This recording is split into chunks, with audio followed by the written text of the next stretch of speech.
I am live. Mouth detection is actually very... it's actually very subtle right now. Well, very sensitive, I should say. Anyways, should be talking about my mouth. Anyways, another live stream and another... Sorry for not posting a whole lot. But anyways, there's another live stream going on right now. Let me just... Hold on. Shut up, me. I don't know how to even do any intros anymore. There's something wrong with me. But, how's it going, everyone? This is going to be an archive stream. Today I will be just trying to grind some Flux, because I'm broke. So yeah, that's... Well, I'm currently rocking almost 7 mil. But that 7 mil is just going to go away because all I've been doing is just grinding Flux to buy credit pouches, so use those credit pouches for Bomber Royale boxes because there's no way in hell I'm going to be grinding Bomber Royale. My apologies. Speaking of Bomber Royale has been fixed on Xbox. If you haven't logged in yet, make sure to log in. You are going to get a free 10 fragments of the Bomber Royale Dragon and 50 coins from the Bomber Royale Season 3. If you haven't grabbed them already, make sure to go into the Bomber Royale, grab the daily, and then grab the coins that you do get from the cleans, and you will be able to complete it. That's what I did. So I got 55 coins essentially, plus 11 fragments. So that's what I did. Alright, let me just grab the controller right here. So yes, anyways. How's it going, everyone? Once again, I've been also working on... I've been working in the background already, started to work on the 40k PR series. I've already worked on the introduction video, which I'll just post it before the night video. Probably one day before the night video. I still haven't even recorded the night video. Because I will be approaching that a little bit different, the 40k PR series, especially on one part. So, I'm currently working on it. Already. Now it is now I can officially just start working on it. Now now that I'm not actually, let me rephrase that. I'm still grinding a whole lot. That is, if what I was about to say was a lie. I'm still grinding like a mother fifer. But I'm right now like I can just pull myself away from the game now that the first week have passed and everything in regards to this update is pretty much I can just take it a little bit more slower and just start focusing on videos. That's usually the reasoning on why I haven't essentially just posted anything or haven't done anything related to videos, like nothing at all. I haven't even recorded, I haven't even done anything. It's just, that's the reasoning. I've just been playing the game a lot and just trying to get as much experience with the game and just trying to get pretty much a lot of the items, not every item, but a lot of the items. And yeah, so that's what it is. I will be I will be putting the game. Here we are. Jesus. Can't speak to save my goddamn life.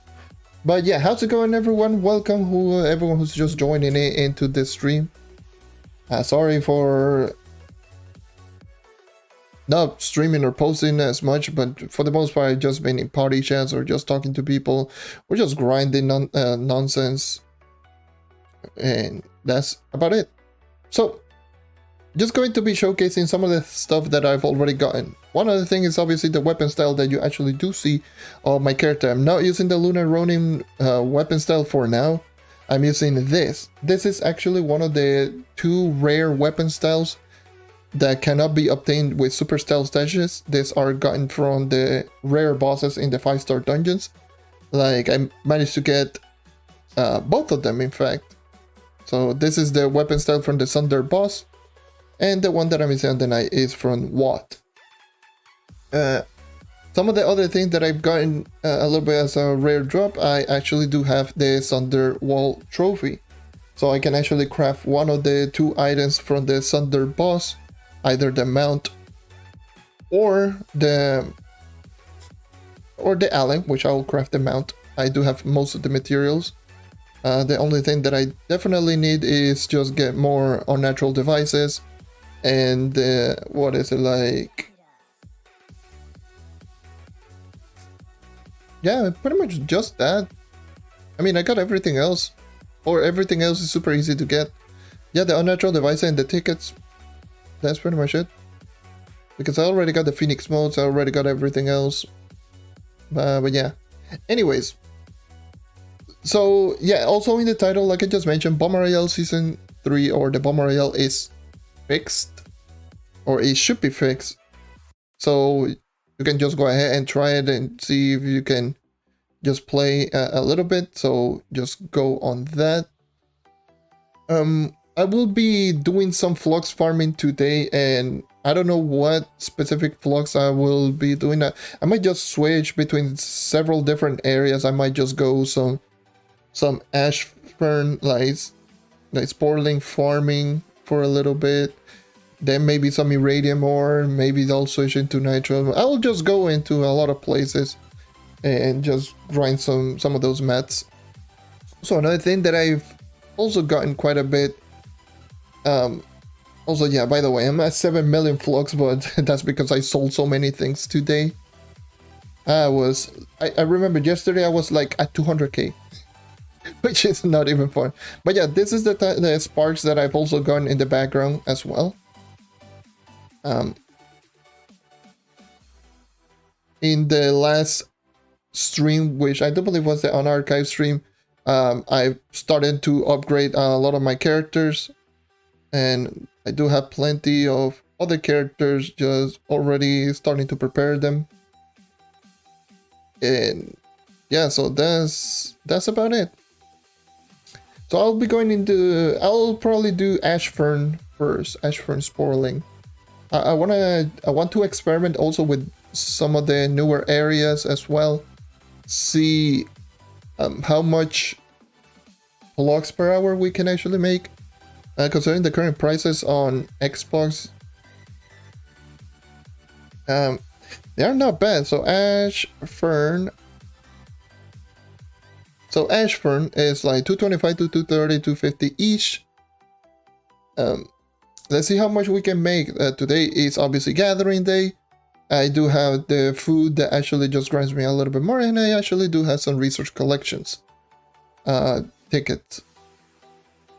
I am essentially at 2.5k, so I will be just using this. Just going down and just grabbing all those resources and see how much I can actually get. From one plant I get 3. That's still pretty pathetic, but oh well. So I guess we will be just going on ahead and just grabbing all those things. I do believe I still have, do I have Trove sounds? Because I remember the last time okay, no, never mind, I remove all the Trove sounds. Yeah, because I actually just was at one point, you know what, let me just put in some Trove sounds for no goddamn reason. I will be strictly only going for those sporling. I will not be going into ores. I just wanted to see how good it's going to end up being. I was a Candy Barbarian for no reason as well. Kind of like it as well. There you go.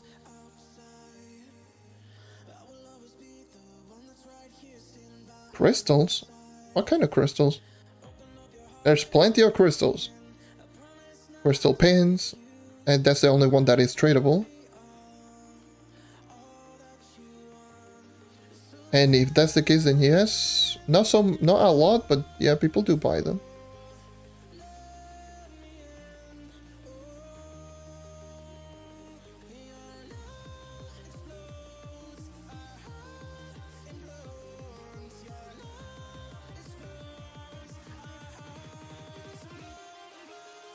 Because I don't remember any other crystal. It's kind of laggy right now. What the hell?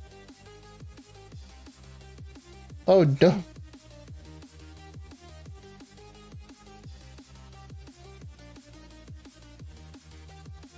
It's going to be kinda hit or miss today.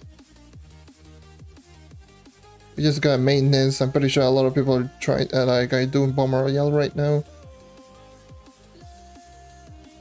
So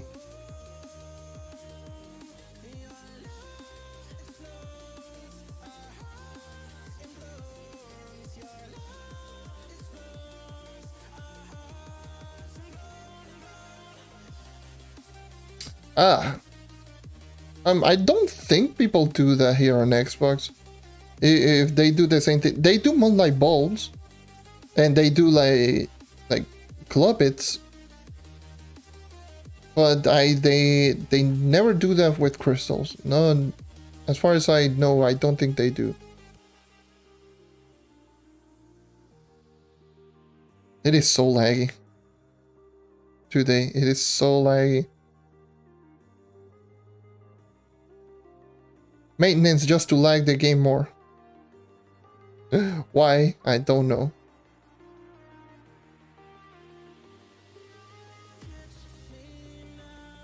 Yeah, I think I'm going to crash.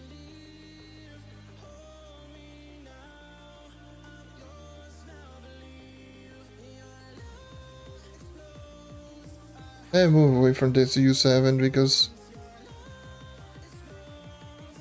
it is laggy beyond belief. Not even funny. Like, I just move away from this U7. Let me go to U10.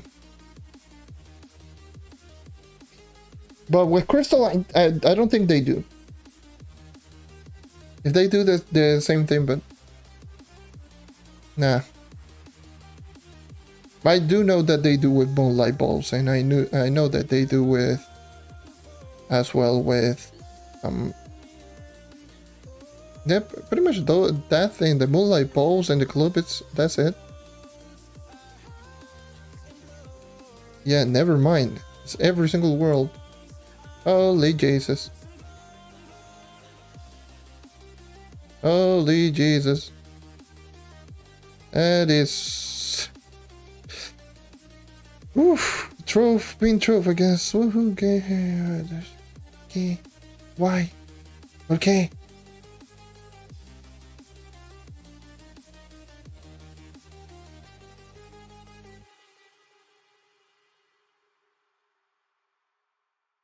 Oh, natural devices. Give me those. I need those really badly.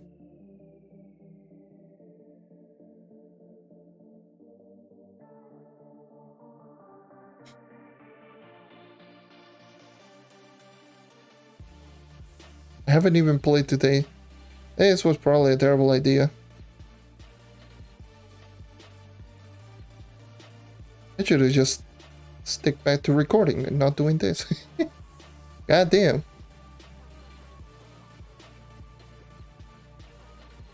It is quite rough.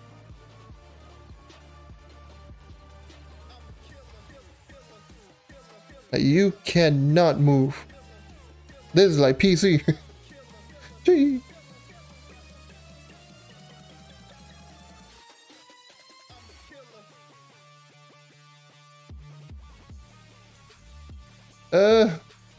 Help. Help.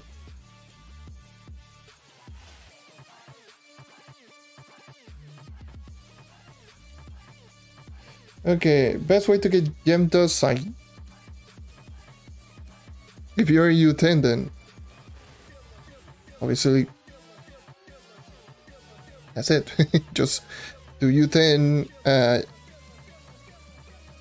and just get sparks, because I do believe in U10, fire, water, air, and prime. Those boxes can actually just give you sparks, not geotopside. So doing those are going to be the best one to get dust, obviously, but this is just the same thing that it's always been.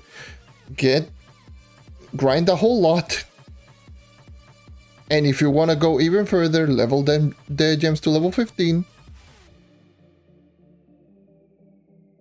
and that's it. Just level gem to 15, collect them if you want the most amount of dust.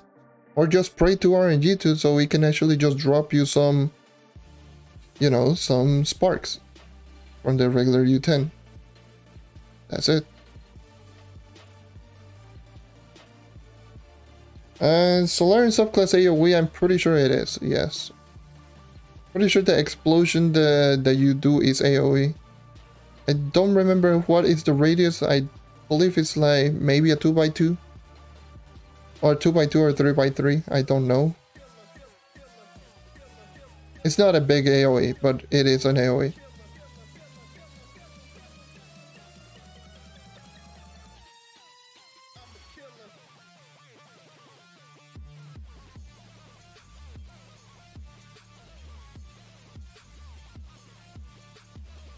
Can you move?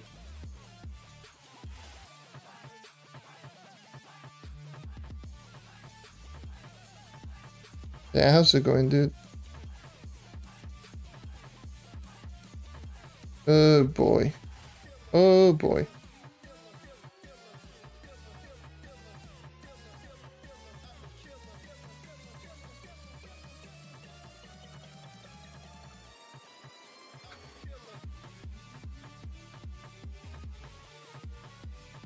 I usually have really good connection with the servers.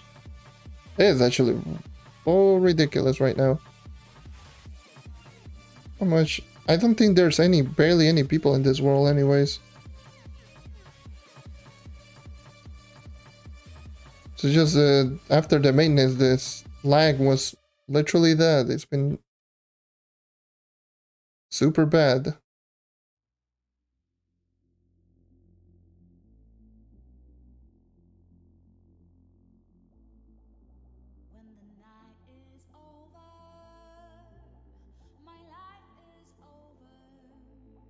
Yeah.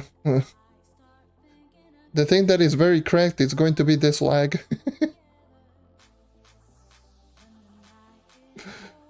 Oh boy.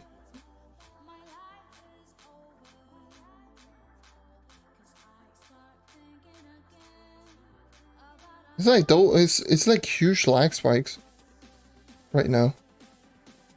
It's like huge, ginormous, ridiculous lag spikes that is going on right now. Like all of the sudden it's like playing normally and then the server is like, nah. I don't like working.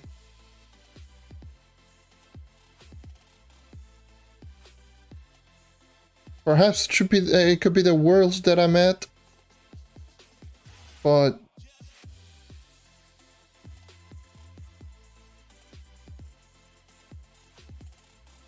yeah, it's horrible.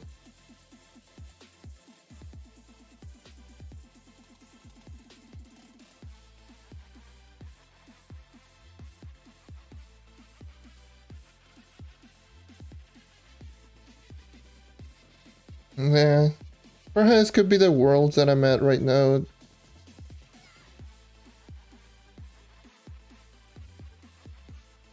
Since I'm not completely alone in this world, maybe there's someone that is just lagging like no one's business.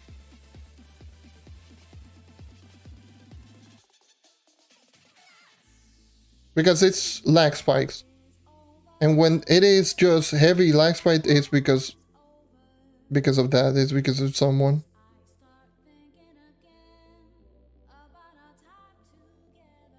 More than the servers. When it's the server, it's constant. It's constant lag.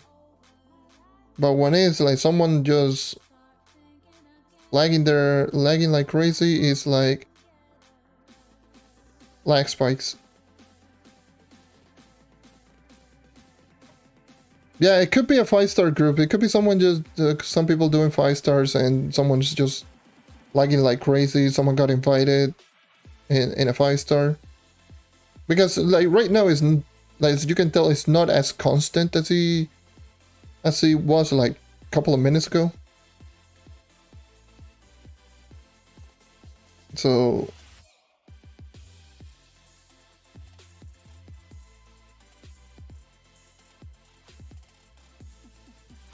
I don't know.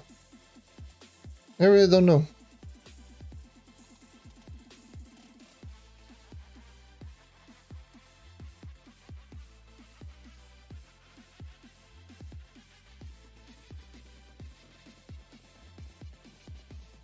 Yeah, perhaps. I guess.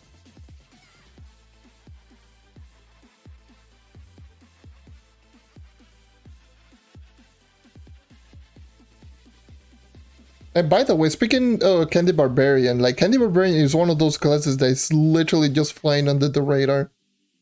Like people are really not noticing about, like everyone's on the Solarian hype and whatnot, and maybe like Shadowhunter, Solarian Shadowhunter hype. And like characters like this are just flying under the radar, which is ridiculous because Candy Barbarian is so dumb good right now. It's not even funny. Like, it is so good.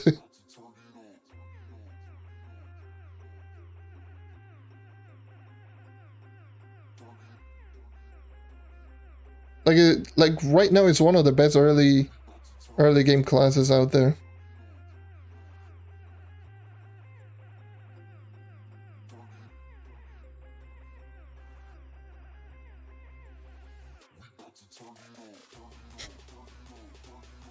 Low ping made me weak. I used to play on 200 plus ping, but it was constant 200 plus ping. I would never lag like this.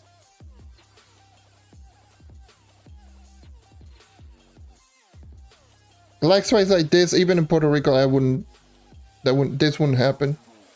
I would be like, actually, I would be the problem that will cause probably the servers to lag. Me with my constant lag spikes. Woo! That was fun. But the thing is, with my kind of the lag that I used to have, it wasn't like lag like this. I used to get disconnected. That's it. That's usually that was usually the problem with me in Puerto Rico. Like, I used to get disconnected so often because my internet would just disconnect. That would piss me off like crazy. That would literally piss me off.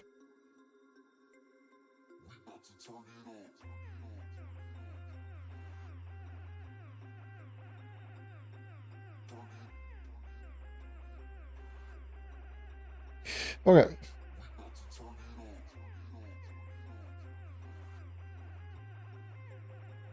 You'll find stellar for planting, or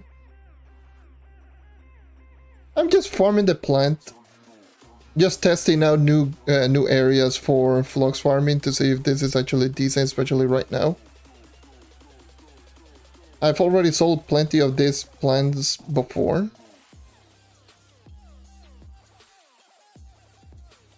I'm just farming this just to test out the grounds. Because who knows, maybe we can find a hidden gem right here. So that's the point of experimenting with all of these. Like, I grind the iridium ore, I believe, like the last couple of days. That's how I made, like, how much was it, like 12-15 mil just selling iridium ore. That's the reason why I'm like almost halfway through the dragon.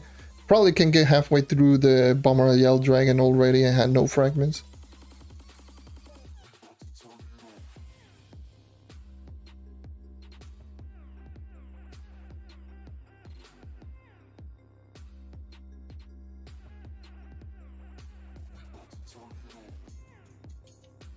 Just experimenting with areas like this one. I didn't grab them. Okay, there we go. Okay.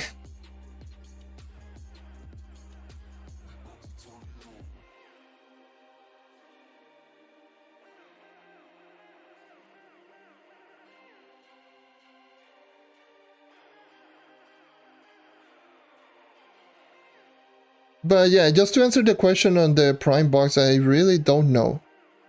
Maybe they forgot to actually just up the drop chances, because when they introduced Uber 11 in the test server, pretty much all Uber 11 were glitched out, so I'm pretty sure they didn't fix Uber 11 Prime. So yeah, that could be the case. They forgot to just up the drop chances or make them more constant, or just make them pretty much guaranteed. Because over 11 boxes were all glitched out. Like sometimes you would not even get boxes, sometimes you would get 2. And that was an issue with all over 11s. Maybe with the exception of Geotopside. Geotopside was the most consistent one, but it was still just glitched out. And that's about it.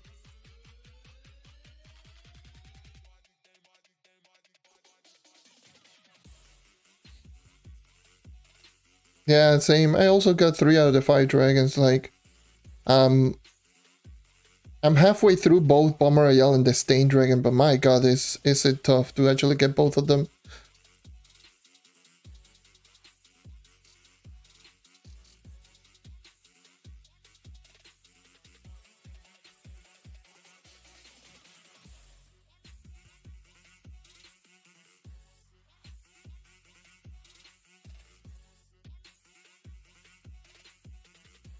Okay, so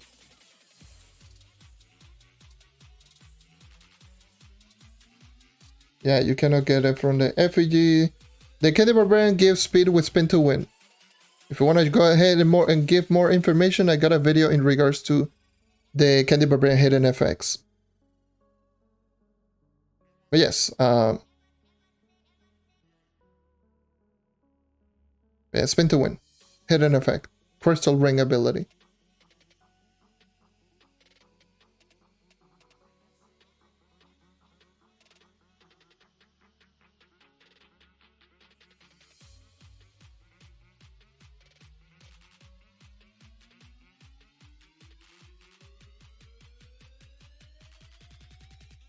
So Sweet, the So Sweet ability is also pretty underrated, I will say, but spin to win is just something different.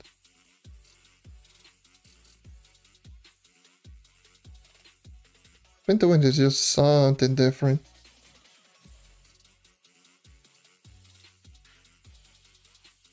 And the lag seems to subside quite a bit now. Nice. Now it feels a little bit better. Now it feels much more consistent.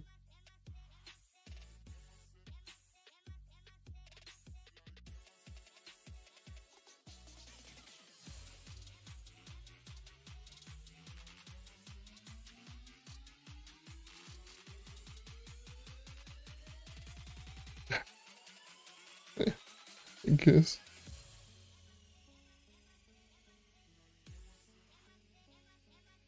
Yeah, I'm pretty sure Spin to Win is way better than So Sweet. So Sweet is just going to be more for DPS type of thing, where you can just use a vanilla swirl and then just basic your way through, because you're going to get double attack speed, not to mention the damage increase, the 30%.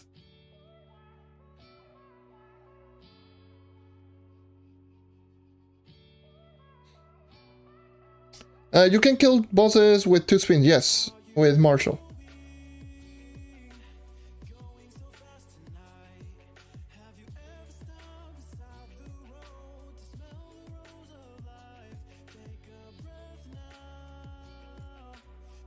I think I crashed.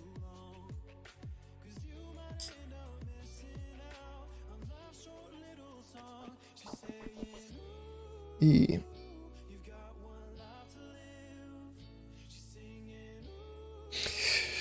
God damn it, Trove. The 150 Phoenix modes are going to be horrible for both dragons. Thankfully, I already got one of the dragons, so I need to just grind. And that's it. Use basic, yeah, pretty much. It's the same thing with Knight. I use 1 Spirit Square into 1 basic to kill bosses. That's more than enough. At least on Geotopside. On regular Uber 11, I don't know.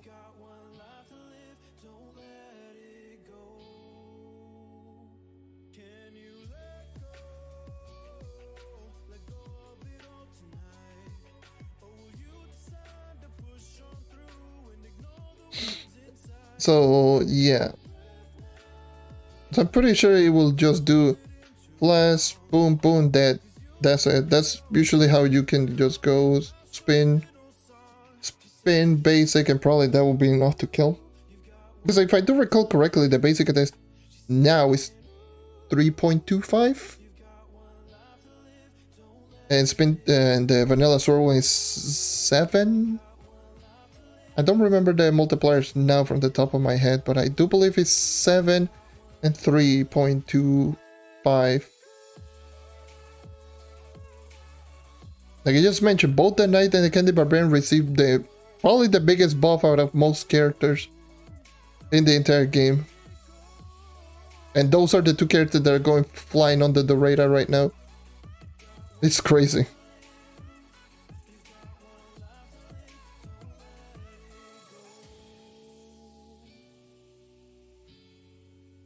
Both of them are just ridiculous. The amount of increase that both have received.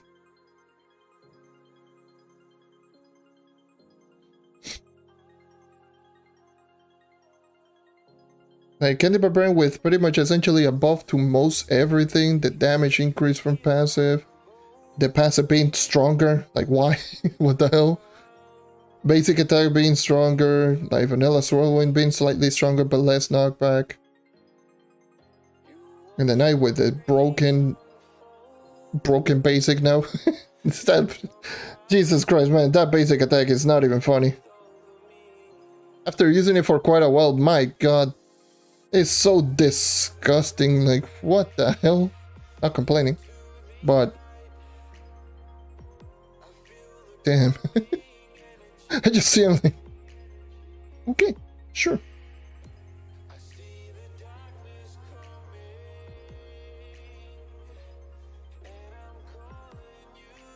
Yeah, pretty much everything for Candy Barbarian got increased. Like, it was 1.85, and it got increased to 3.25 on basic. From 6.5 to 7 on Vanilla Swirlwind, from 4.5 to 6.5 on Sugar Crash, and from 15 to 16.75 on Ult. It's not to mention the passive abilities movement speed got increased from 20 to 40. The attack speed got increased from plus 100 to 2 times, and now it grants a plus 30% physical damage. Like, what more do you want? Yes, that's Candy Barbarian buffs.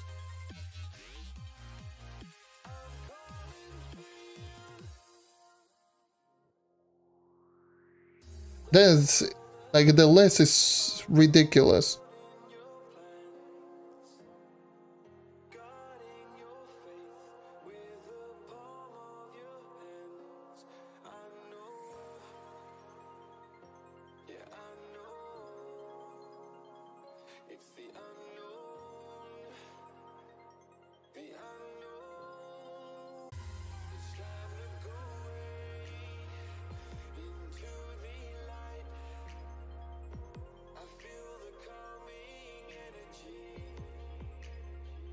It's so good.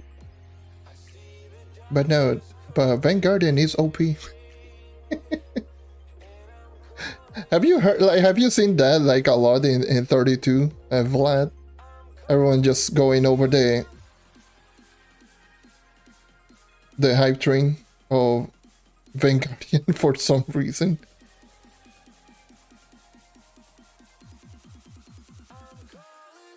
It's like, yes, Vanguardian OP.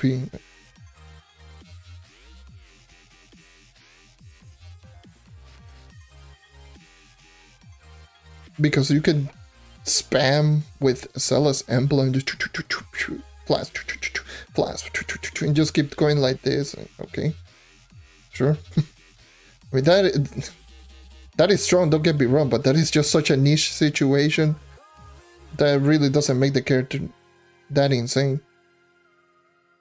It's like the same thing with like Pirate Captain. Yes, you can multi-ult and just go really crazy on DPS, but it's just one thing and one thing only.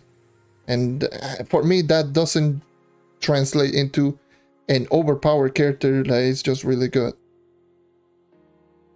It's good at one thing.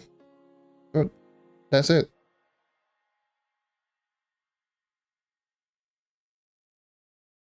Or the amount of people that still go in the Ice Age high DPS. Oh boy.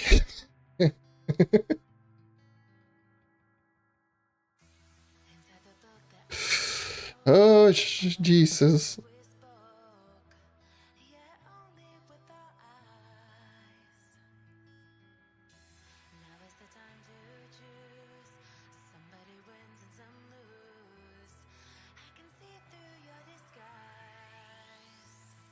Yeah, this is now the physical damage era of Trove. Like the top classes that in the game right now are all physical damage.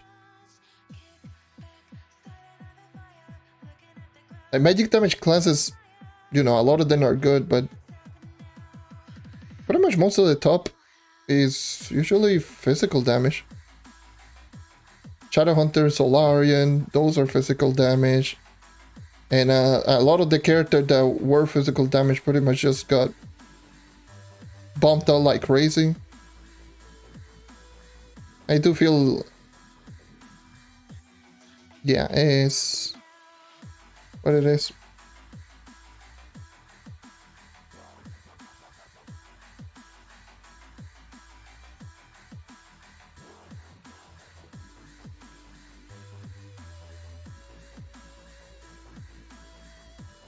You know, as someone who mains a physical damage character, I mean, I'm not complaining. And pretty much most of my favorite classes are physical damage classes. But can't help but feel bad sometimes for magic damage player, but oh well. I mean, it's not like magic damage characters are bad. That's the thing. Like, a lot of the most, if not all, magic damage characters are pretty decent. Maybe with the exception of Gunslinger. Gunslinger is kind of meh. Because this is a class that feels... like, right now, the Gunslinger feels way too out of place. It's like a class that is... it reminds me of the pre-rework... what is it, like the pre-rework Chloromancer? You know that it had potential to do pretty good DPS, but why use this class when there's another class that is doing it better? And the Chloromancer was only good at that one thing. That's how the Gunslinger is feeling right now.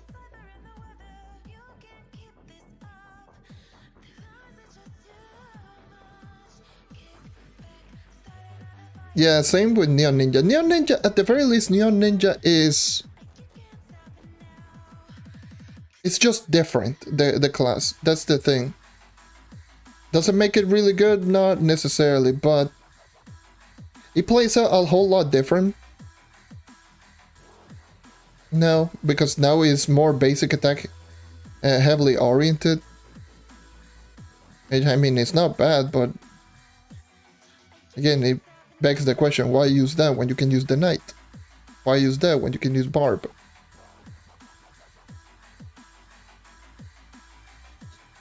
The Neon Ninja now is more basic attack, heavily driven. But that's it. I mean, you can probably do really well with Martial Basic now as a Neon Ninja. That probably is the only thing that you can do, because basic attack fast is 2.85.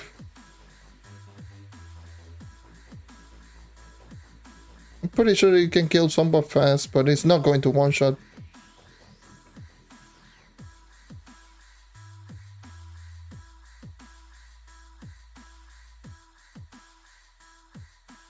You can give it a...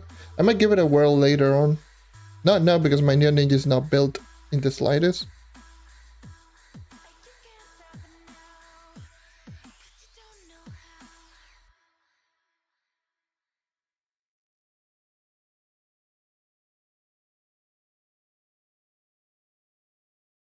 So, I don't know.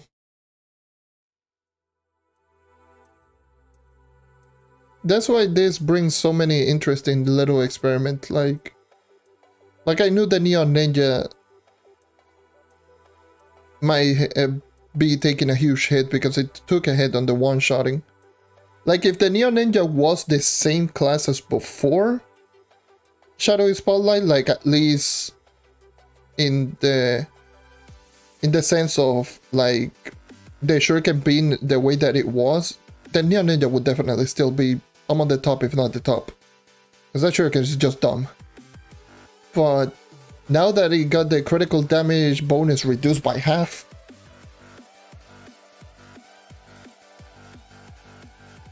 so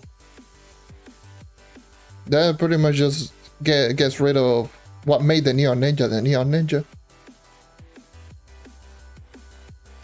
Like it's exactly like the two things were one-shotting and movement speed. That was the Neon Ninja, one-shot and movement speed. And Uber 11 really doesn't cater toward one-shotting classes. Like enemies have way too much HP, or they resist quite a lot, so one-shotting is super difficult.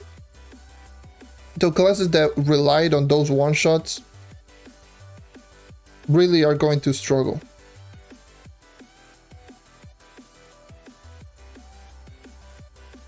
Which pretty much just boils down to Neon Ninja at this point. So I don't know.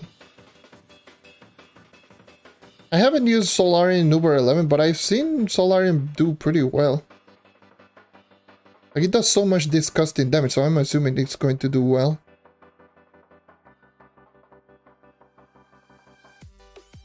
I still haven't even gotten 2 Cosmic Lesser Gems, unfortunately.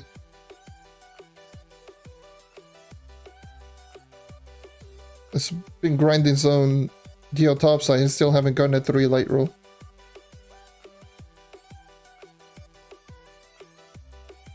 Yeah, pretty much. It's Solarian.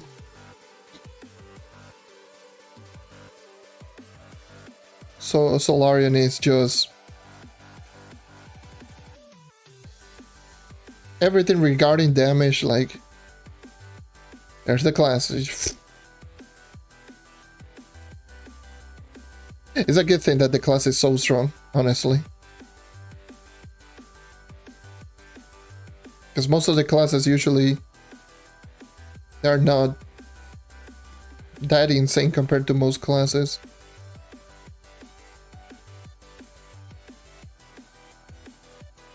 It does so much damage, it's ridiculous.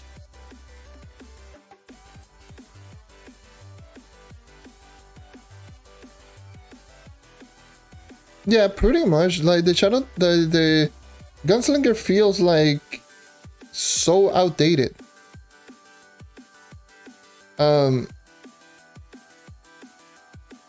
Obviously the Gunslinger is a class that never received a rework, and it is the second oldest class in the game. So that's why I do say like the class feels way too outdated. Like it's the second oldest class in the game. So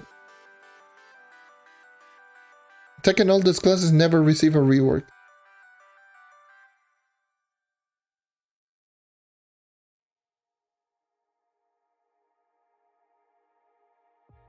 So yeah. What am I doing? I'm just experimenting. Experimenting Flux area. Potential Flux farming method. That's what I'm doing.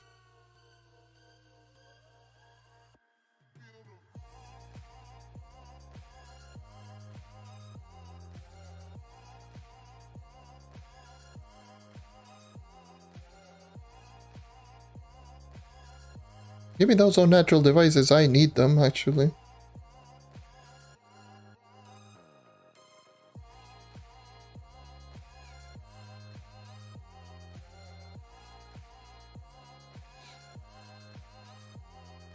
Yeah. Solarian is not as disgusting. Let me just go over here. Go north.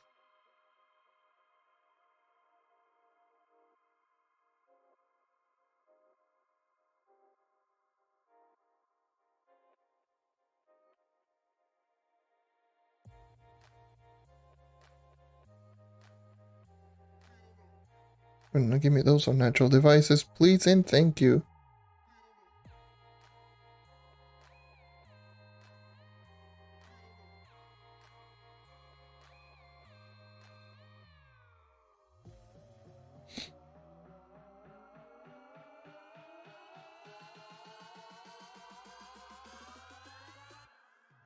Damn.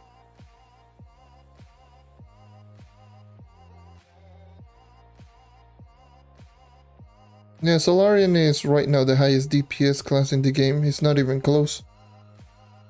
And that is despite it getting one nerf before it launched on PC on live.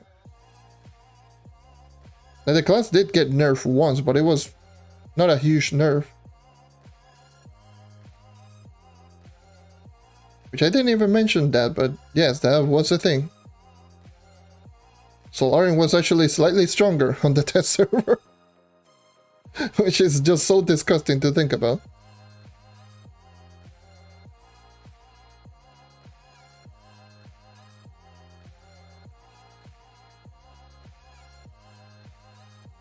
Not to mention the amount of bugs that it has, especially with something like the prismatic link hidden effect, where before it didn't have any cooldown. So you could literally just glitch out a bunch of enemies and it will just keep constantly doing that chain reaction on chain reaction on chain reaction, so much so that it will actually crash the game. That was fun.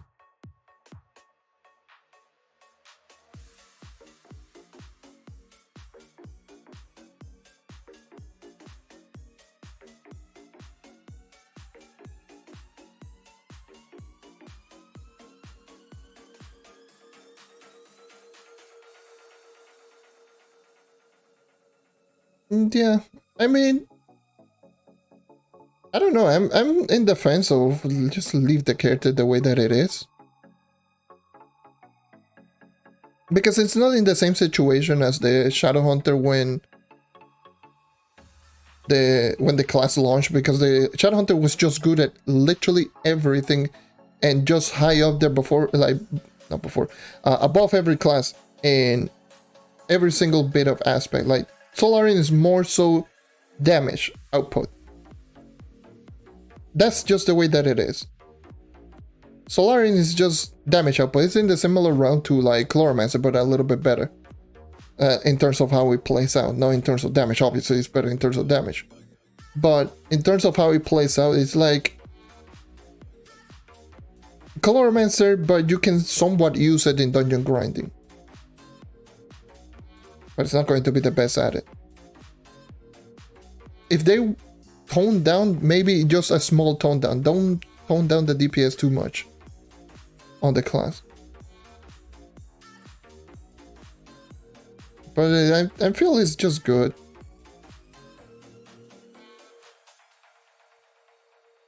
Also same with less setup as well. It's much easier to maintain that. It's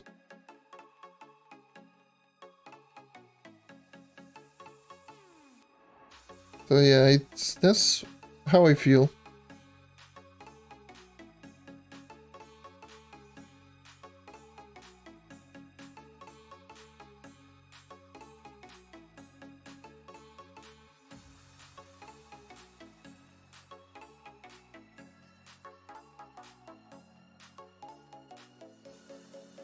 Mm-hmm.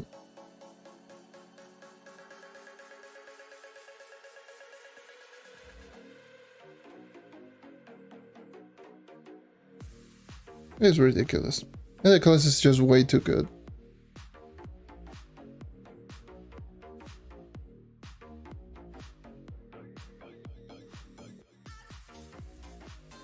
That's way too good.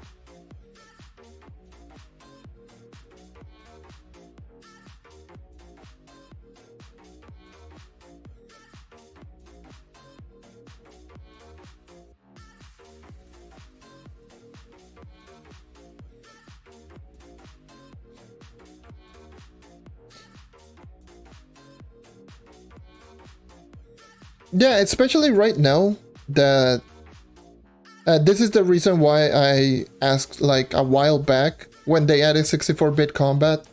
This is the reason why I asked the question, do we need light at this point anymore? And enemies can go way past their limit that was before, which was 2 bill. I mean, I think it's like, do we need light anymore at this point? Just buff the HP on the enemies and that's it. So it doesn't cause a lot of confusion, like, oh yes, I'm doing damage in this area, then I'm doing less damage here, and I'm doing less damage here. Like, it makes no sense. It feels like a stat that is just way too out of place right now. Because the reason they just added in was because of the limitation of the HP on enemies. Enemies could not have more than 2 bill HP. So now that they can with 64-bit combat, is it even useful? Like, I don't care if it is even in the game, but at the same time it's like,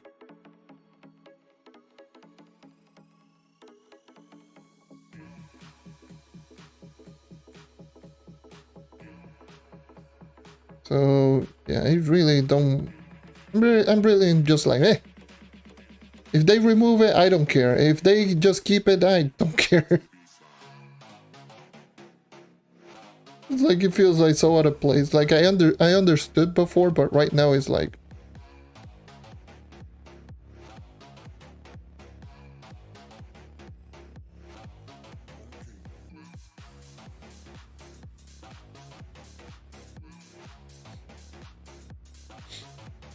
yeah, I'm just like, in defense, I'm like, whatever. It's the same thing. It's not like it's not going to make anything different. But I can also see it being just, eh, why?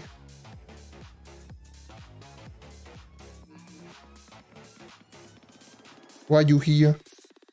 Who cares?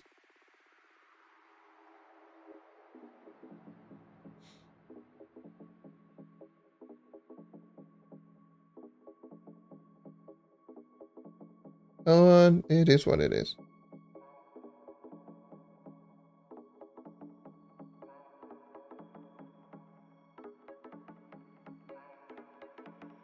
Cosmic gem.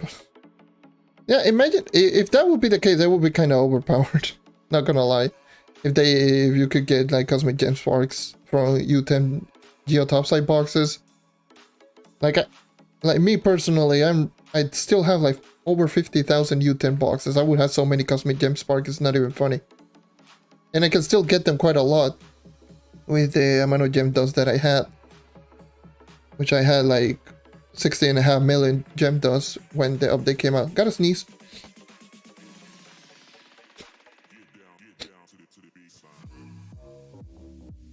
But yeah, it would have made sense, but at the same time it would be kind of OP.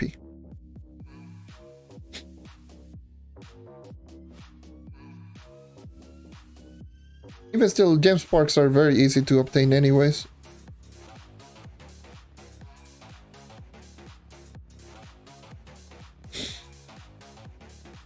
Thank God, because they were disgustingly difficult to obtain. They were more expensive and you didn't get them from boxes before.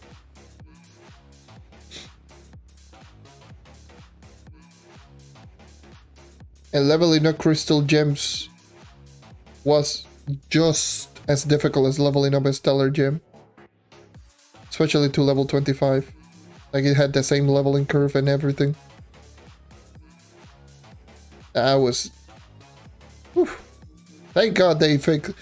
they made all of that, they fixed that, they made it much more attainable. And I also like the fact that they made over 30,000 power rank.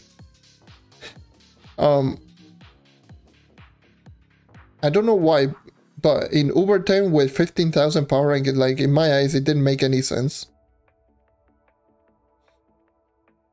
Like, it felt way too low of a power rank requirement to enter. So yeah, I feel like over 10-15 KPR was just a little too low. Like 20,000 powering would have been nice for U10. Because my god, do you have any idea how many times we've seen sub 20 KPR in Uber 10? No, that's just disgusting. And I really do like that over 11 is 30,000 powering, because and 6,000 light. That is the two. The fact that they went a little bit more aggressive with the light 6,000. I mean, because if they made the requirements so low. Oh my god, the amount of people that would just be in those over 11 worlds that will be doing no damage. How am I doing no damage? Oh boy, that would have been disgusting. Sorry, but that would have been the truth.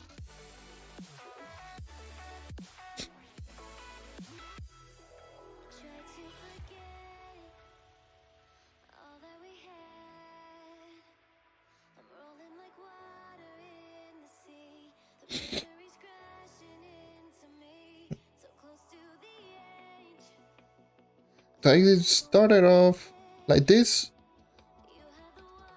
I've already been here for like around 50 minutes just doing this, while including the lag and the crash.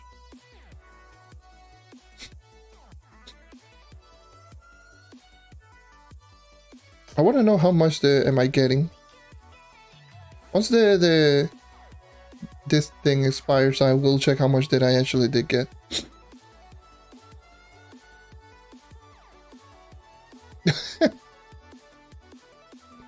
That is very true. Run Rev or run Tomb Raiser, either or. Use either of those two classes, have fun.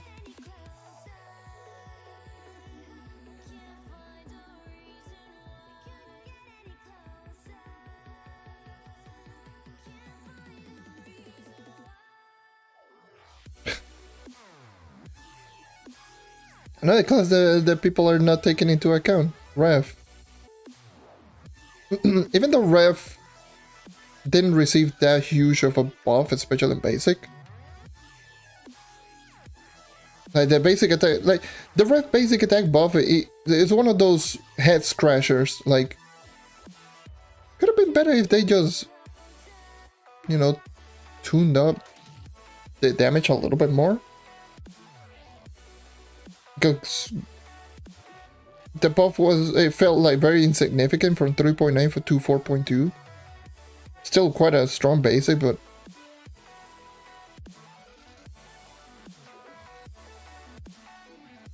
I guess.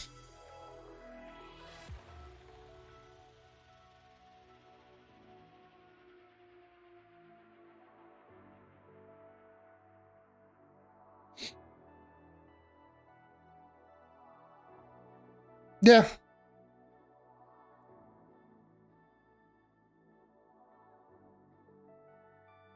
That's very true. Like, I did call the Revenant one of, if not the best early game class in the game. Like way like before Shadowy Spotlight. It's still almost true to this day. Like the class is really, really good for newer players. Like, it has lifesteal. It has AoE. It doesn't need the most amount of stats to do anything. DPS is alright, but you know, it has really good burst. Doesn't die, like at all. It's just good. It does everything well. Ever since the Geode rework, it's been just good. The Revenant's just been a good class. It's never been bad.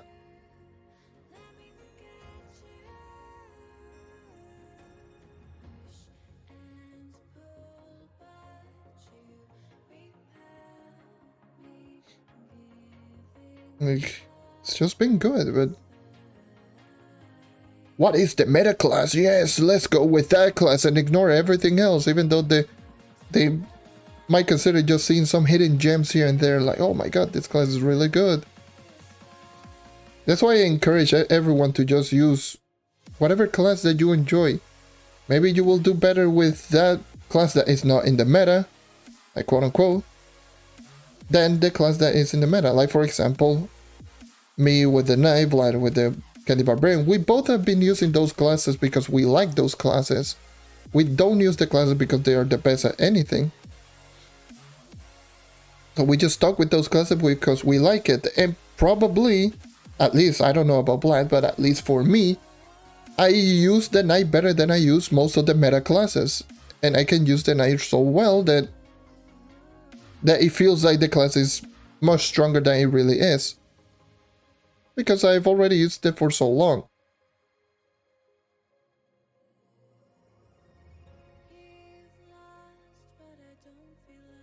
But yeah, it's like if you know how to speed farm with a character, even if it is not the top of the top, you probably will still do better than the character that is on the top.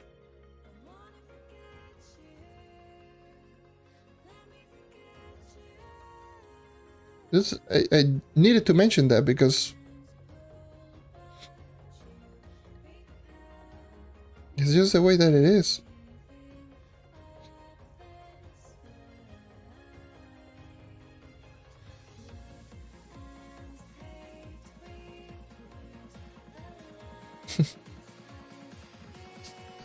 Anyway, yeah, it's nice that they put Solarian at only 1500. Should have done that with every class, but hey, better late than never, I guess. Should have made a way for you to actually just get the classes with credits similar to any other class in the game that is in the store.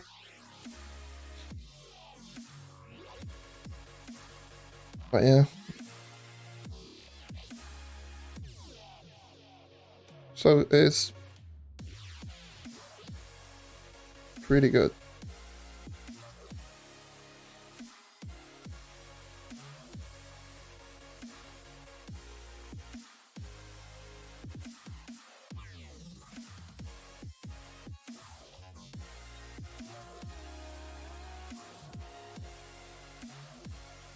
I'm gonna check how much have I gotten after this ticket is over.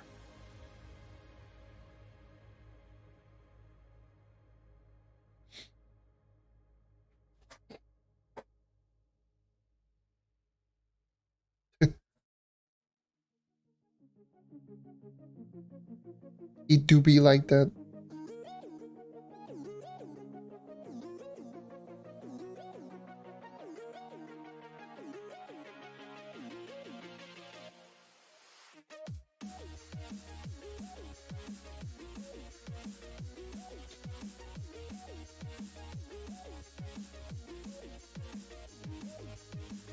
Usually most of the reason that from what I could tell, and most players are usually hard stuck in one power rank, is just that they see, oh, I'm in this power rank and I'm not increasing my power rank really quickly, the same way as I used to before. So I just get quote unquote hard stuck.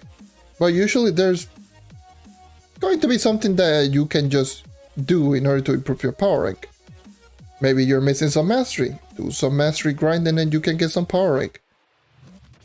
Do every collection challenge that you do see. Do them and you are going to get dragon coins. So before you know it, you get a new dragon.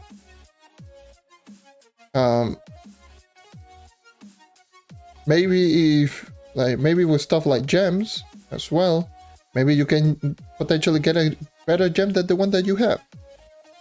That's it. You know, there's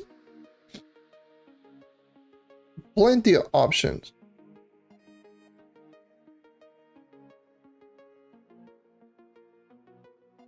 If I myself I'm still searching to increase my power rank despite being maxed out, and I know what to do, then you should be able to do it if you're not maxed out. That's just the way that it is. I'm losing my voice. That's what happens when you do commentary a lot. Well, not even commentary, but just... What is it, like... No, I actually did commentary. For the past couple of days. Not to mention I woke up with like a stuffy nose. God damn.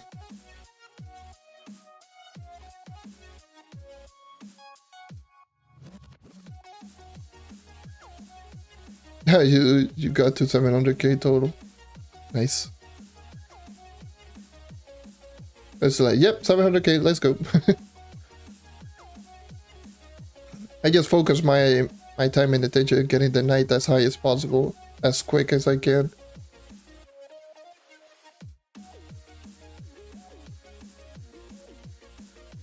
Now I'm slowly just powering up all of the classes. Just grinding new gems. Well, most likely I'm still just grinding dragons for the most part. That's what I'm doing. It's so pathetic, like that. Goddamn, those dragons are... Whew. Stain dragon specifically, holy Jesus.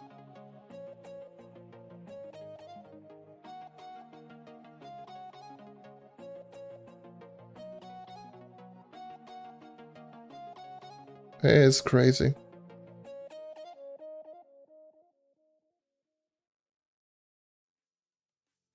I want to know something. Is this ticket taking over Gathering Day bonus? I want to check.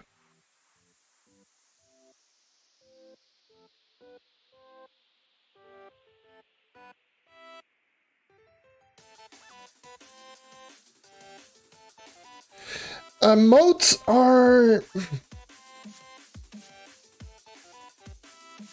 If you're not doing Uber 11, they're horrible. That's what it is. Like, do Uber 11, first of all, if you want modes. Even if you're doing Uber 11, they are still kind of annoying to get.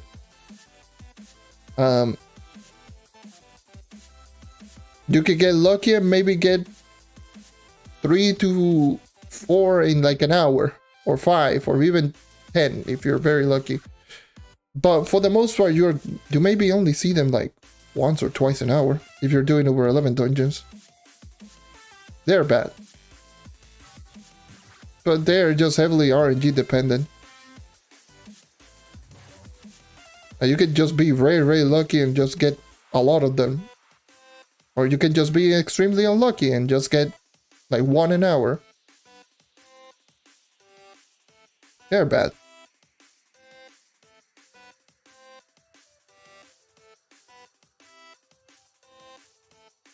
So I'm done with the hour. Let me just kill this enemy. Let me just grab this plant just for 8. Need to double check that one. Can you not? How much do you give me? 7. I think I wouldn't be surprised if this is actually taking over the Gathering Day bonus. I don't know. How many do I have now? 5,000, so I got 2,500 in around an hour.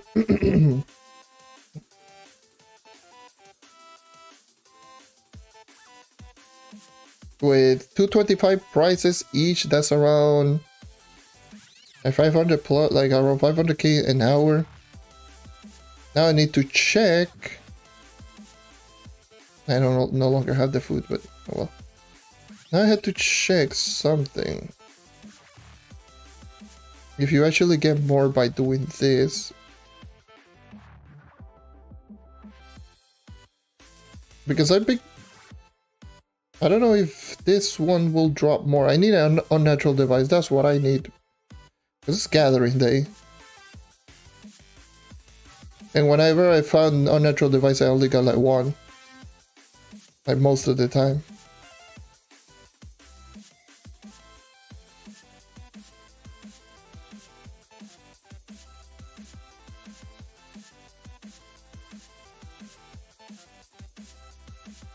The current price is this around 500k Flux per hour.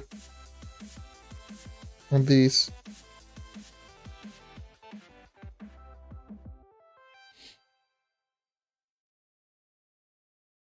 Yeah, weekly bonuses needs to go like and get changed. There's an unnatural device. I got 2. Let's see. I'll find another one.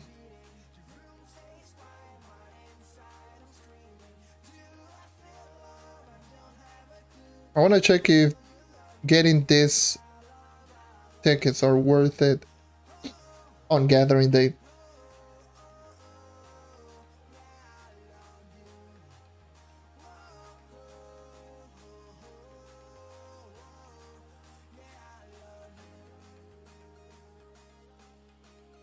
For that, I need to... Yeah, damn man, the plans, goddamn.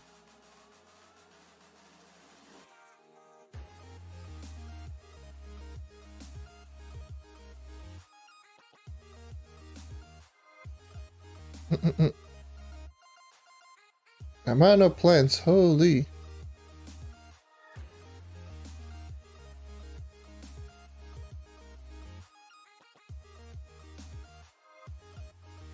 I need an unnatural device just to check. I already got 2, so already, so I pretty much, it's already like a bad sign for the ticket.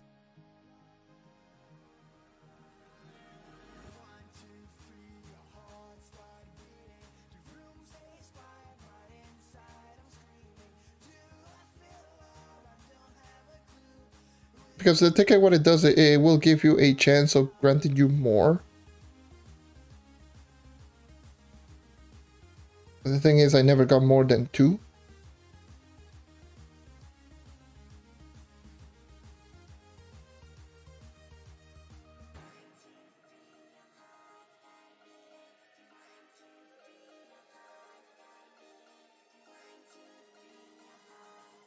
And I'm gonna keep grabbing those plants.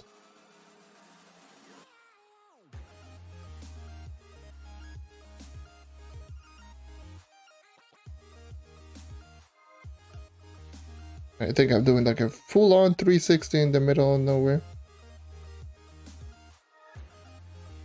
Let me search for, now that this is gone, let me just go and use Shadow Hunter. Let me search for a natural device.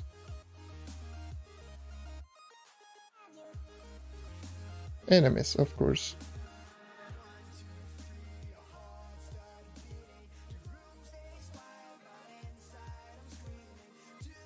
My aim is so good.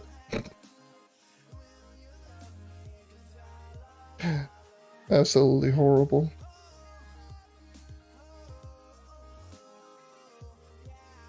Actually, let me just ignore the plans. Let me just ignore the plans. Focus on one objective. Let me just focus on just finding the stupid unnatural devices.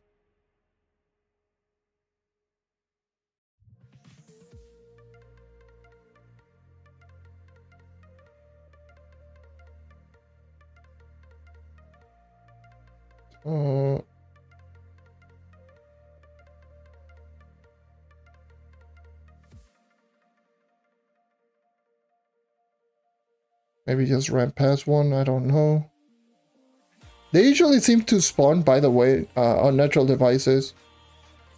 They usually seem to spawn like around here. What just happened?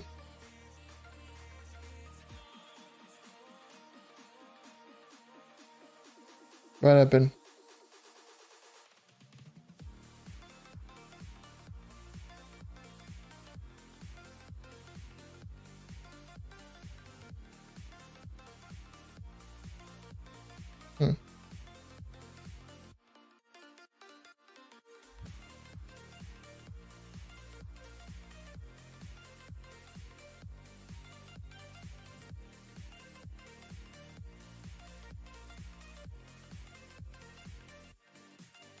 I'm finding plants literally everywhere.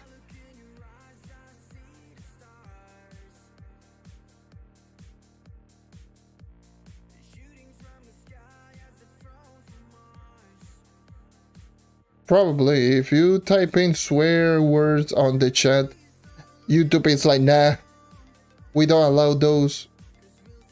Zebra. Okay. I got one unnatural device. One or two. It seems to be like almost not even effective.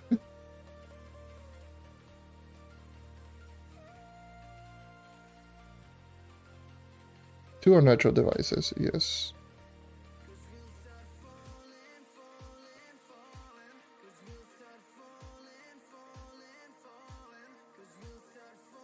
Yep. I can see it. I see the message. It's like it's literally that YouTube just picks it up.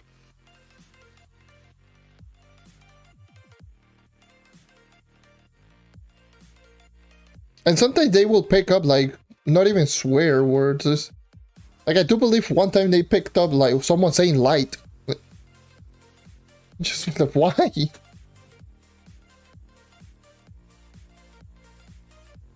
It's so random.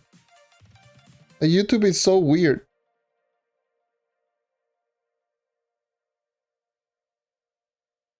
I'm just searching like, what? Why? And it's like light. Okay, sure.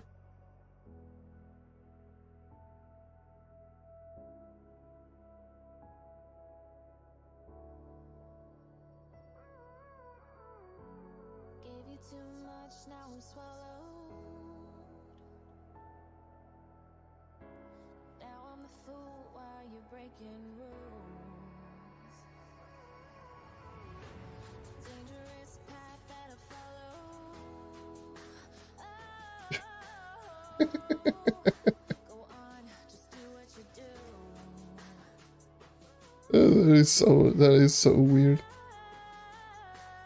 Natural device gaming. Anyways, I got 2,000 of these. 2,500 give or take. And I put them on sale. I'm selling all of these stuff. I sold most of my stuff actually. That's crazy.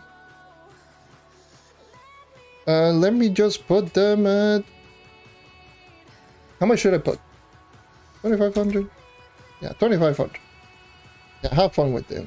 At 224. I'm going to match. 560k. Yay.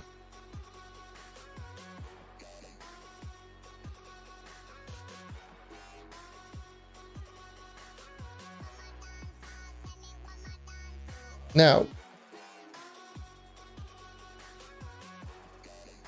these ores, by the way, the iridium ore have been really good for me in terms of just grinding for Flux. Not so much as Nitro. My god, Nitro has been just so ridiculous in getting Flux. Because Nitro is super high in price. Like I just grinded for just a little bit in Nitro. It's like, woof. It's so ridiculous. But Radiant More has been also pretty good. Like today I sold, before the stream I got like 3,900 I sold. Like I sold 3,900 of them for like 1.6 mil. Or something like that.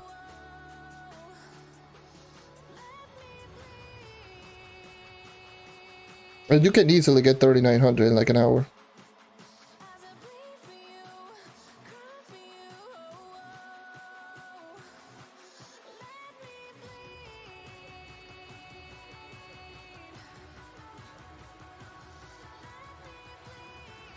And so, I don't know, maybe. Do you start playing Hunter? Yeah, sure, why not? Use whatever class that you want.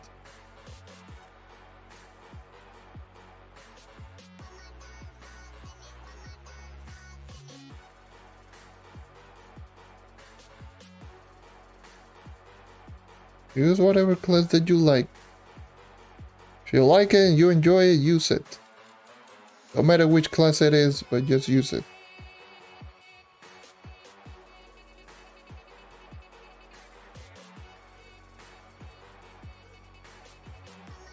I didn't even check how much I had before. I think I had like 1,000.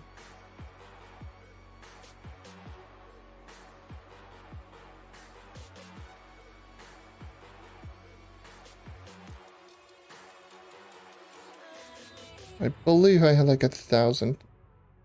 Let me check. Please don't attack me. Please don't attack me. Please don't attack me. Please don't attack me. Please don't attack me. Please don't attack me. Don't attack me. I'm checking my inventory. Yeah. I believe I had like 1,000 of them. Let's just say 1.1k.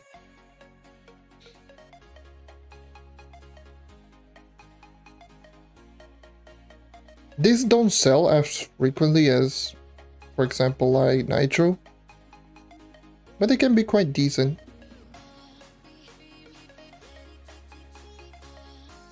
Wait, what the hell? Oh, it just went right through it. And that won't register. Oh, game. It do be broken like hell.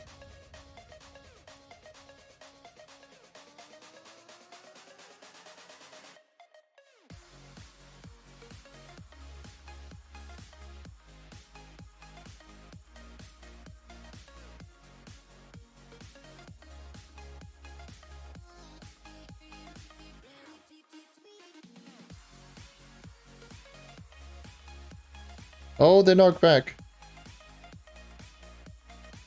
Still don't know why they decided, you know what would be a great idea? Let's just put in a lot of knockback into this game. Woohoo, fun times.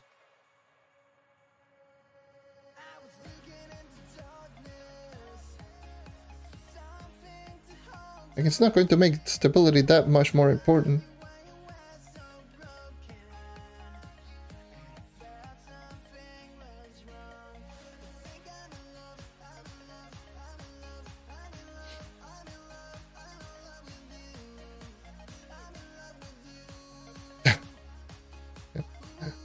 Yeah, that happens.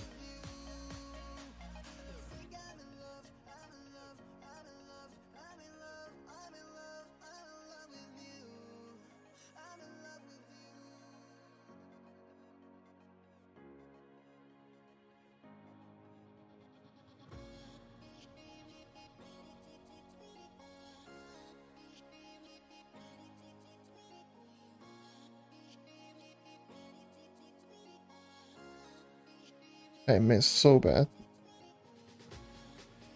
Oops. Right through it.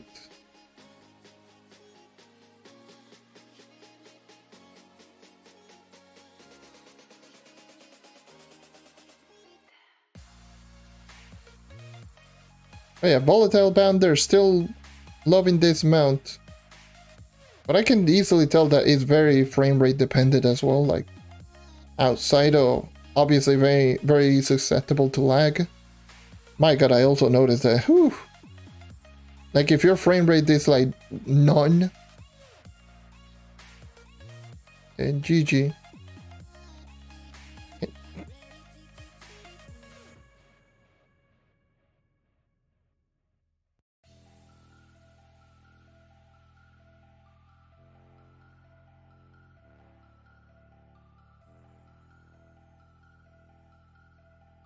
I'm going north, I should be going south.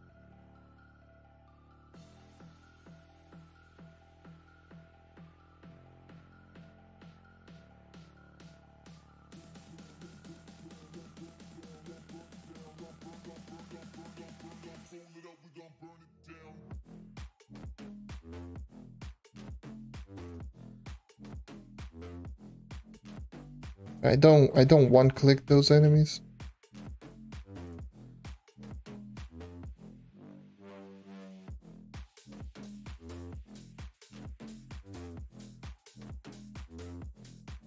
Being able to jump and move my aim is something very helpful with this class.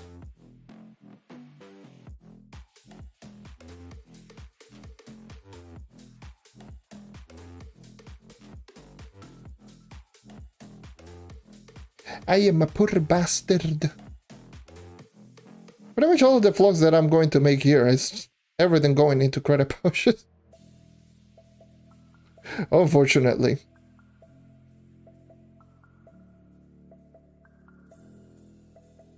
I want to get the Bomber Royale Dragon done and over with.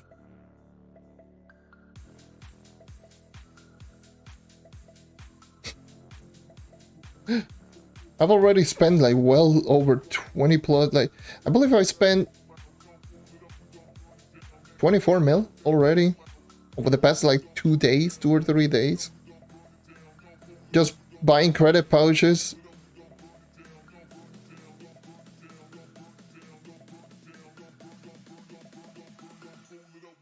It's pretty ridiculous.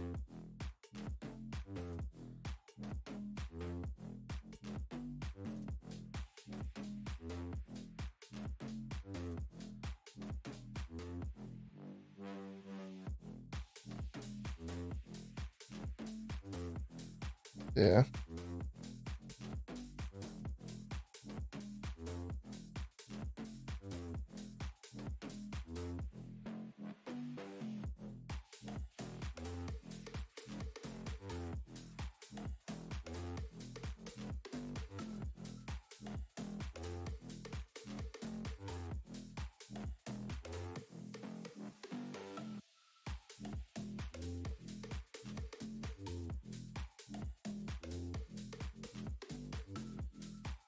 Yeah, it's so bad.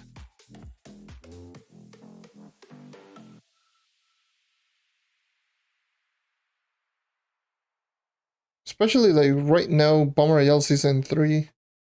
Like, Bomber Royale in general, on PC at the very least. On PC it's like AFK Royale. Everyone's AFK. On Xbox for some reason it's like MLG Sweat Tryout Royale. It's like, what the hell?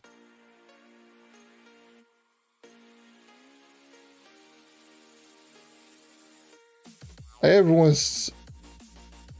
The amount of people that are just going like crazy, it's like not even funny. Do Pride Portal give rewards? I don't believe so. I don't think they do.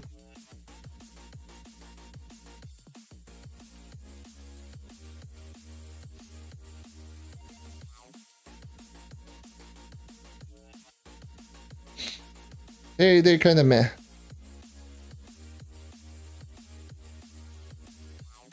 I just got this for recipe.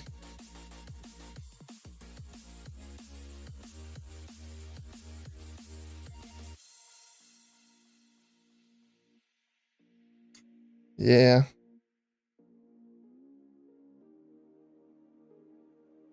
I do believe they don't drop anything. They're just there. The problem is that they cost 5 coins to get 1 portal. Sure.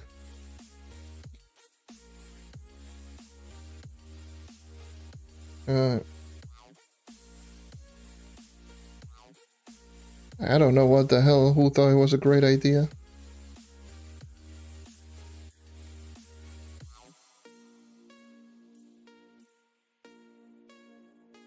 Actually, I need to check what are the prices on Radiant Shards as well.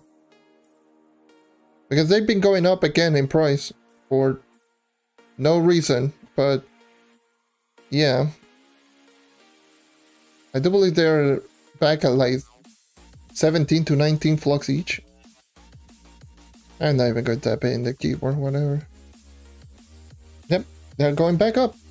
22 to 24 each. I don't know why the Radiant Shard always going back up, but hey. I'm not complaining. I can easily... You know what, I will do that. After just this little grind here on Irradium Ore.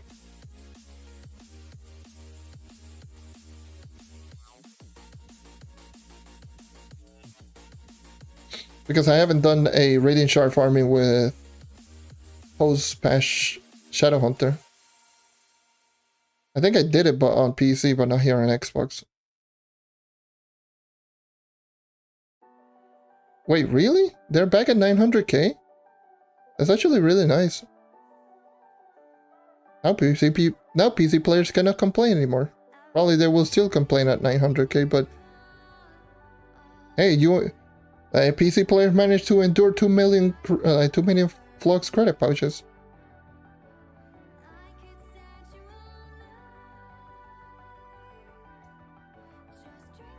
Yeah, probably with the amount of influx in player, there's a lot more players buying credit pouches, so prices are just going back down again and again and again.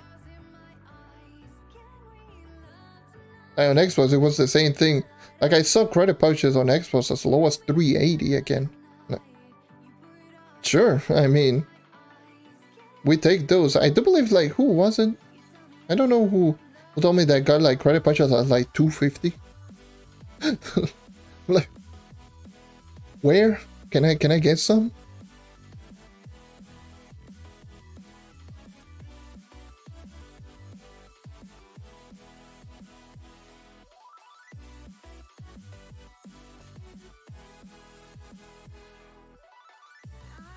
Yeah.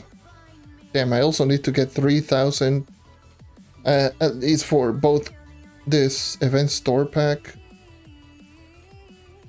which I do believe event it will be next week. So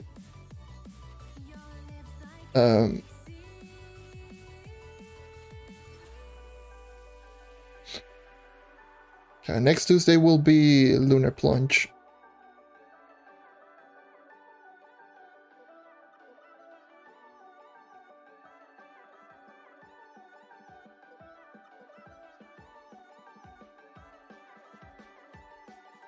So I need to get for at least for that patron. My patron will also be close to running out.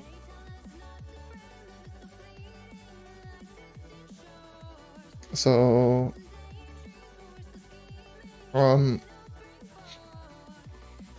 that's something I also need to keep in track of.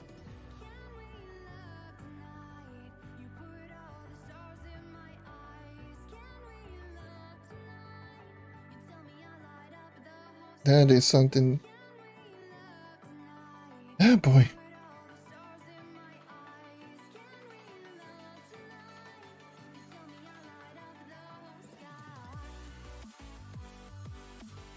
Damn.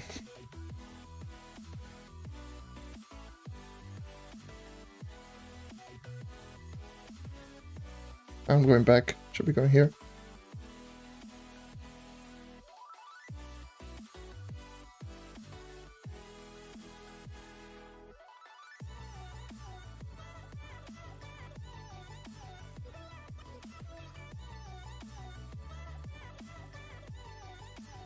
Okay, reaching northwest, reaching around here. Got no flask and no health. Panic. Hold on. Panic mode engage.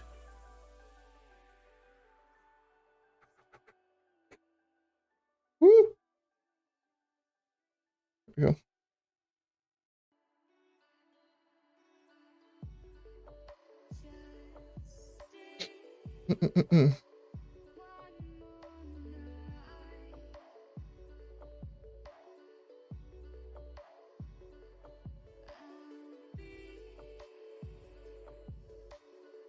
You're playing Ryuten and randomly crash.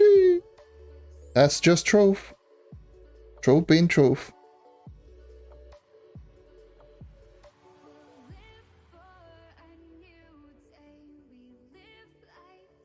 That's a good old-fashioned get Trove moment. Which happened to me a little bit before.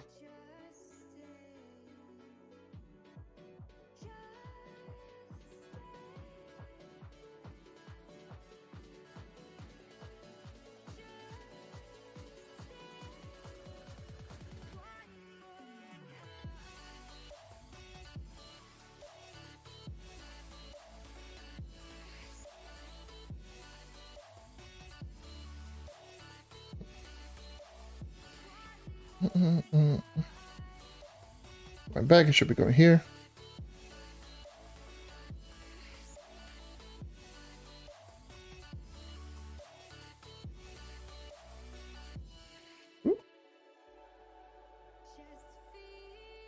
So grabbing the recipe.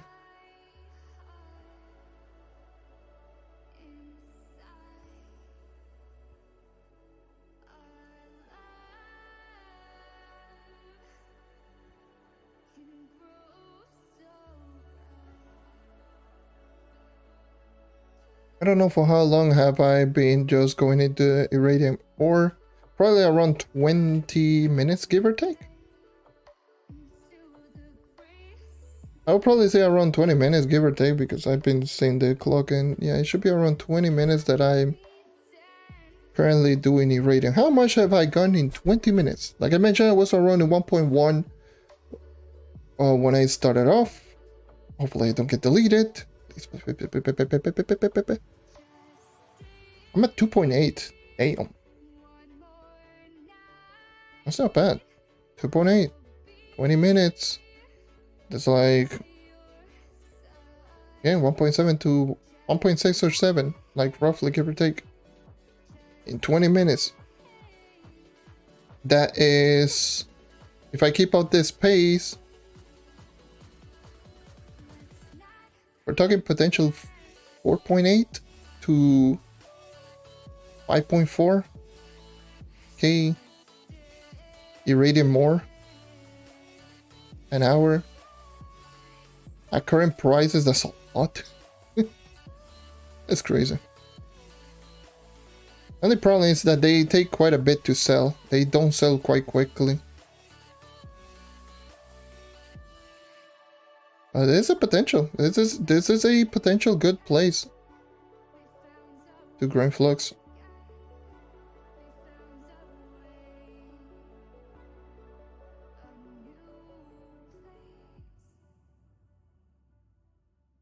Could be getting their power cell, but power cell really don't sell, like at all. Like I tried selling so many of them and they really don't sell. I can get some of them here and there, but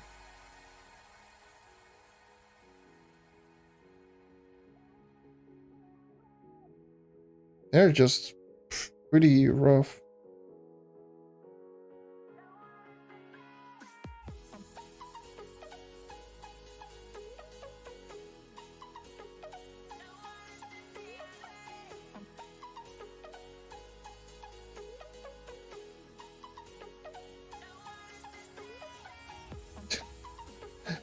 I missed that bomb so bad and I still got the registration. That's Trove.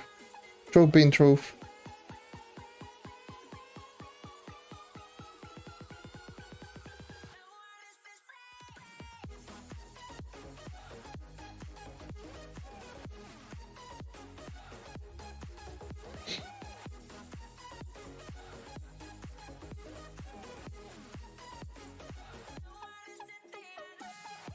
That's actually not bad. Not bad. It's actually not bad. Because just thinking about it, what are the prices on Irradium ore? Irradium. They're currently sitting at 265 to 300, but these are just exceptions. So usually 300 a piece. This is not going to take over Nitro in my eyes. Nitro, especially right now on Xbox, is just dumb.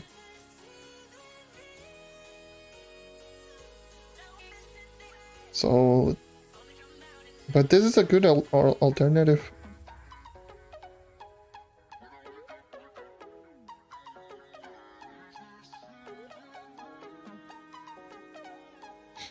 Let me do that recipe.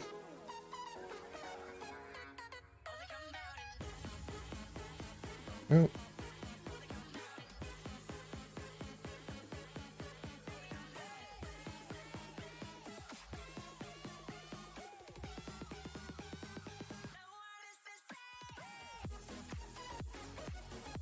That was a terrible bomb. I'm throwing bombs like so bad. Guess who's not playing Bomb Ariel?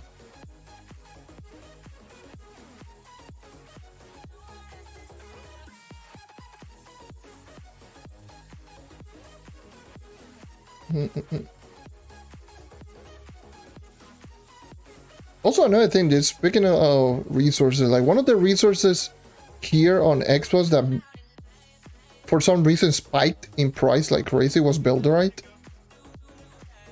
Like Builderite, like Ancient Gear is still in the 280s to 300, give or take, as well. But Builderite, I sold. How much did I sold? Like a 1,000 of them at 320 each or 325 each. Like for some reason, it's so much more expensive.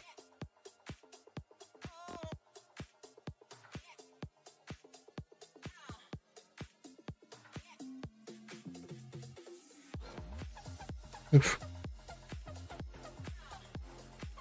Like it's so weird.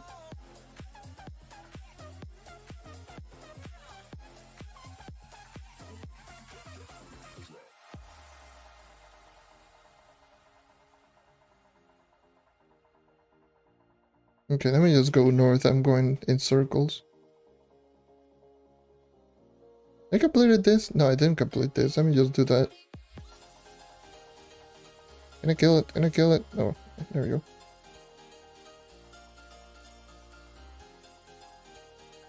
Let me just go north past F5.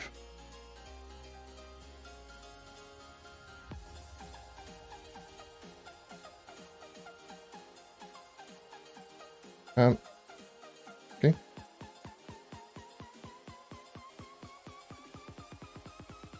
I'm just farming some irradium more, testing out the grounds.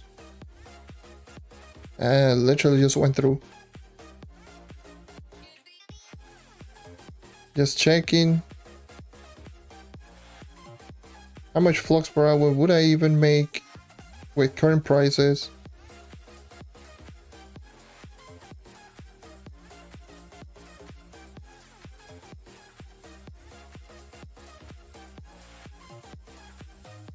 The beauty of experimenting.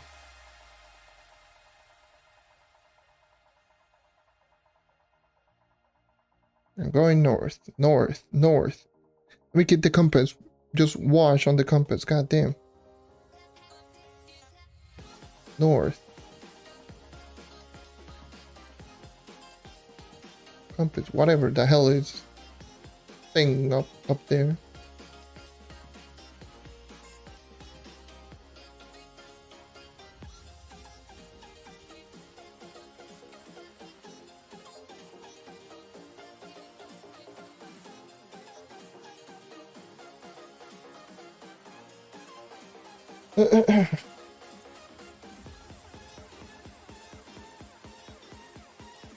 Damn.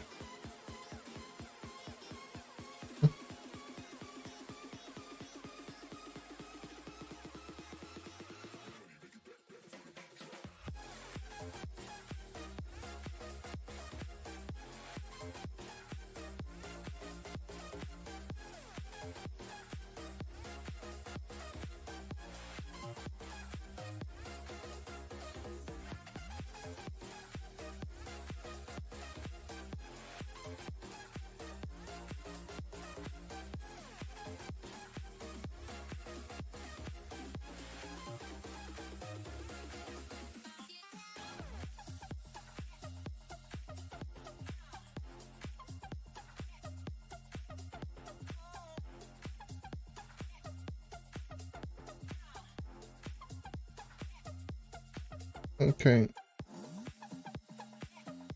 I'm just thinking, how much flux per hour are we talking about?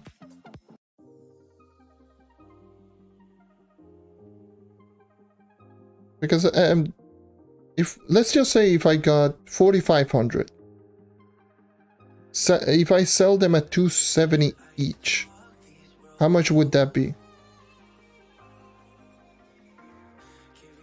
Calculator senpai, where are you at?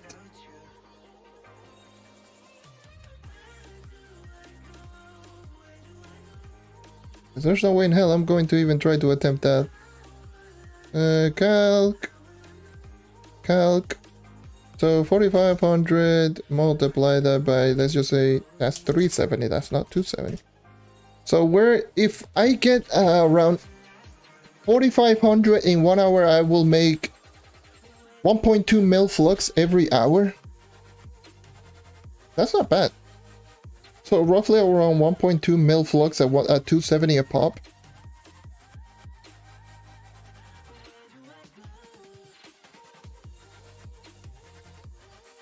That's not bad.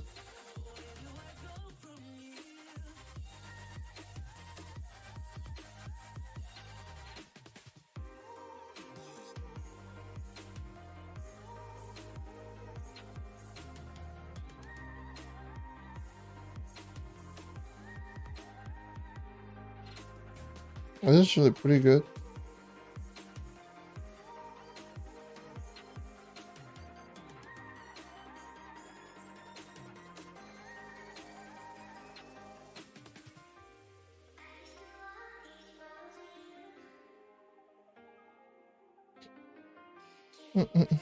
Yeah. They have been losing quite a lot of value, but that's just the way that it is. It's at least it's a new update.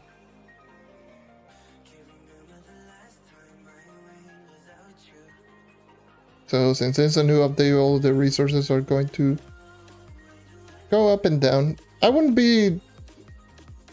And then again, I wouldn't say, at least in the case of some of the resources, they were not going to go too down too often, because they are going to be used for 5-star dungeons, especially for the keys. You need a lot of them. And a lot of the crafting recipe require way too many of them.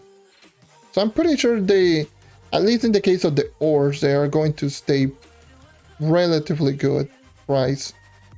It's not going to be nitro, but still going to be pretty good.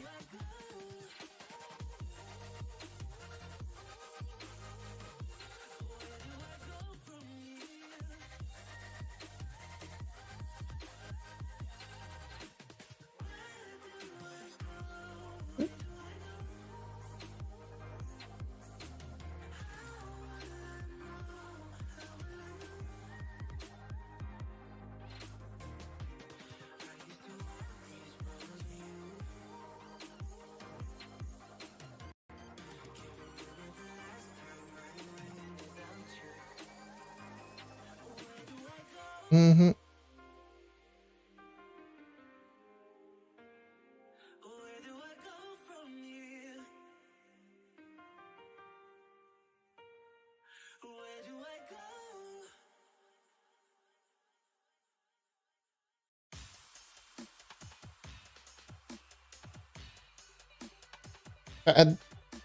The same thing, like stuff like the ash fern spoiling, I can see those just going down. The irradiant, the power cell, this resources right here, I can see them just also going down quite a lot.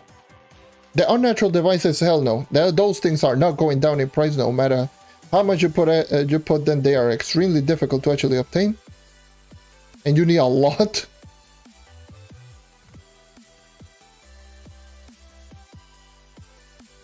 So yeah, that's definitely something. The souls maybe are going to go down maybe quite a bit. The ores maybe will go down, but they will for the most part just stagnate around this price.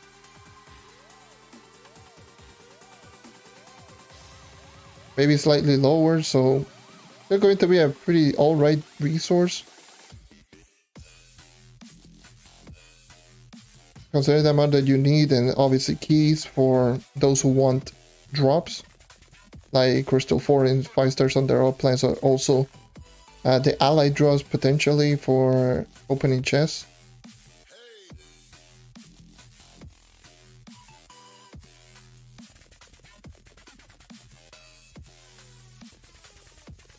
But yeah, unnatural devices and the ores are definitely something that I can just see them just somewhat maintaining prices.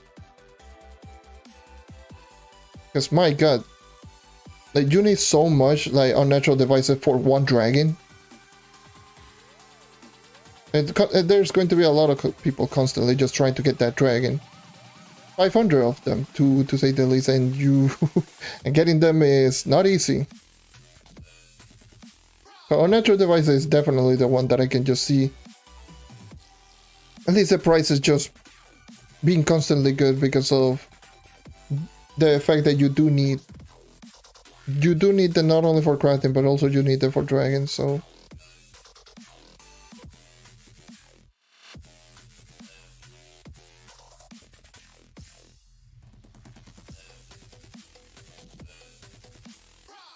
But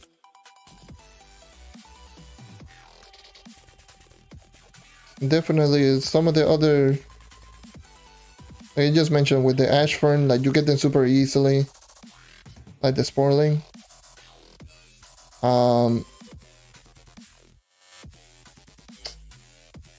Like the power cell, you barely use them.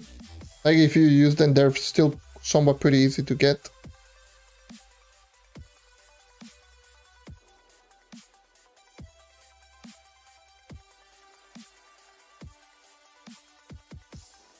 Yeah, well, that's a PC problem. That's just the way that it is.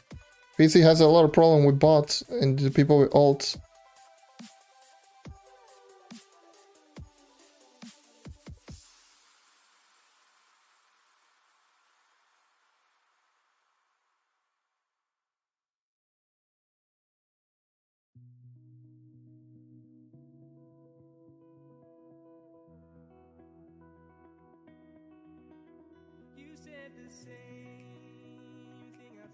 Like it's the same thing with like stuff like Ancient Scale. Ancient Scale on PC, they're super cheap. But do you want to know the price on Ancient Scale here?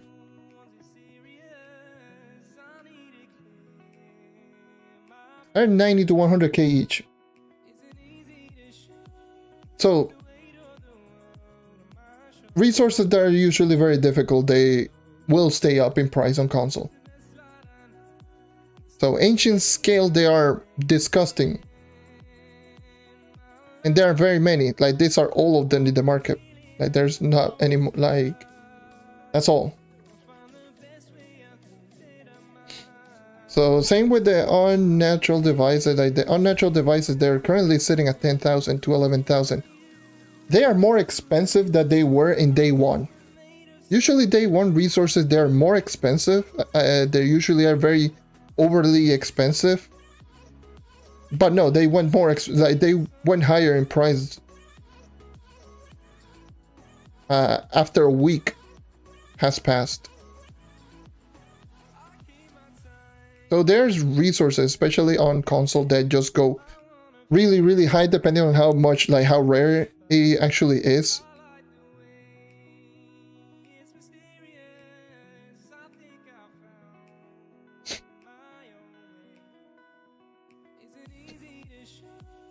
So yeah, there's very many stuff that are just ridiculous. And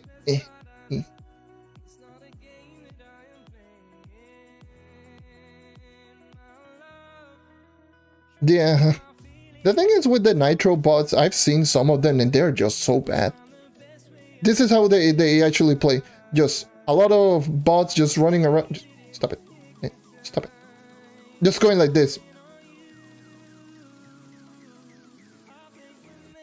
Literally like this.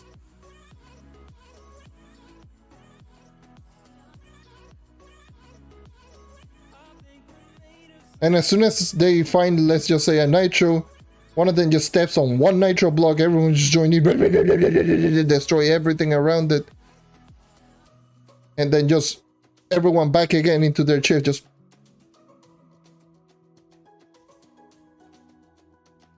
It's like so inefficient as hell.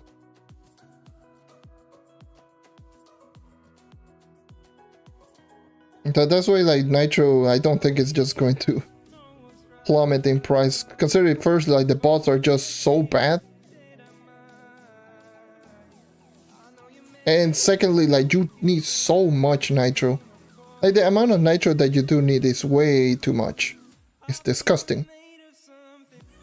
Like, you do need 30,000 Nitro just for one character to max out Crystal Level 4. For one character. Imagine for those who want all 18 classes. That's a lot. I do believe that's 54. gear. So 54 pieces of gear. Am I correct? 30, yeah, 54. 54 pieces of gear,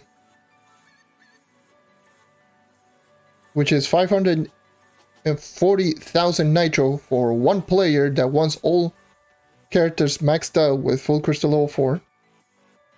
So I really doubt that the nitro is just going to go down in price, especially nowadays with people just upgrading their crystal 4 because of light and they want more light for over 11. I'm going in circles. Let me just restart this world. You know what?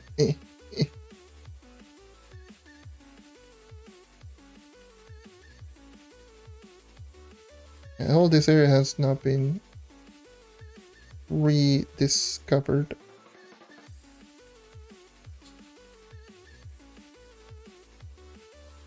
You got lucky with James Tyrell. Got 2 crit damage, 1. Can you not? Crit damage. Nice. Actually, very nice.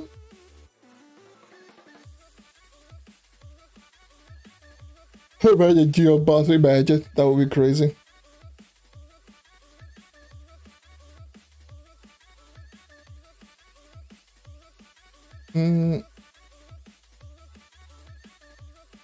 Yeah. Bots for the Geo caves.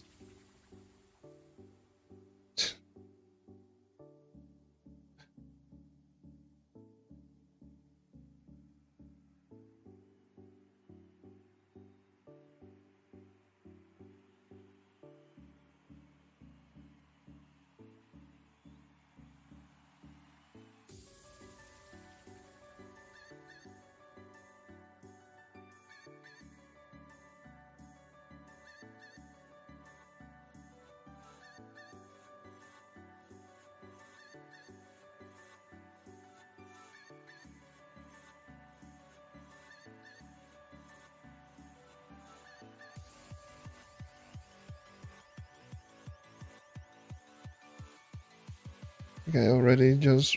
Yeah, I just went over all of these. I guess it should be good to restart the world, but I keep finding just a lot of them. Like everywhere.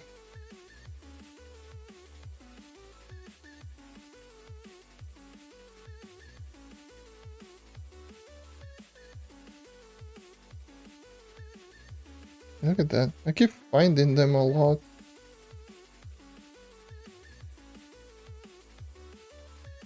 Especially like these ores are just super easy to spot. That's a good thing. You can just jump like really far up and you can just see that. Look at that. I just saw them like all the way over there.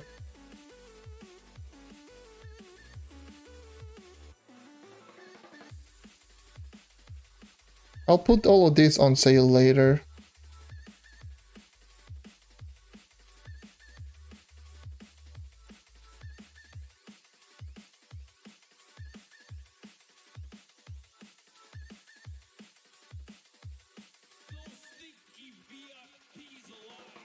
The same thing with the Ember Slag Ore. Ember Slag Ore should be something very interesting to go for later.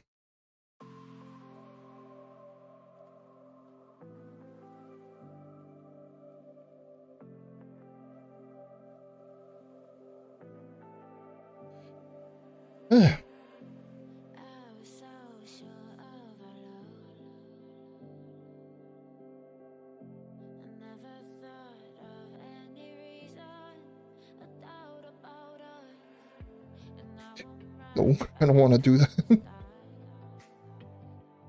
I don't want to invest in luxury items. I don't even do that with like 6,000 Dragon Coins that I have.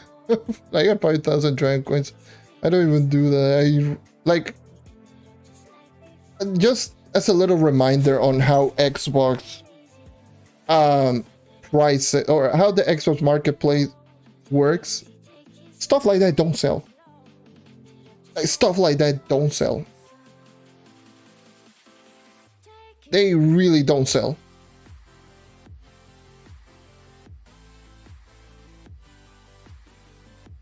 On PC, like, this is a thing that I noticed on PC. In PC, you sell everything so quick. And I'm pretty sure it will work on PC. But on Xbox, it does not work. Like, it doesn't. It is really something different because it is difficult to even sell event items. After, like, even rare event items, it is difficult to actually get them, sell them.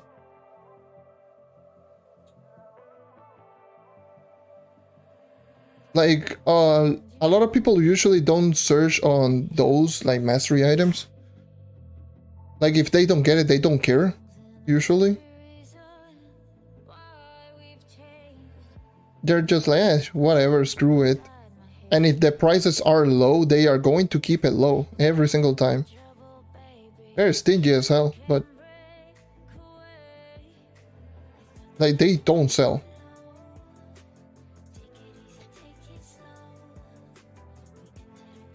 Like, you can literally just put in, let's just say you can put in,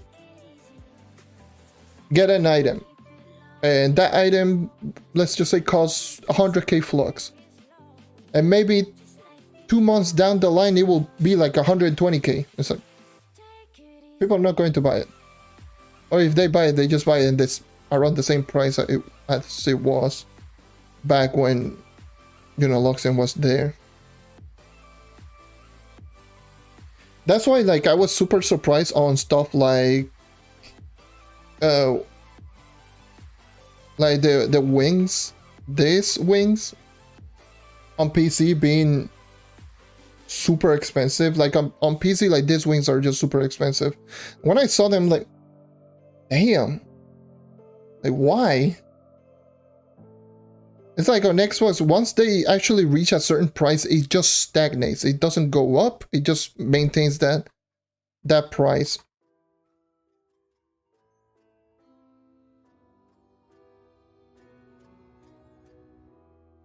And you can easily tell, like, even like event items. I do believe these are event items from Snowfest last year. They're still just roaming around, like, 80k. Like, event Luxem items usually don't sell. Like, the stuff that sells really well on console is rare drops, like Delph mounts. Usually, like, rare items that you can get, then those will sell 20, 30, 40 mil.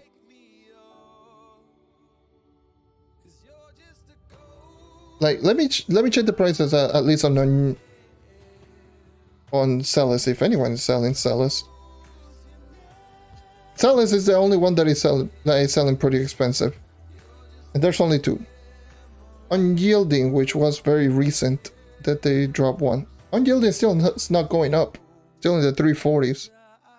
And the last time that we saw Unyielding is not going up. Like, in PC, I do believe Unyielding is like in the 700-800k.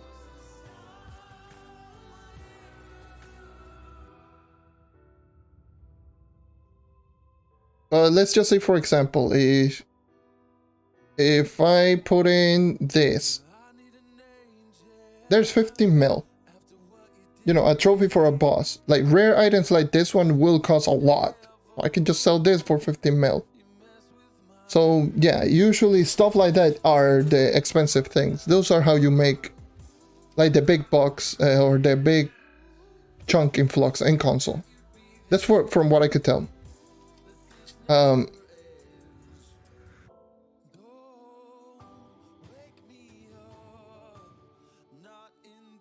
Like mounts,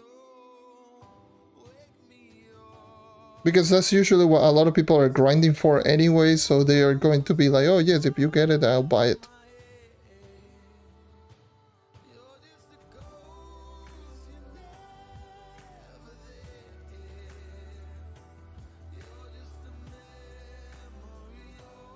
And same with, like,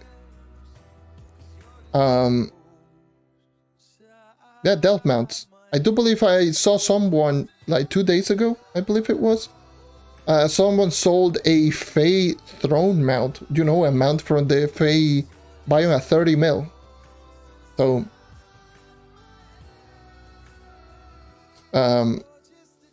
they sold that for 30 mil. They sold, I do believe they sold a Paragon Wings for 150 mil. You know, those stuff are what it will make you Flux. And yes, 150 mil. When I thought that was just disgusting. Hopefully that goes back down in price, my god. Who in the right mind is just going to go, oh yes, let's just go and buy the Paragon Wings for 150 goddamn mil. And plenty of Delft mounts are just still stupid expensive. Lunar Eclipse are 40 or 50 mil. All of the Fey items.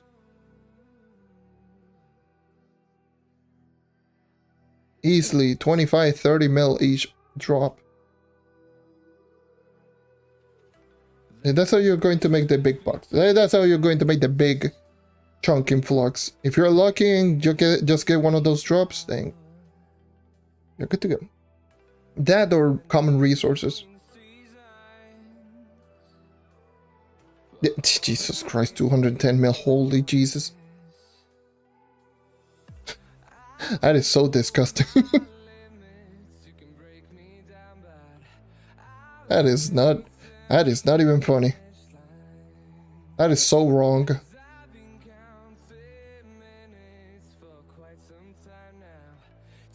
All right.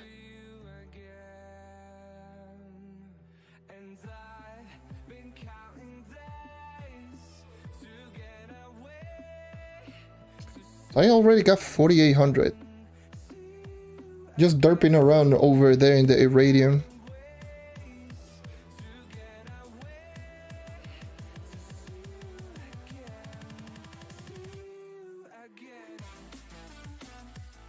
This is the thing that I just noticed when I played on PC. Like, there's so many things that just felt super odd. It's like, why are you buying this? Why is this selling? Why people are buying this? Why are people buying this item? Like, stuff that I normally am just used to never selling. And then all of a sudden they sell in like 2 hours. That's when I noticed that on PC it's super easy to market flip. Like, flipping the market on PC is so easy. Because people just are constantly buying and selling stuff in the market. A lot of people are doing that. On Xbox, not so much. Everyone is like an undercutting contest. Whoever can undercut the fastest. That's usually how it is.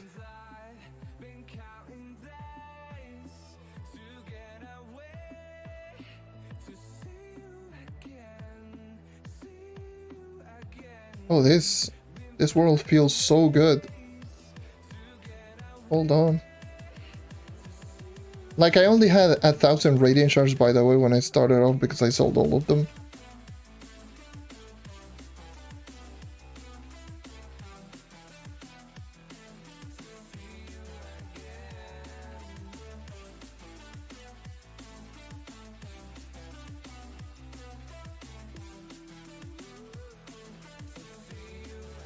Yeah, it's so random. Like, PC, like, there's so many stuff that when I sold them, I'm like, ah, damn, why?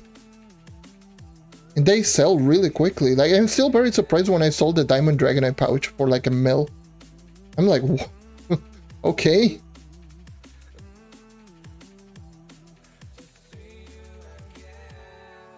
This world feels super good, by the way.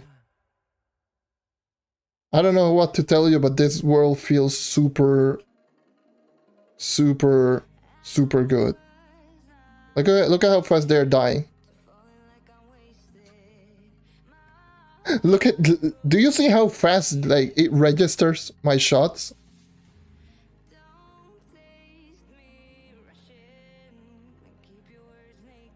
Like, it registers pretty much almost instantaneously.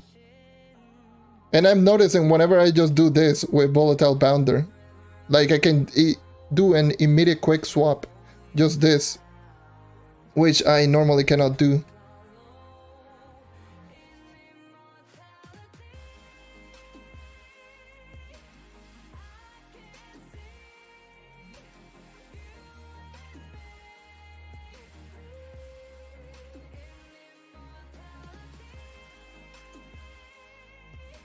It feels so good.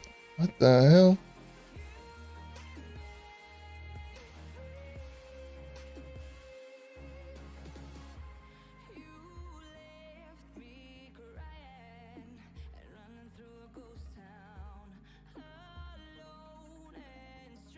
I bet there is a lot of radiant giants.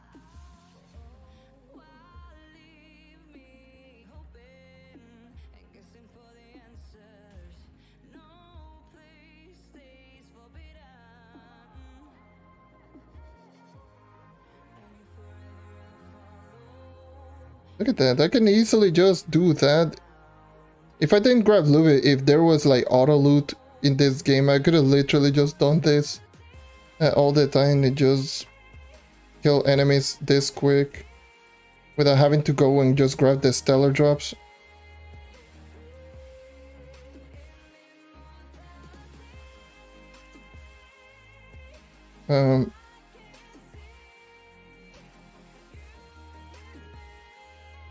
This feels so good.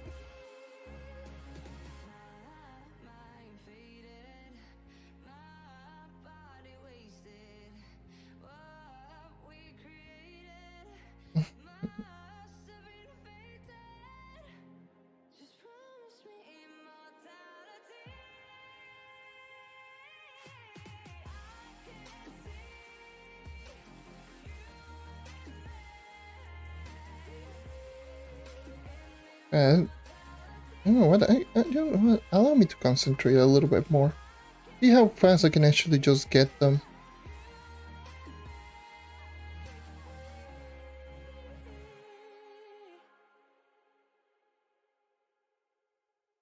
No, I'm not finding any radiant giant. That's always lovely.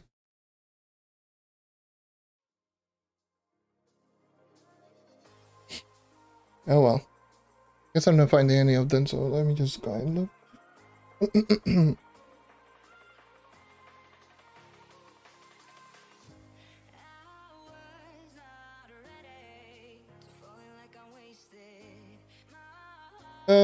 The Patreon effect drops or radiant. It's just every single bit that can just drop radiant shards.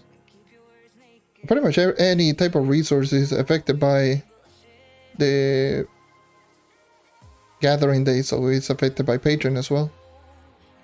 Not patron specifically, but gathering day.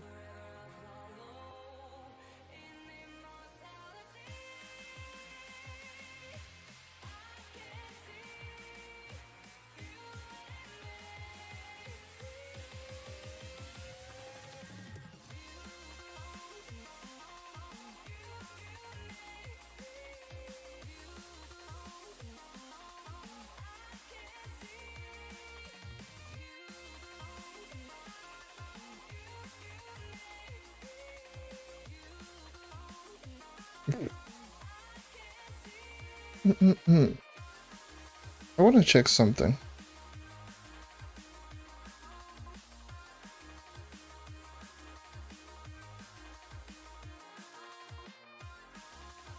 Because this something happened to me yesterday. Let me just re-equip Empyrean Vanquisher. Because something that I definitely noticed is on... What is it? On my knight, I noticed that my knight was just running way slower than normal. You know me, whenever I just see like a difference in movement speed, probably it's not that much of a difference. I just noticed it immediately. But the thing is with the knight, I noticed that my knight was just moving slightly slower. And that's just because it happened to me like the same thing that happened with one of my empowered gems on the test server. Like on the test server, I was just glitched out on one of my Empower gems, and it was the Fate Trickster class gem. So I had to re-equip the gem in order to actually get the effects. So yeah, I noticed that I wasn't even getting the movement speed buff from the Vampirian Vanquisher after the first maintenance.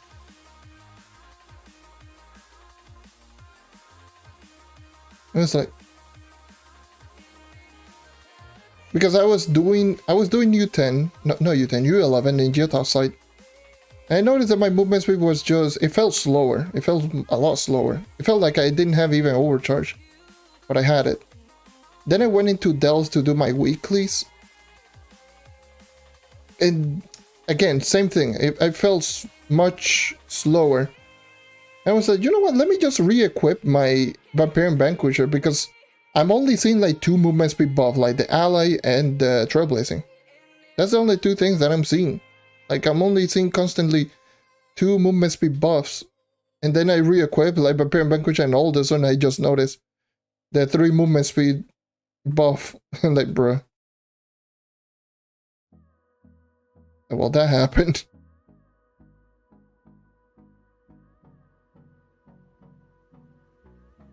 So yeah, that was the thing that did happen with me in particular. But yeah, now then it felt like it was just so immediate. Like I immediately just felt super snappy when I re-equipped Vampirian Vanquisher. Are you telling me that I've been using the knife for the past like 3 days after maintenance? Didn't even realize. I pretty much shook it off as, you know, it was, you know, slower kill time, so I was just slower in general. But nope. Just dumb. Dumb. Just me being dumb.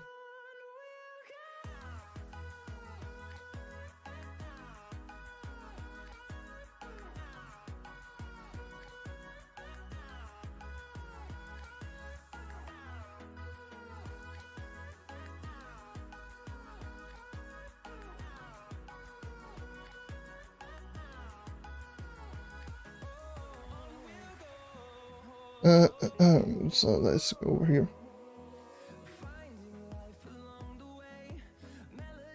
Yeah,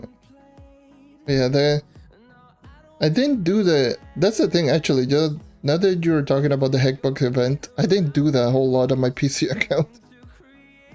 I only did it to even potentially get like my allies, but I didn't do it. I believe during those events I was busy just working on videos for the most part. So I was just like, yeah, who cares? I'm already done with the event, got everything.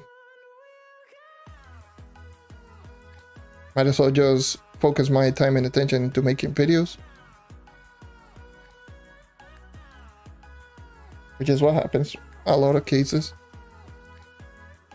Like, I'm either just focusing making videos or just focusing grinding.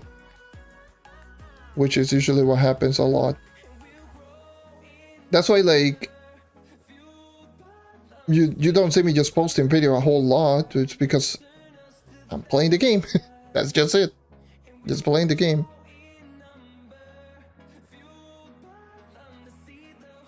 I want to play the game as well.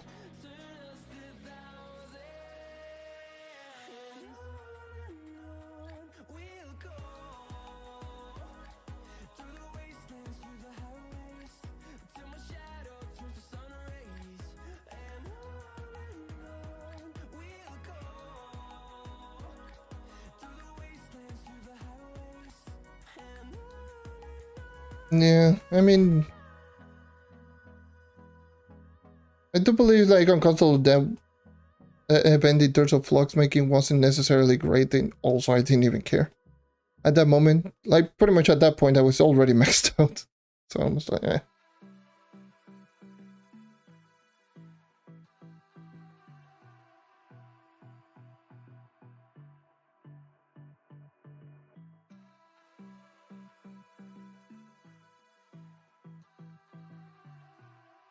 I believe they... Yeah, that event... Yeah, that event wasn't necessarily too great. Like, if I don't recall correctly, like... You can somewhat sell... Like, you can sell stuff using Crystal and you can just sell them for other players. You know, crafting a lot of items. Yeah, you can craft items, sell them. And that doesn't work. That doesn't work a whole lot here. It's weird, but yeah, that's the truth.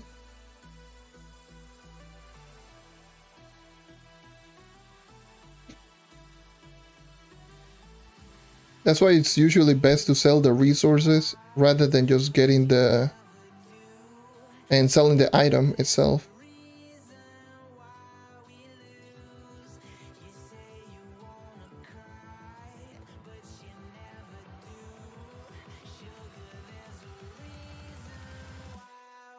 Oh yeah, the event was good for farming Flux. I had good RNG just to get a stupid mount. I ended up losing because I didn't hit... I grinded the whole goddamn event. Because that's another thing. My RNG is not great. Horrible, in fact. So usually when an event comes out, I had to spend on the items rather than just get them myself. Because I don't get them. I never drop anything. I still remember Turkeytopia. You know, that bio memento that everyone was just getting it in like 2 hours. 3 hours. No, it took me 45 hours to actually get mine.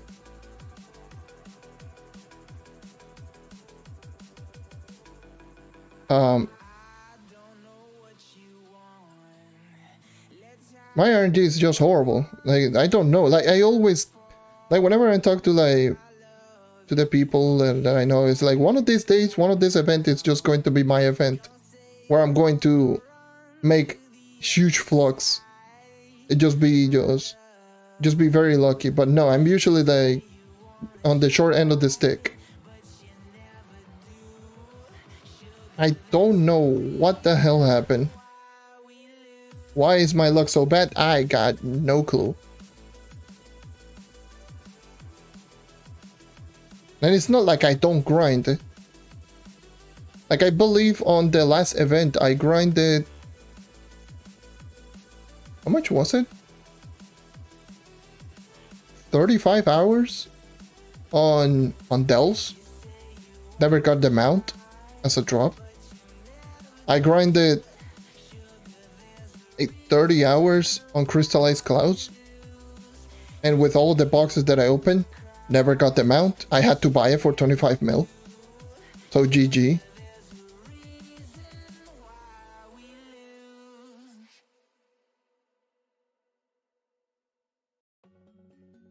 That was horrible.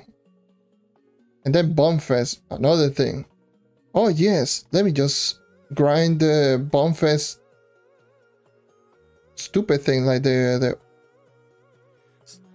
Bomb Royale bomb style. That those were very expensive. Oh yes, of course. Only got 4 in total. Grinded the whole 2 weeks. And out of those 4, 3 of them I needed it. I sold one for 11 mil. And that was it. Which I ended up using those 11 mil to get the rest of the bomb style that I was missing. So I went net even.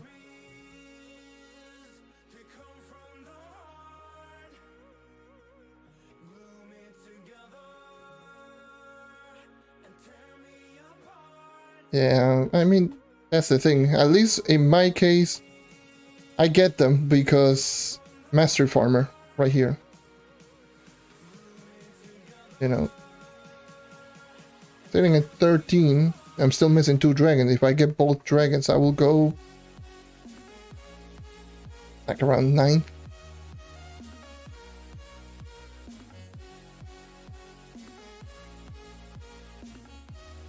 Not to mention all the stuff from Bomb Royale.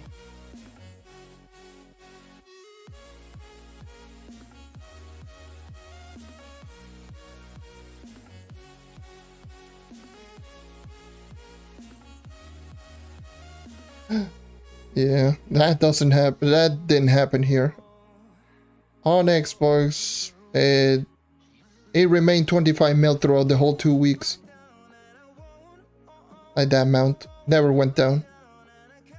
Barely anyone got it. And when they got it, they sold it for 25 and never went down below 25.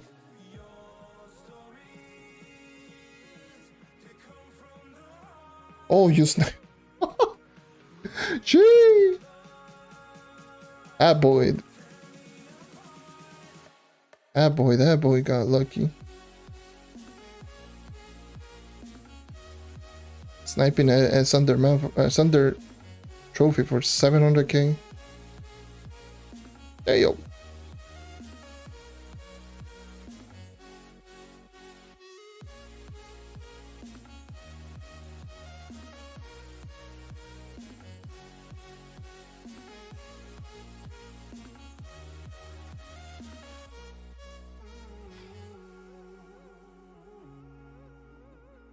No, I do not have the Paragon wings. That was the literal only item that I was missing before this update. Literally the only item for mastery that I was missing was Paragon wings. And I was very close to actually just buying them. But this update came out. So, rest in pepperoni is all of my Flux and credit pouches.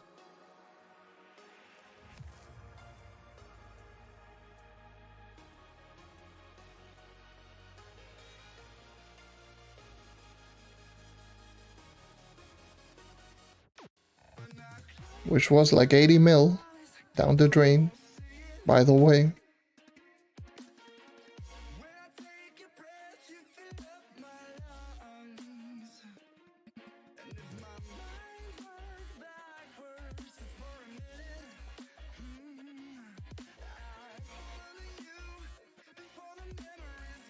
Because we got smacked with an event with 6,000 credits. Then we got smacked with the 3 store packs, which was 10,000 credits. And not to mention I bought already plenty of bomber boxes. 4,500 credits times 3 and then 1,500 credits. And that is all my Flux right there. Oh well. What can we do?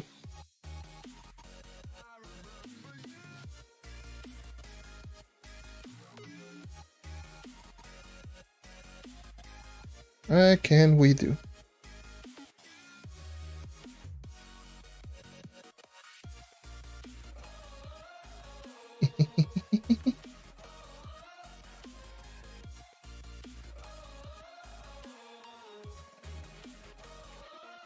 I don't know, like credit pouches have been dropping in every platform. It makes close to no sense, but I'm not complaining. Maybe it's because the amount of players that are just joining in into the game, then they're going crazy. Dude, let me just sell. Oh yes, I want to sell, but they always try to undercut each other.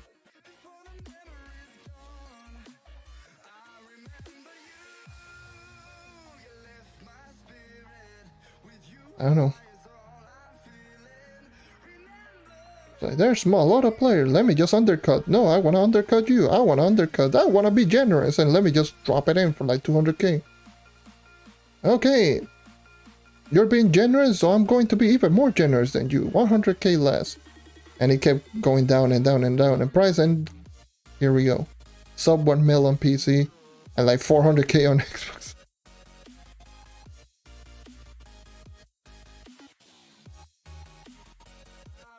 And it's just crazy because, what was it, like a month ago?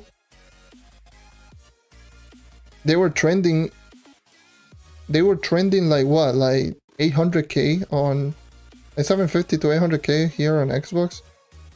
They were constantly going up and up, but then all of a sudden they just plummeted down in price.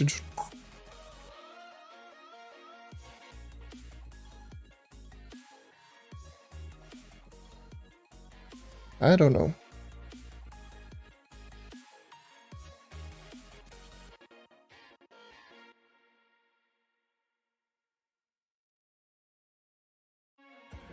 I believe the credit pouches prices normally just went extremely high up because no one was buying them due to all of the duplication problems that happened with this game. I still remember that a lot of people just duplicated a lot of the store packs and just getting a lot of credits essentially for free, which essentially just made the demand much lower and people were just selling it much higher for no reason, which was a really big problem on PC. That's when the prices, I remember that's when the prices went from like 1 mil, maybe 1.1 mil to like 1.7 in just an instant.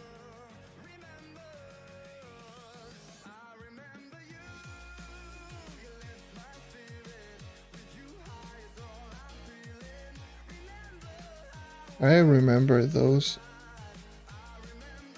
When people just say, people did say about that.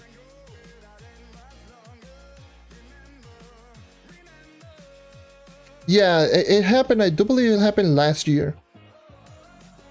Where during around the Bard update. So exactly 1 year ago.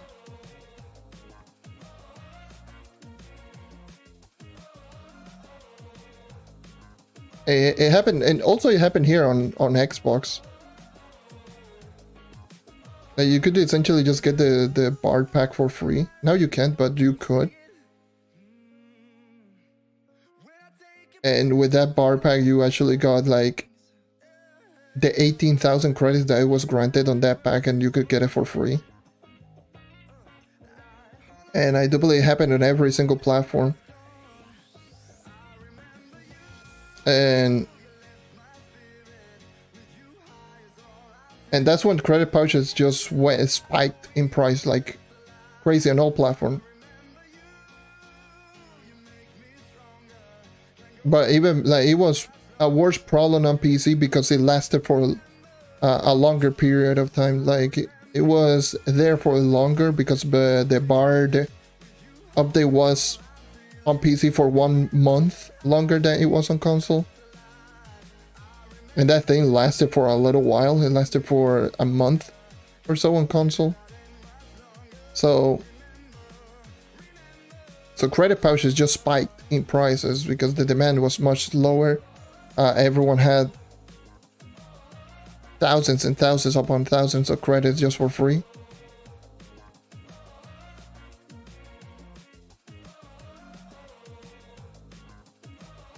Oh, the good old duplication, credit duplication. Whew. That was a mess. Let's just say that was a big mess. So maybe that's also the reason why credit pouches are going down in price. It's pretty much they're just maintaining, they're going back down the price before before all of this happened. So pretty much they're back at the price that they were before all of this mess happened with the credit duplication and such.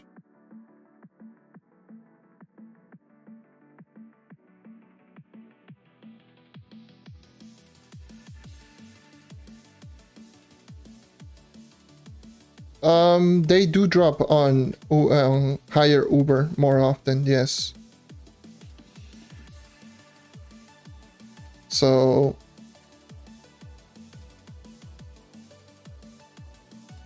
yeah.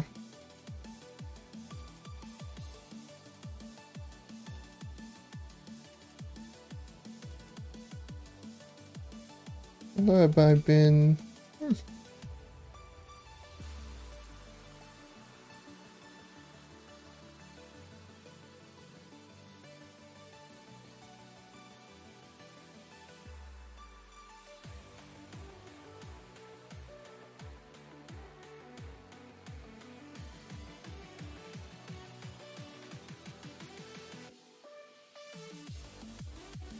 Yeah, that's a thing that I noticed on PC. It's super easy to make Flux. Like like I mentioned, you put in something on the marketplace, more often than not it's going to sell. Like, and you will scratch your head just thinking like, why does anyone even need this?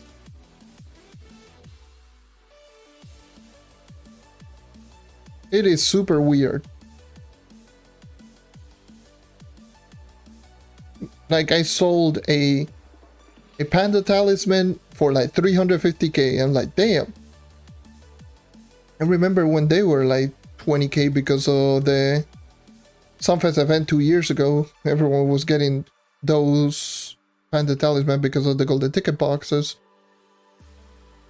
So they sold immediately. Then I got another one. I sold it for 450k. I put in a Corgi Talisman. I sold it for like 300k. I got a Mian Talisman. Sold it for 150k. I'm like, god damn, what the hell is even going on?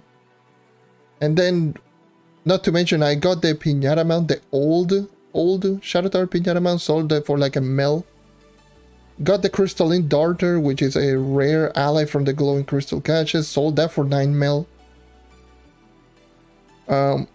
The Diamond Dragonite pouch, which I got that and I sold that in like a day for like a mil. And all those items that they take, usually they take like a week to sell, and sometimes they don't even sell here on console. So it's wild to think about all of that. It's like, what the hell, man?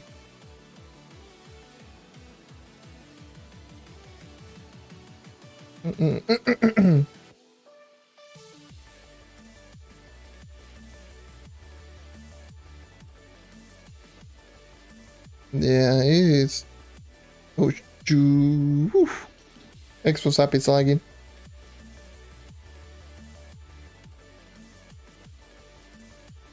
Expo's app is lagging. Hold on.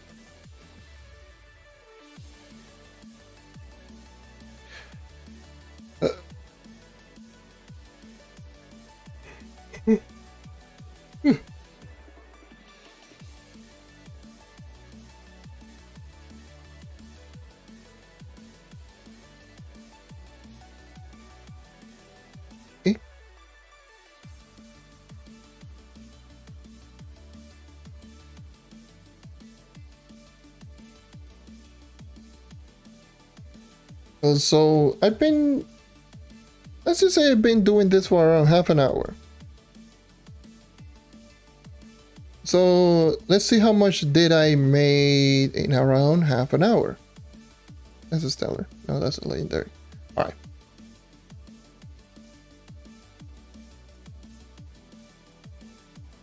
$14,000. How about if we include this?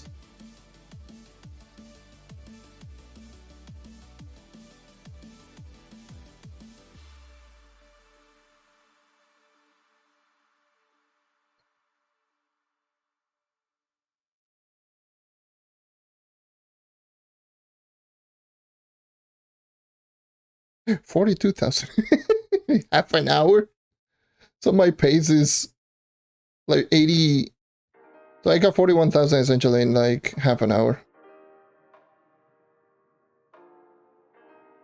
With this pace that I'm going.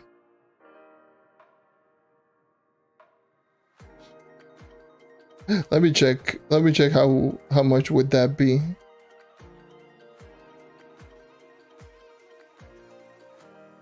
How much is that pace currently right now? Let me just look at all of these. Calculator. What are the prices on rating shards? Again. They're 24, 25 each. Now I'm back at 1920. Why the hell do people do this? Why people do this? Especially this. Put them all in stack. Like what the? Why would someone just go like? Just. All right. Let's just put in 20. But the actual price is 24. But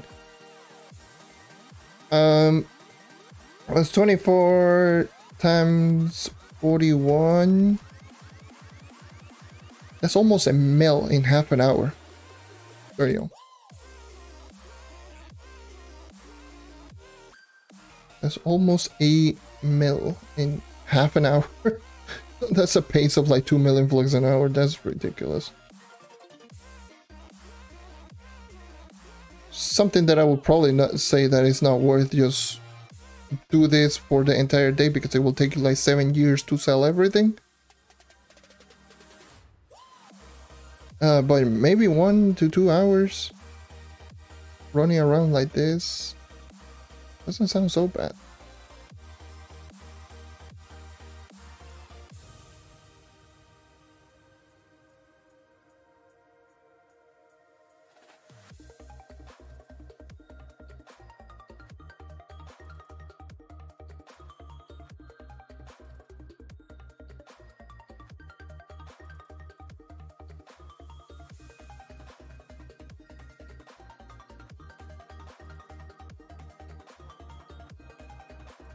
What the hell? So I pay 2 million flux per hour pace, give or take. On Irradium ore, it was give or take around the same pace.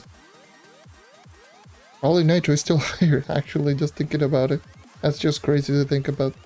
Like, Gonda trains is just going to be so disgusting now that Nitro prices are the way that they are. So that might be something that I might go for. And Nitro, I know they sell quickly. So that might be something.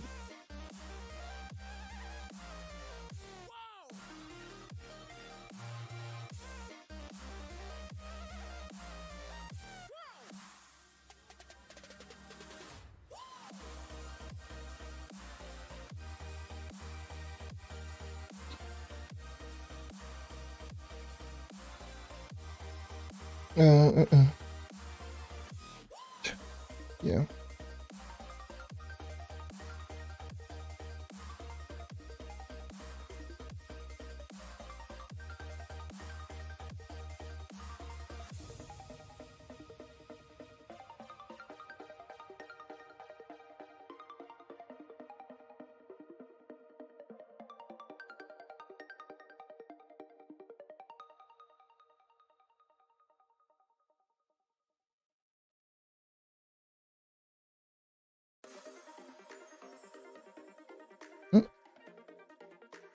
Going for this.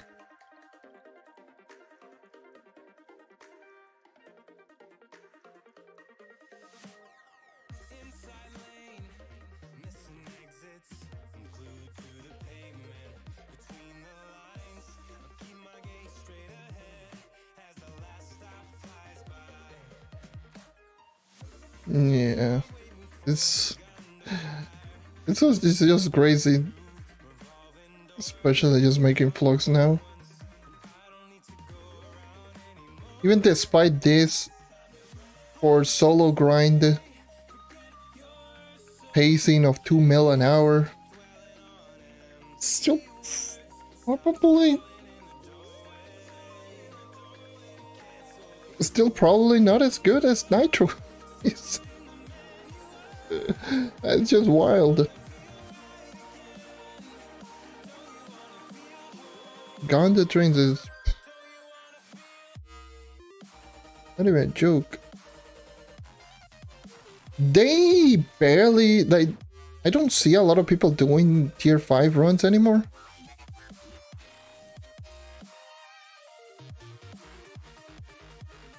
It's just that a lot of people really don't like Geode. At least on Xbox, people really don't like Geode. I'm pretty sure there are people that are doing tier 5. For sure. Like, I'm pretty sure they are tier 5 runs, but... God damn, it's so unpopular. Like, people really don't like it.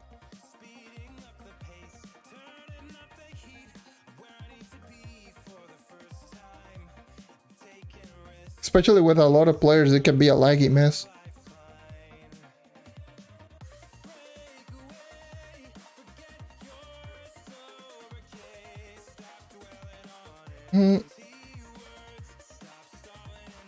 I changed my night is right here, maxed out. I'm just running around with my Shadowhunter. Shadowhunter is my 4th highest in terms of PR.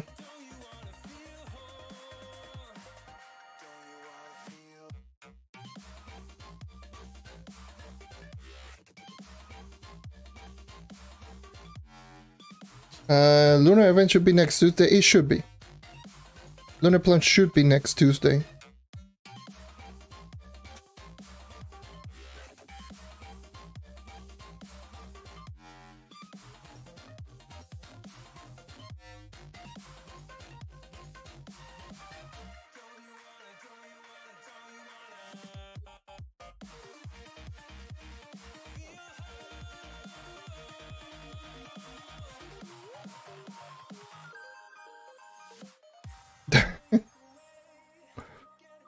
Going full whale mode.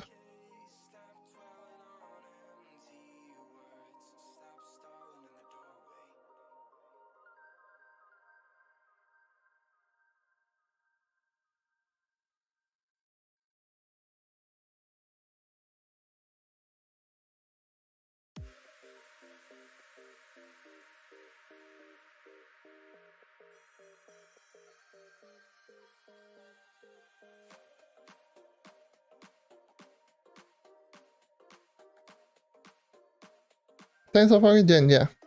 Okay, so it's next week. Guess I gotta grind at least some CPs for the store pack just to have that prepared.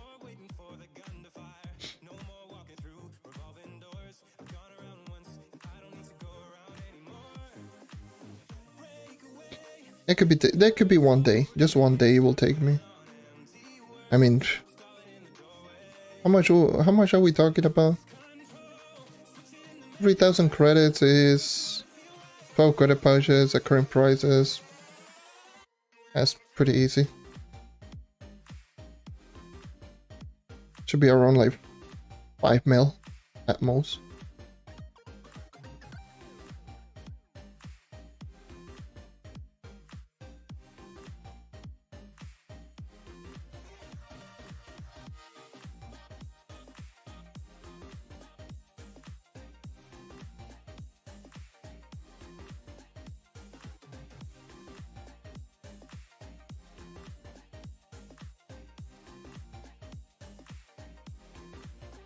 Hopefully they don't pull like, oh yes, now it's 3.5k or 3.3k, because that is the one that is so discouraging. Like when they put in a store pack for 3.3k.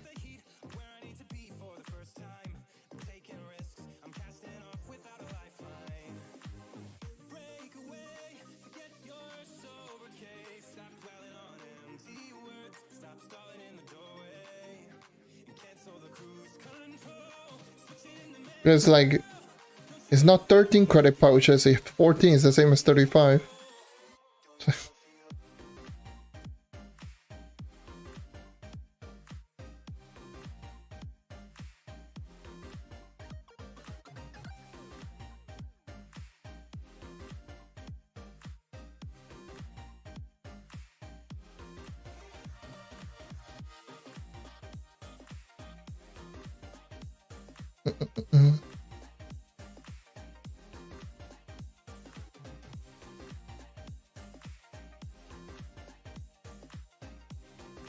What's going on in the club chat?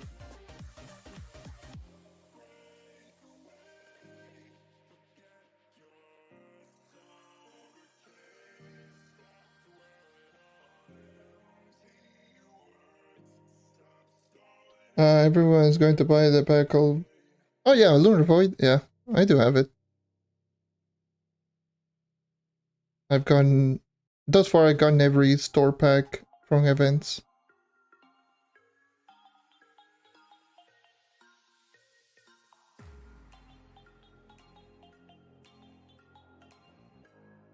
Unless there's going to be a new one called similar.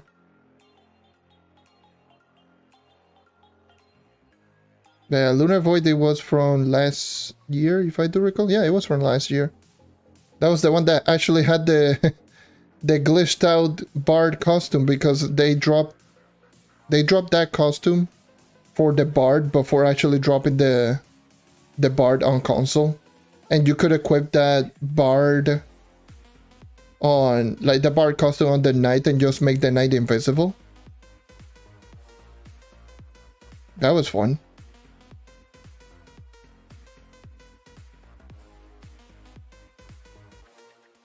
I'm pretty sure there's still some people out there just running around with an invisible knight.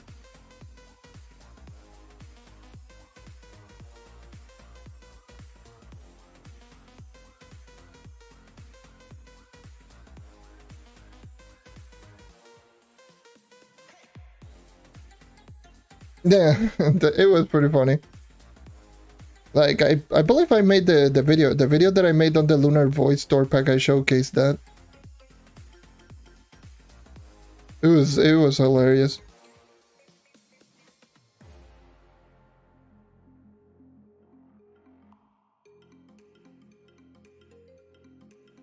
The new store pack should have a Solarian costume because oh my god, all of these costumes are so bad.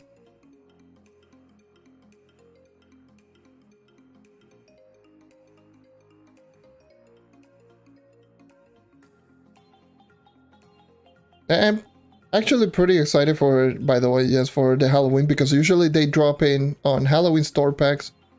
They usually just drop in some good costumes. And some of my favorite costumes are actually part of Halloween's, like the one that I'm using in Shadowhunter, the one that I use on Night. You know, those two are part from Halloween, like Shadow's Eve store packs. So they usually just drop like really good costumes that I really do like.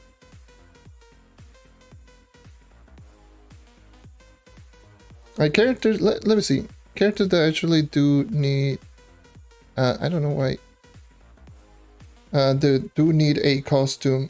Obviously Solarian because new class. Vanguard, like Bard has more more costume than Vanguard in the Dino Tamer. What the hell? Like, Pirate Captain with 21, Vanguardian with 20, Ice Age with 22, surprisingly, Draco with 21, Gunslinger with 22, Doom Raider also with 22. Like, Bard is all among the most costumes in the entire game. It's just crazy. Because it's like, it feels like every single store pack has a Bard costume. Especially recently.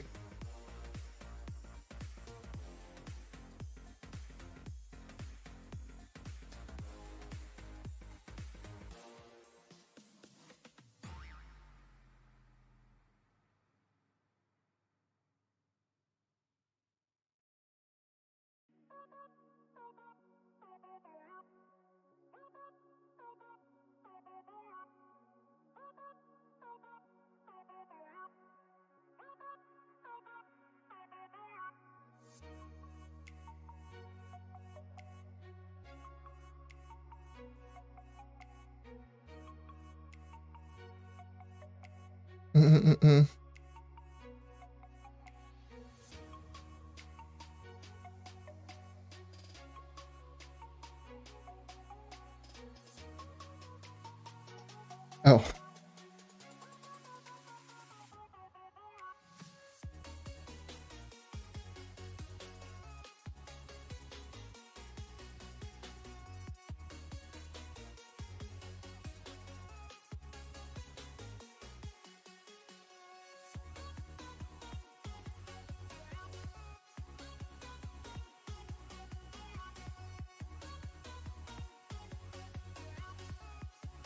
Mm-hmm.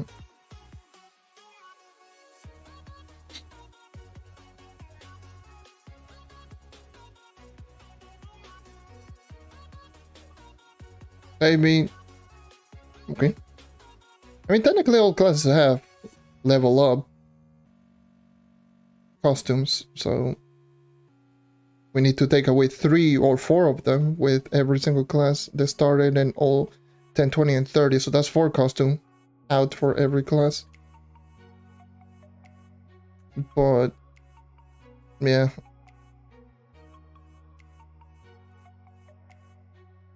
Am I making Flux right now? I mean, I'm grinding resources, yeah. I'm not selling anything, but I will definitely sell those, for sure. The problem is, like, with Pirate Captain, it received, like, a really, like a costume, actually, in this last event. But, god damn, it was so ugly. this last event, like the Paracata really got the short end of the stick in the last store packs from Sunfest. Like the Revenant costume is super unique, and oh boy, I don't want to just have to get rid of notifications. Please and thank you, don't invite me so much. I'm playing Trove, I'm streaming, Jesus. I need to get rid of the notifications then.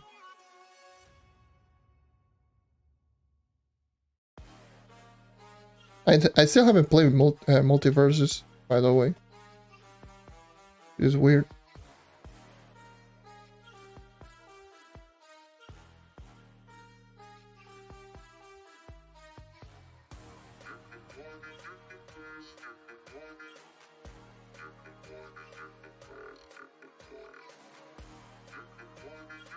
What's the worst class right now? I would probably say Gunslinger. Gunslinger is overall the worst class.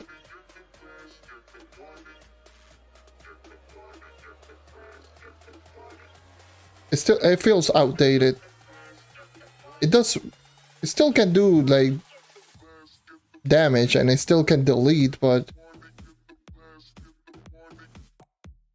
they are like it's just Gunslinger has so many problems. Especially like stuff like for over 11 you want burst, like really good consistent burst damage. Gunslinger only has ults. So he can delete, but that's about it. And it pretty much just relies on ult all the time, but at that point just use any other class that can do the same with less setup, and it's much easier to use all around. The Gunslinger feels outdated, which makes sense. It's the second oldest class in the game, so and it didn't get rework ever, and for some reason it got nerfed. Like, why?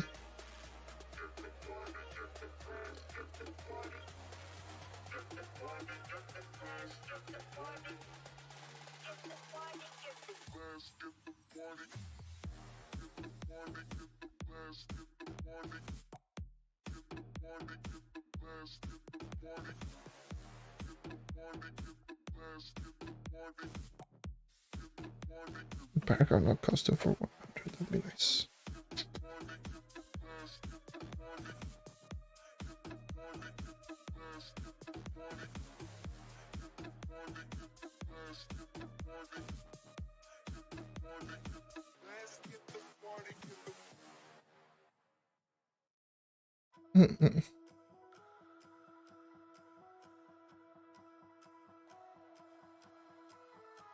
Did you change profile picture?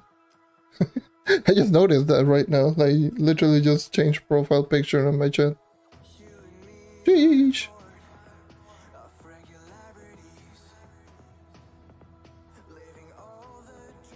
Like, I just went like here, and then you see a different profile picture with your name. Wait, what? I mean, I don't know how to answer. It's barred for Uber 11. If you're asking if it is good, I have no clue, man. I've never used, like, the only classes that I use in Uber 11 are Shadowhunter and Knight. That's it. Like, I got no experience with any classes. I'm like saving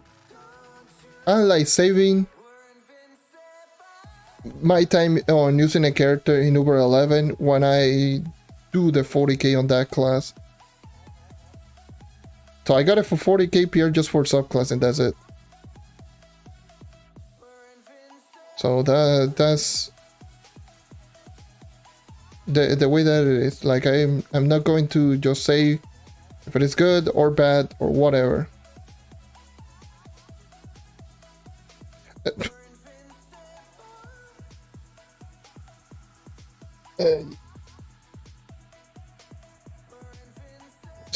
So yeah.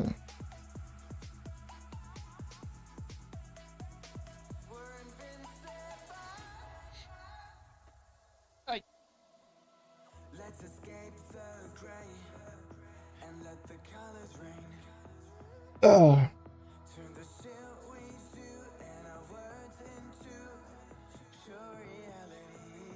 Yeah, Bard, I'm pretty sure Bard can one-shot with tier 3 song, battle song, and musical master, or probably battle song, stage 3 basic. I'm pretty sure it can one-shot in Geo Topside at the very least.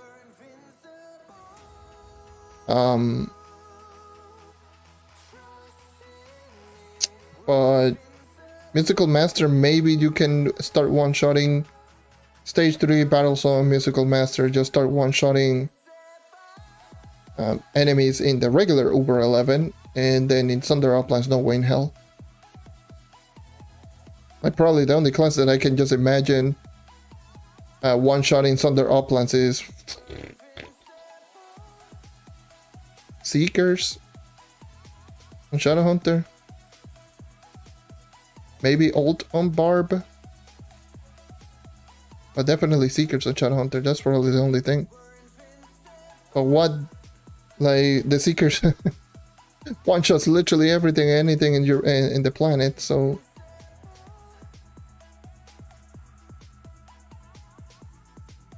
I'm pretty sure just Battle Song. You have to have Battle Song for one-shots with Bard. And stage 3 basic there, because there's no way in hell that you're going to one-shot without any of those.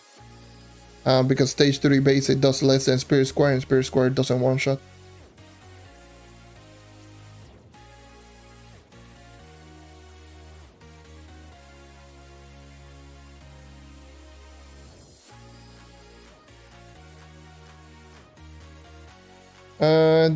Did I farm I got it. I technically farmed it, but I got very lucky on that mount. That's one of the few times that I got very lucky. It was, I do believe, the second week that Daughter of the Moon actually dropped on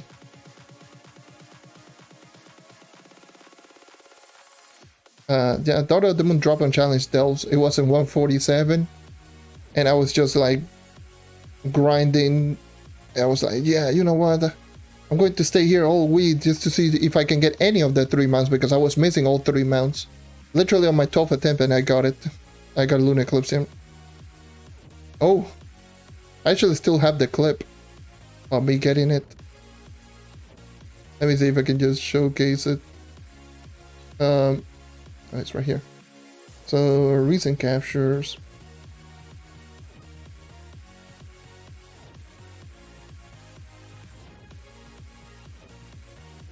I don't do a lot of clips anyways, so it should be very easy. Trove, where you at? So where you at? It was very old clip. Here's the clip. There's the clip. 148. So I was doing 148. I was just waiting until the boss, like the timer expired, so I don't kill the boss, so I do reset. So I'm just like waiting.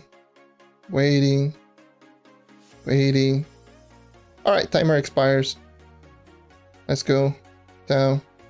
Just kill it. Just kill it, and then, lo and behold, killed it, and there it was. Right there. Right next to me. So yeah. That's how I got my Lunar Eclipse, yeah.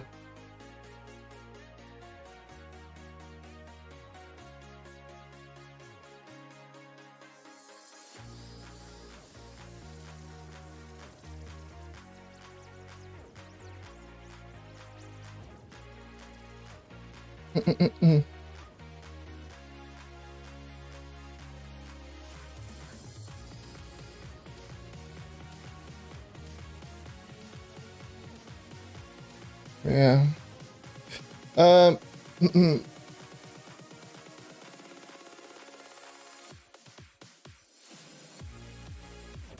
Like, I'm pretty sure you can get Lunar Eclipse in, like,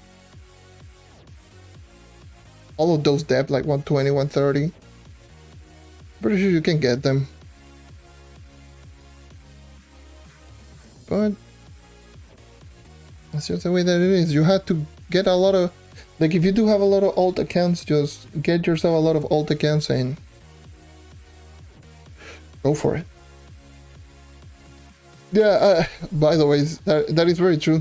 That's the problem with one-shotting with Bard. Like, the amount of setup that you do need is like, you need stage 3 basic, and you also need battle song active at that moment. And even more so if you do want musical master as well on top of all of that, like, you can do some disgustingly huge damage. But the problem is maintaining all of that.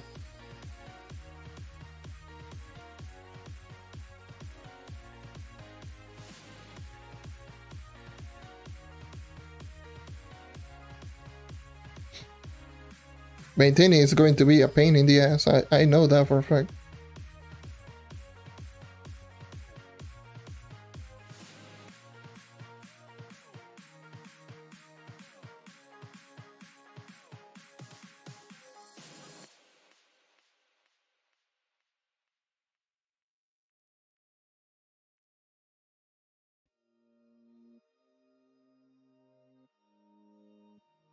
I want to check out, like, how would a bard do with musical master only, and maybe potentially, like, just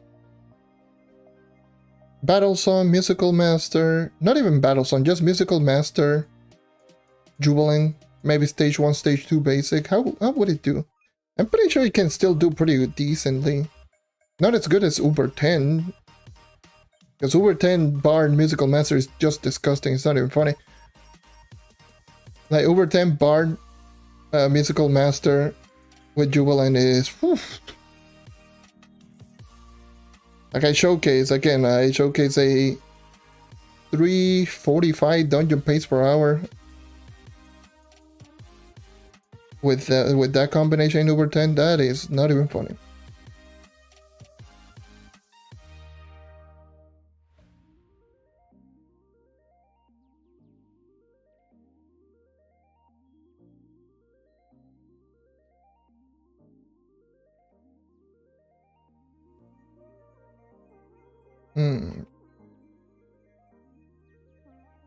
So I've already been derping around quite a bit.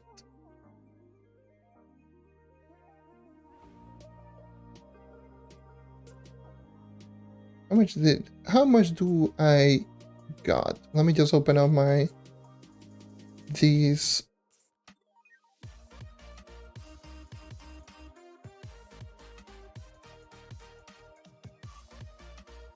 Uh,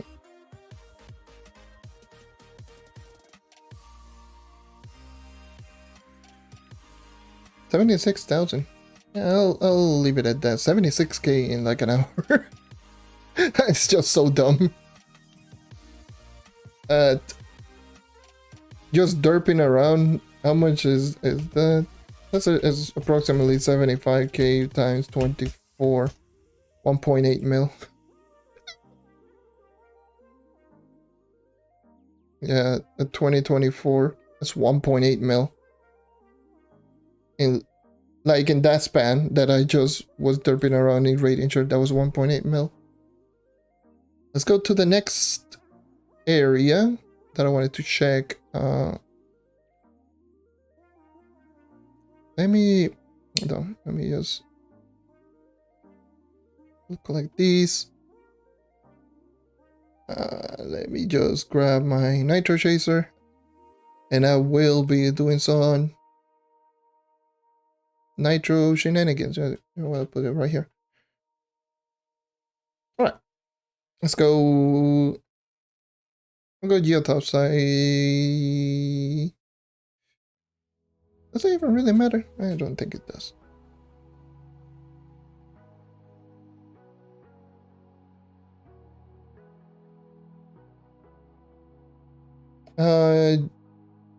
You don't have really good style on him, but I can commit.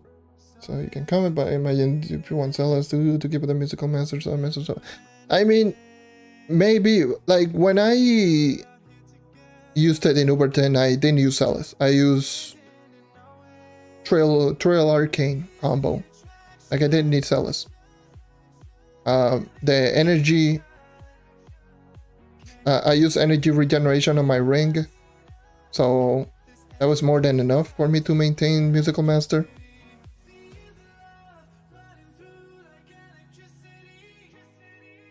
But yeah, like in order to make Bard very effective, you need a lot of setups for it. But once you get the setup, it is super good. My nitro, by the way, I think I had no nitro. I sold all of my nitro. So I should have like 10 right now. I got 72. Okay. Yeah, practically nothing.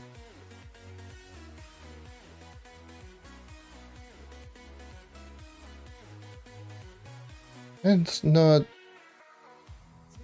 waste too much time.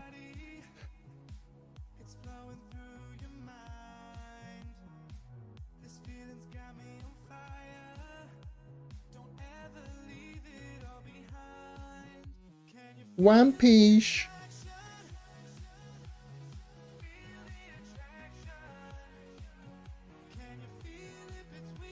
Gathering Day Nitro Chaser. Whew. Now that's a good combo.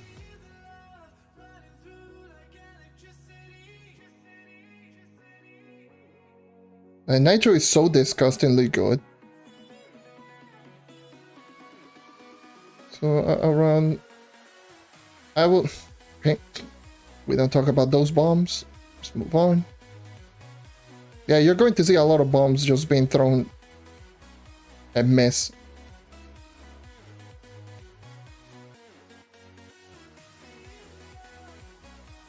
So just ignore those bombs.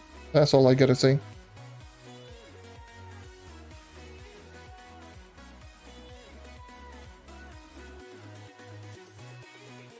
Which is what I still remember, like, that's one thing that we used to do with the crystallized clouds. The grind with crystallized clouds, we used to just go ahead and just throw them without looking at them, and even if we did miss, so be it. That was the grind with, you know, grabbing the stupid coins. Can I?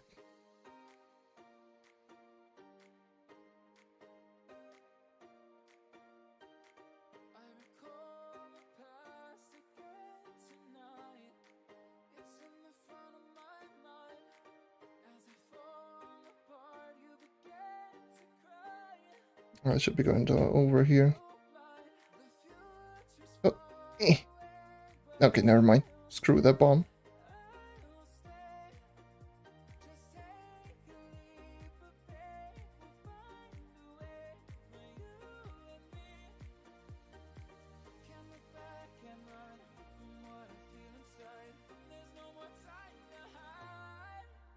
Like, being able to just get this movement speed just by dodging is so good. Because all the forward momentum that you do get with dodging plus the 40%, and it's so disgusting. I still remember when people were just complaining about the movement speed on Shadowhunter. Oh, it is too low. Give it 60%. Like, why? Remember when the dodge movement speed was 65%? Oh yeah, the good times. And people thought that that wasn't good enough. God damn. Oh, those are some great times. If you think Shadowhunter is good right now, oh boy, test server Shadowhunter would like to say hello.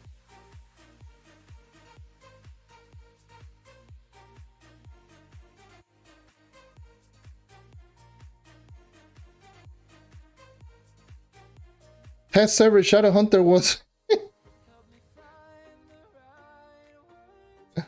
Oh my god, that was...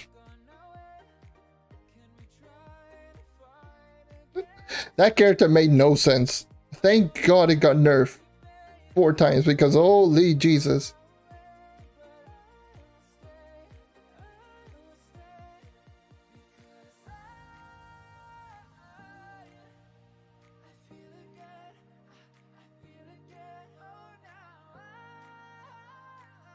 They tune up. They just made this character way too strong on the test server.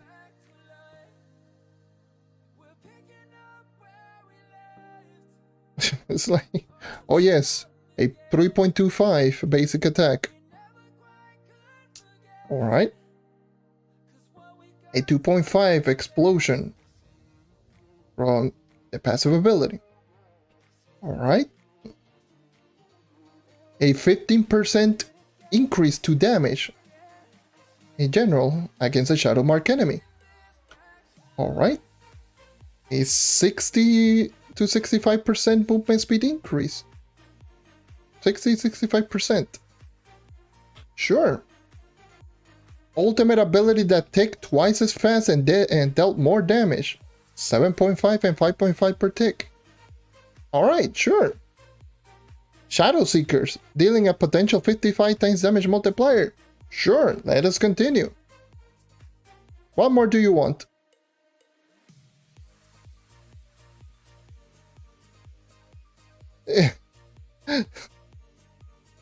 Like why? Sun Snare, 4 times damage. Sure.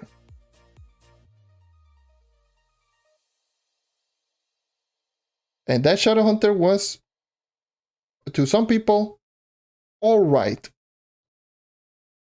It was good, but not overpowered.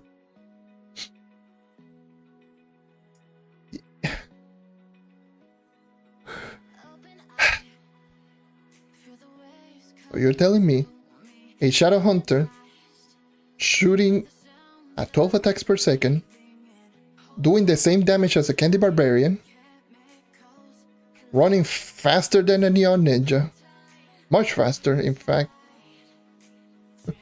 having the most range in the game at that moment, being able to shoot through walls,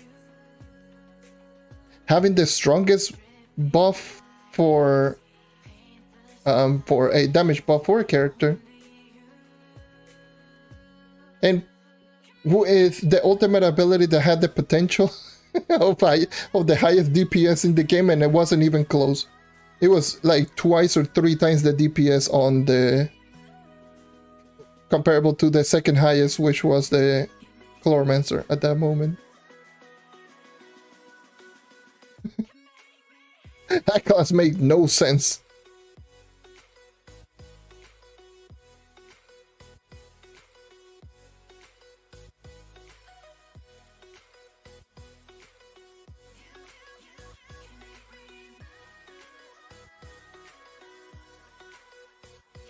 Oh boy, that class made absolutely no sense.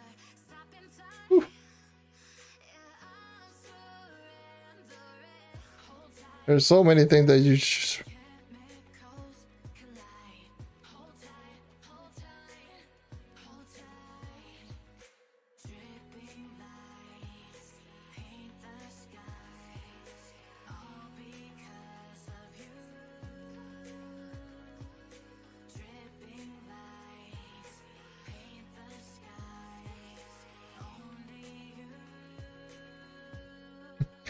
then have the speed bonus with the speed hacks. Gee.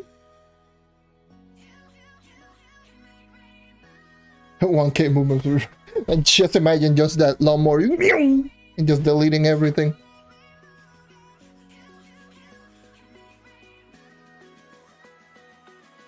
That boy be giving you a haircut. Just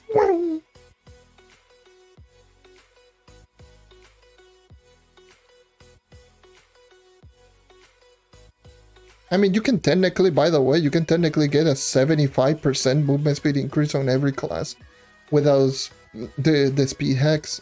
It's a glitch, but it's a glitch that I was using it and probably no. And the funny thing is, no one asked.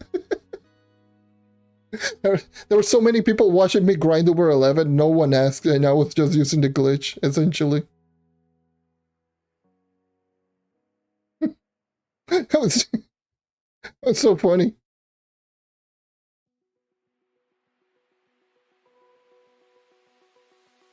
Oh, miss.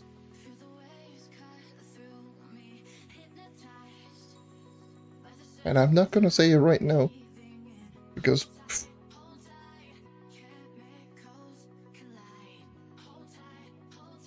but yeah, there is a glitch. I checked out if it still worked because it's a really old one, and yep, it still does work.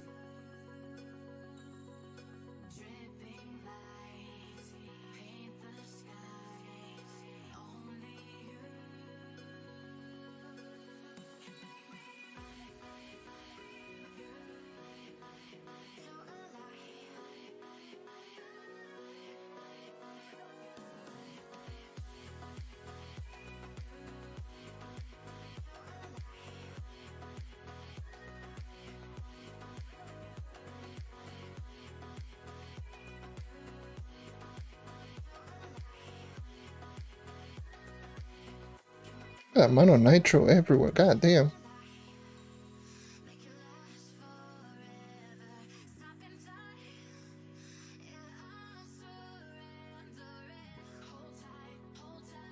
This keep is stacked like crazy. What the hell? The hell? That is so stacked. This cave is stacked with nitro. Oh, look at this biome. Damn.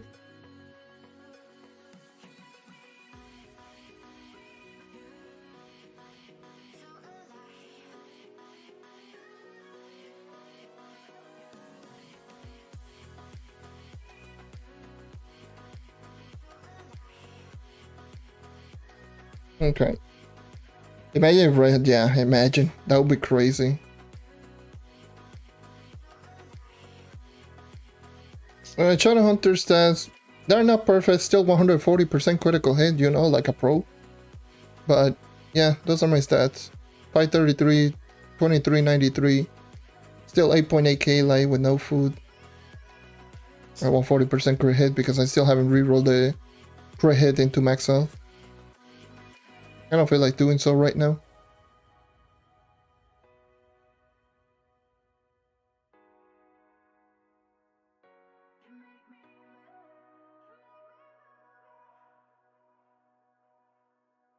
I still haven't even done a lot of rerolls, by the way. So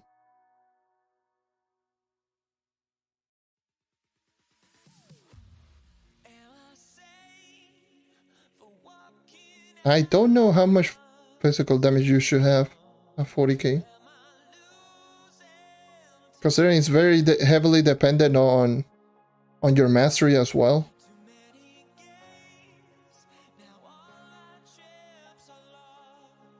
Probably the best representation that I can give, it might be my PC Shadowhunter, but I don't remember what was my physical damage.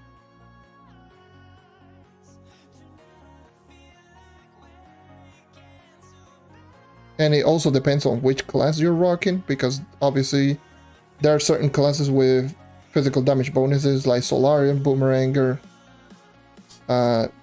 Lunar Lancer, and Candy Barbarian. All of those classes do have physical damage by default. But yeah, definitely.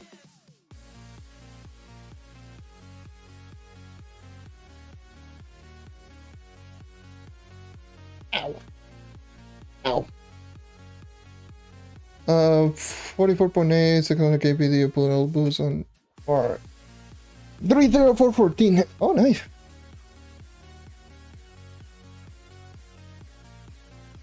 That's a lot of CD. That's a lot of CD rolls.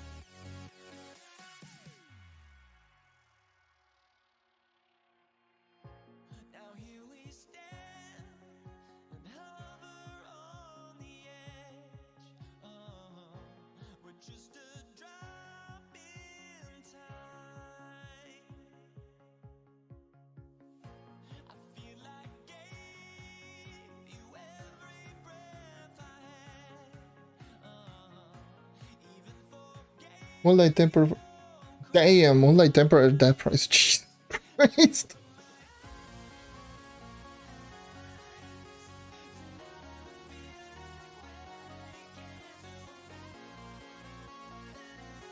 I didn't even check the moonlight tempers here. Like, no one does gardening. And the people that does gardening are the people with their own farm. Like the Nitro farm, all of those are the Golden Soul one.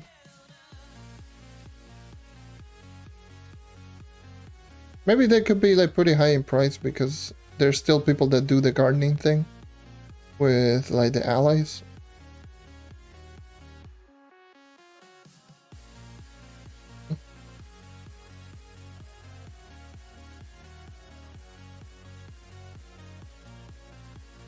Oh, work it. What the hell?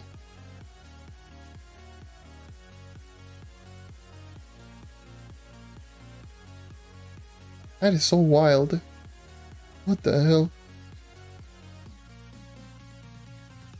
Like, it's rare to actually see that. Like, it's people that actually do see that, it is like maybe two friends or something like that. Like, I knew of someone that did that. Pretty much both of them grinded together and they essentially just split profits.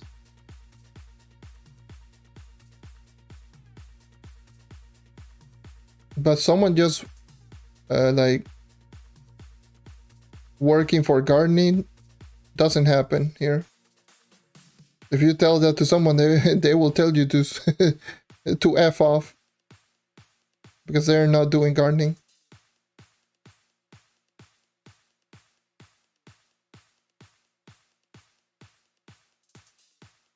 Either that or they will steal you.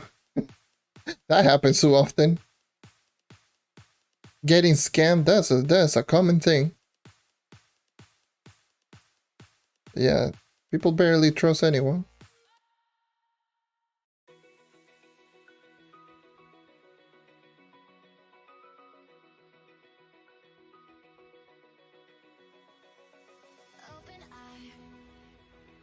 Oh, scamming is actually a very common thing here, actually.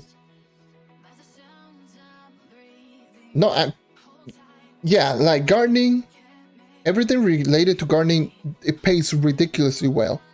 It actually is super good, but it's boring. Super boring as hell.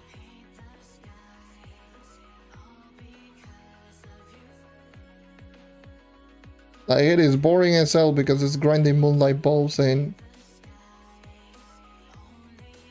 yeah, the moonlight bulbs, which that's some of the things that I see, like the moonlight bulbs, I see people sell, like essentially just sell them. Here they sell for like,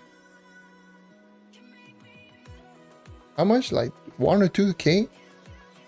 Like per moonlight bulb, at most like 2.5k.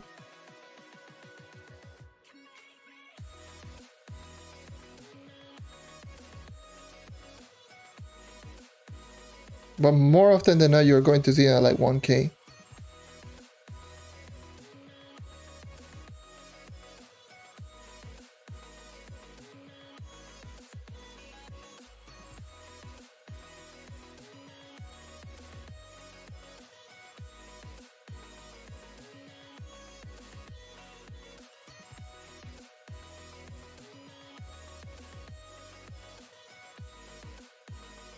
Yeah, gardening is really good. Gardening is actually really good.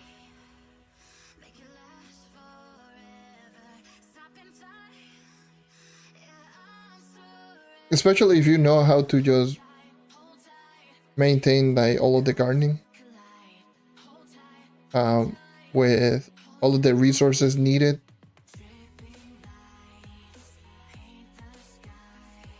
Oh, hello, lag. I haven't seen you in a while.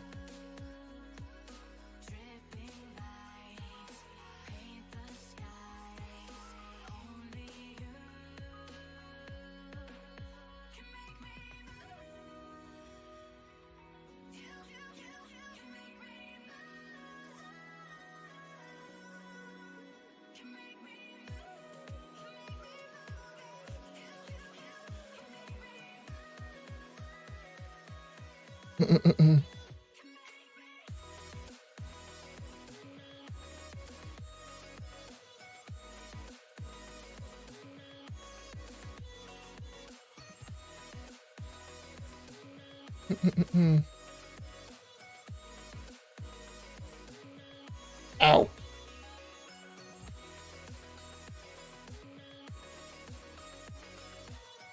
Ugh.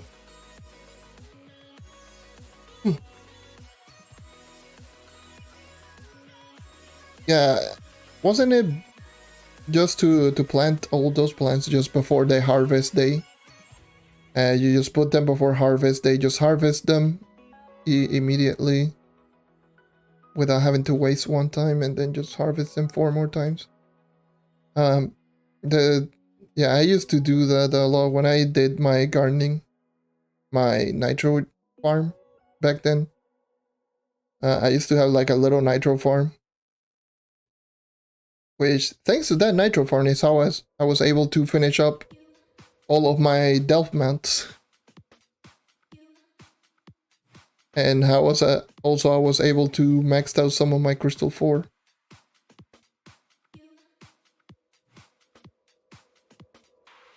It was a small one, but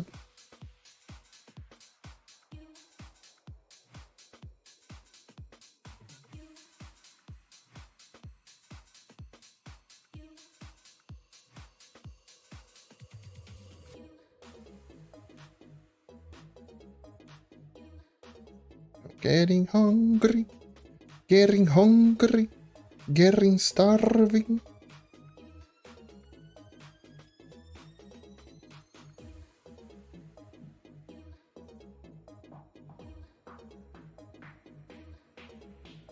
Alright, so 20 minutes, give or take, I've been doing this.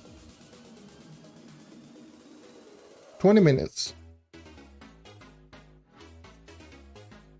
1.4k. 20 minutes, goddamn.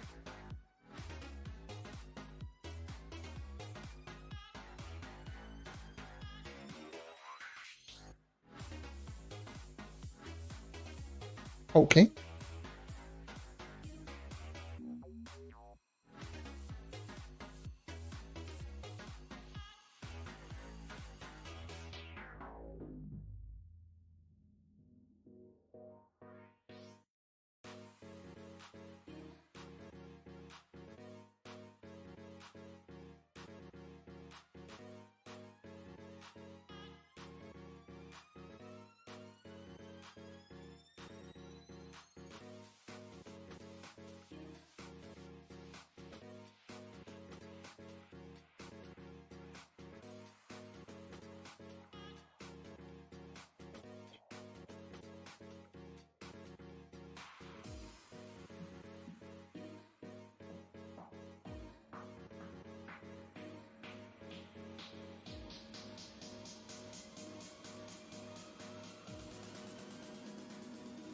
Yeah, that's usually how it is with gardening. Gardening, it starts off usually as a big investment. Like you have to invest in all of the resources in order to start doing the gardening, and then once you actually start going into, once you have all of the resources, all you gotta do is just keep grinding the moonlight bulbs every single 2 weeks essentially, and just make, Jesus Christ, and profit. It's super ridiculous, because once you actually do have all of the resources, like it becomes so freaking brain that it's just like, oh, log in on Tuesday, just get the moonlight balls, craft the seeds, and just wait until they are all over, and they just put them before harvest day, and they just keep doing that over and over and over again, and easy profits. Like gardening is so dumb. It's so dumb.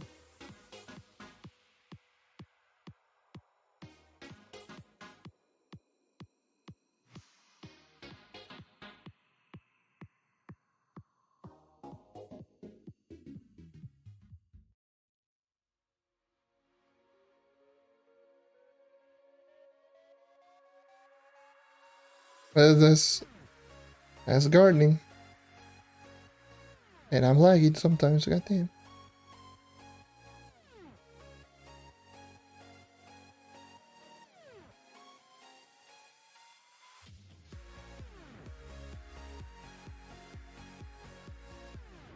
And very much.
What's people talking about? Saying so many things in club chat. People going over BR. Oh no. I am now stepping into Bomber Royale. Sorry, but goddamn. I already have problem with frame rate. Imagine with frame rate plus like 3 sweats going at me. No, thank you.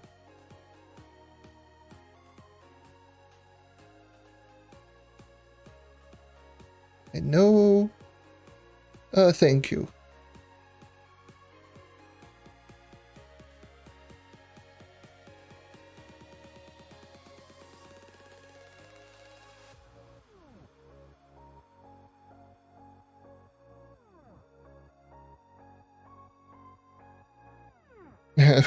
Like that's why I don't do like optimal builds. I have 1,000 lunar souls, 5,000 on the Binding Darkness. I can easily just reroll and just go full optimal if I want to do that, but it's just not worth it. I find it so unnecessary. Like, yes, I'm going to do this for that solid 3k coefficient, or heck, even like 4 or 5k coefficient. And now at this point it's like 10k coefficient.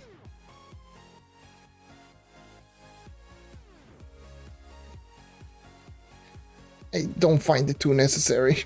I just find it so unnecessary.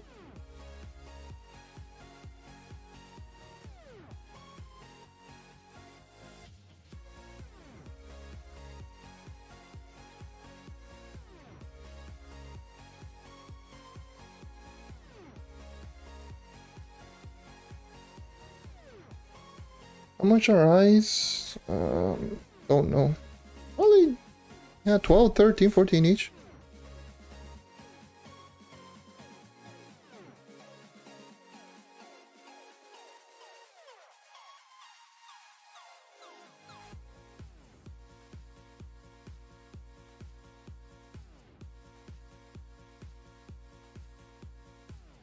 Wait.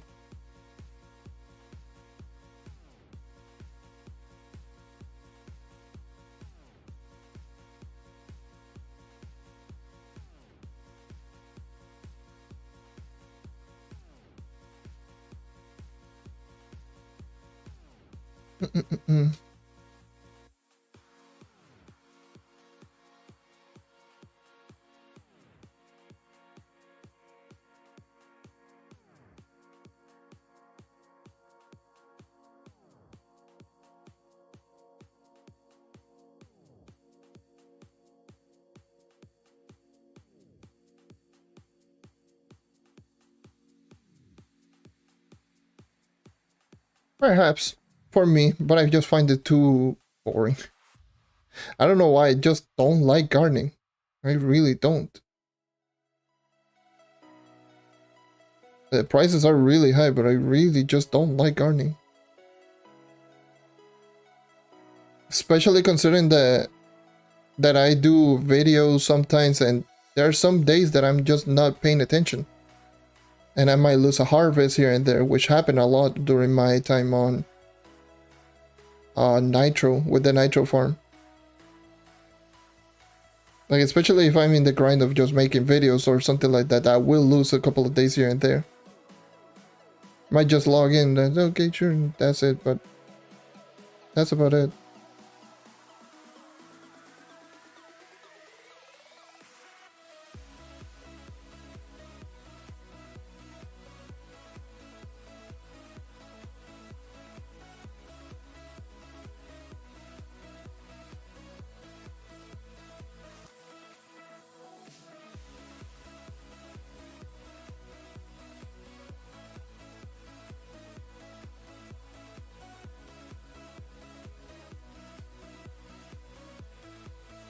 That's the issue. Like, at least for me, for gardening, like, I just can't.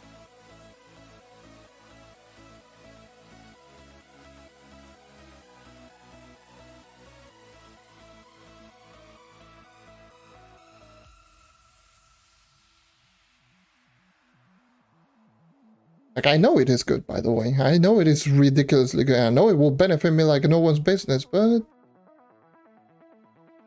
yeah, I know myself. I know myself way too well. Like, I know me way too well. I know I will forget.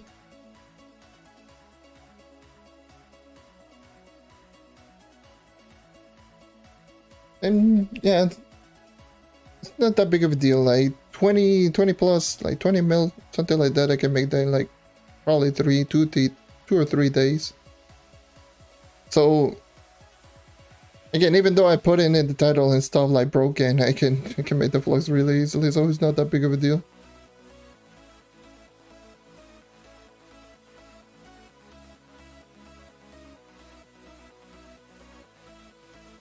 Trove, can you work?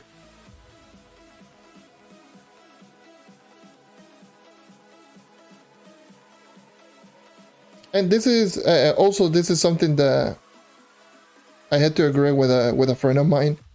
A friend of mine actually has like 1.8, like I believe it's like 1.6 to Trove. Please, thank you. Work. Like a friend of mine is like, he has like 1.6 bill or something like that. I told him, I mean, if you want it, just buy it. You have the flux. You have ridiculous amounts of flux. And he told me like he doesn't like doing that because it's just not fun for him. So he likes to grind and just buy all of this stuff, or grind this stuff rather than just buy them all immediately. I kind of just have to agree in that aspect. I know gardening can just benefit me like crazy, but god damn, it's just like meh. Not fun for me.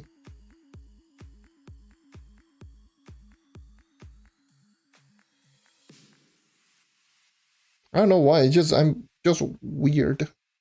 I don't care about that. Maybe because I've already been in the end game. I've already been at this point for so long that I just want to just have fun with the game, rather than just rush everything out and just getting as much flux as possible. Like, I've been essentially in the maxed out end game for like 4 years now. So I just wanna go ahead and just take my time and enjoy the game. That may be because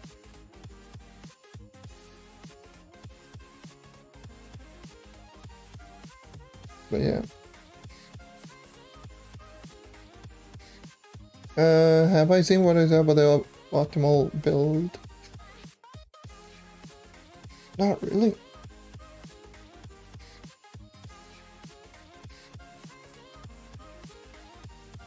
I am not. Yeah, pretty much. In a way, like the PC progression, series just brought me a lot of perspective on how much I miss just going and grinding for stuff in this game. Obviously, like, I've been just there. Like, I haven't had the chance to actually just grind out the stuff again. Like, pretty much for the most part, most of the update I just ended immediately.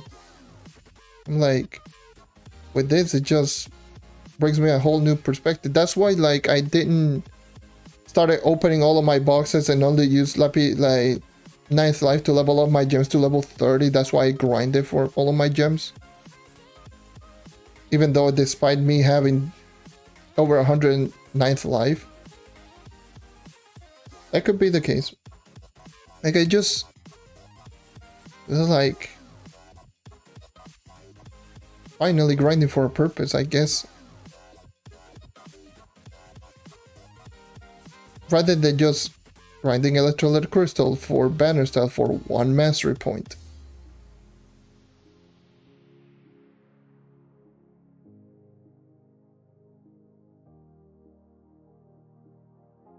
Woohoo. Like grinding for power and grinding for gems on the characters. Grinding for all of the mastery item, mastery stuff. Grinding for dragons. And for Christ's sake, I grinded for all of the dragons. Which I normally don't do. That's certainly something I didn't do in Deep Dragons when they drop all 3 dragons. Like, I grinded for the one from the air world and used the effigy on the other 2. I was like, well, I'm done. There we go. Done with all the dragons. Let's go back into grinding delves and just going for either mementos or banner style. I don't know what the hell I was doing at that point.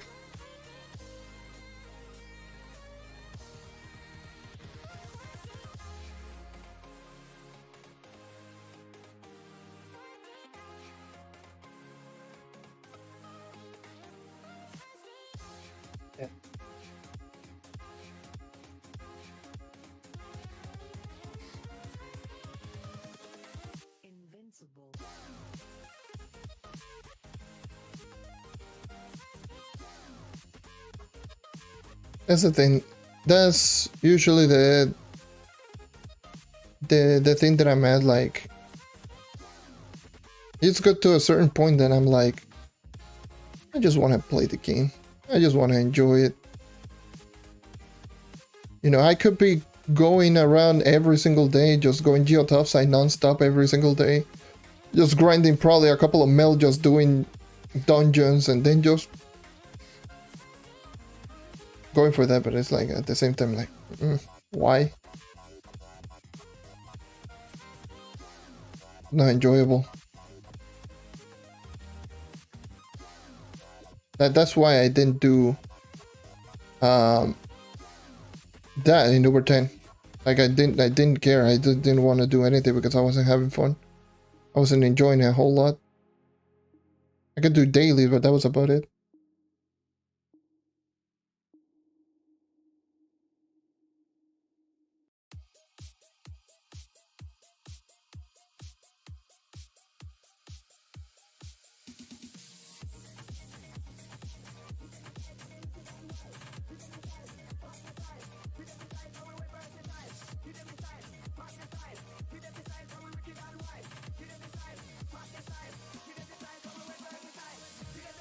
Because I know that I'm going to get to the end game. I know I will be able to get all the items at one point. Rather than just rushing directly and just getting to that point, might as well just enjoy my way through there, I guess.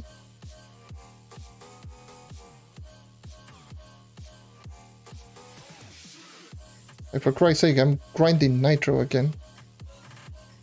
For no reason. Just the reason I'm grinding Nitro, instead of actually just going for Flux, I'm actually more so experimenting.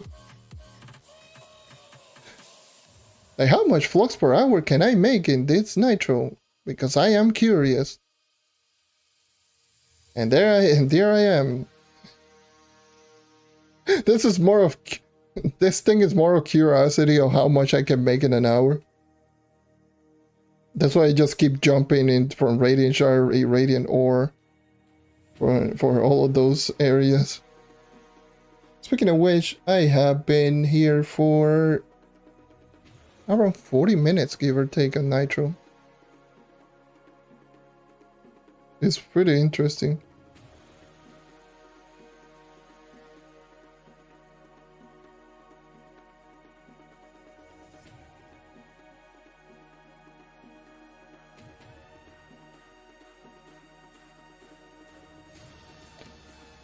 Ah, need to grab something to eat.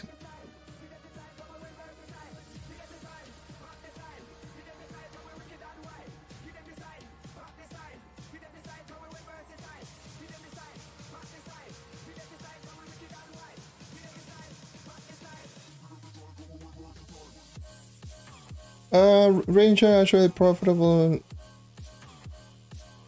I mean, it is profitable, but I mean, depends on the platform. But at least on Xbox, they're profitable, but they take a while to actually sell.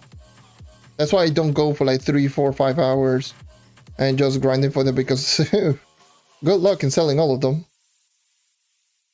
I still remember trying to sell over 200,000 of them. Took me a week and a half to actually sell all of them, so they will sell, but they don't sell really quickly. So they are profitable, but they take a while. It's not like Nitro. Nitro will sell immediately. Nitro is like something that will definitely sell immediately, because everyone needs it.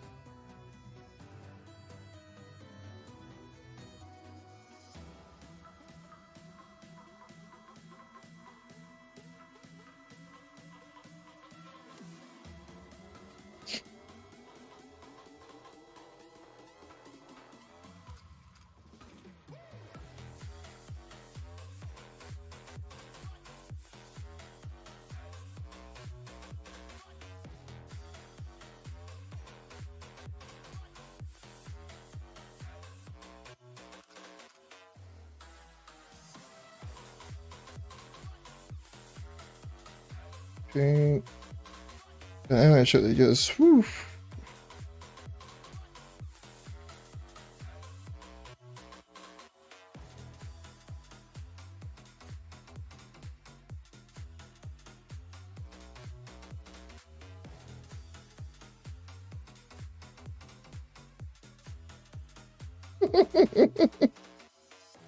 Wow, that happened.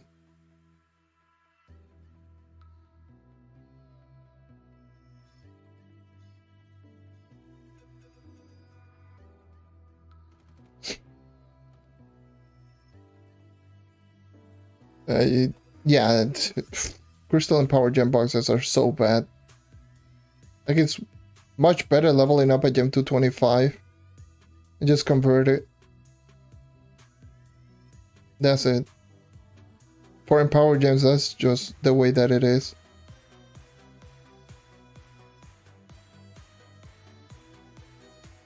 It's like not even worth it. Your flower power, hashtag kick.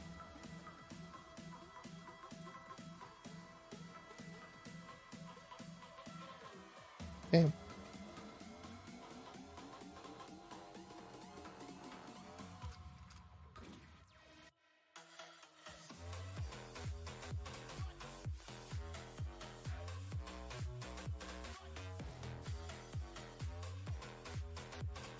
I don't know, man. Like, both ways are horrible. So I can't say anything for sure.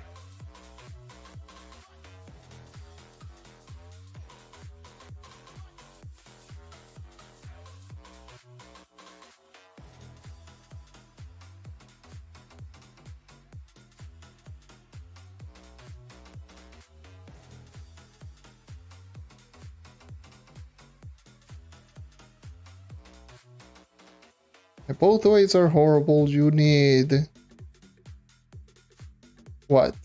Like, you need like a lot of luck to actually get it from the regular empowered gem boxes. And regular empowered gem boxes, obviously, they don't drop crystals, but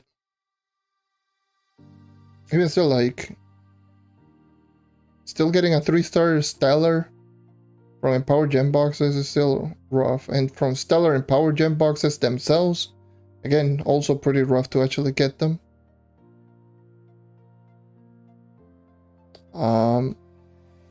Yeah, definitely. It's like there's no No good way to actually just get them. And then grinding the Phoenix mode, the 5 Phoenix modes to actually get a Crystal and Power Gem. Just for a potential of getting a 2-star.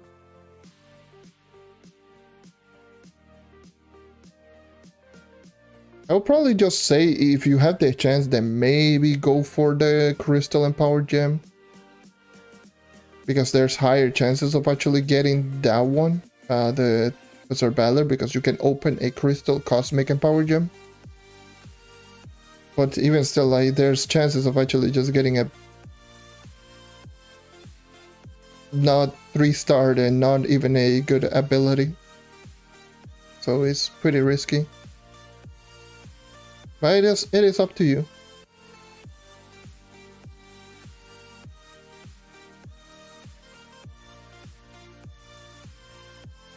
I finally sold my Ashen Sporling that I put earlier today.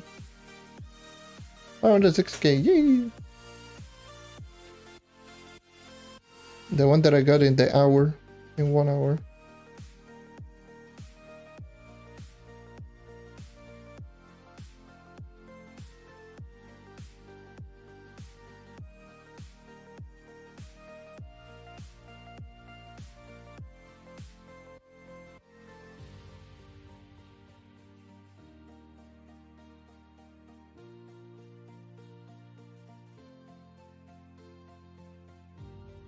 $50 minutes, give or take. 50? Yeah, 50 minutes. I've been doing this nitro nonsense.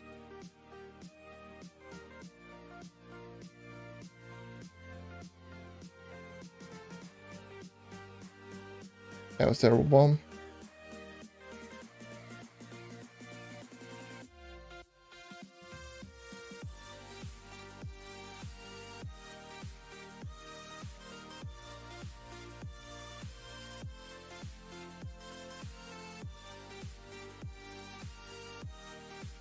Okay.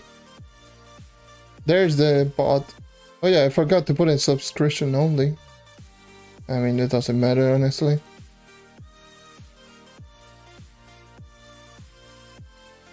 Get the hell out of here, bot. How the hell do you...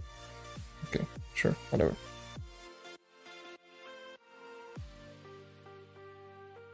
Still YouTube with this garbage management on bots. Yep. YouTube being YouTube.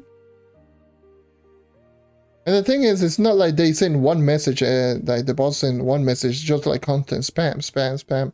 And they will not stop until you get rid of them. The thing is, those bots can actually cause problems, actually.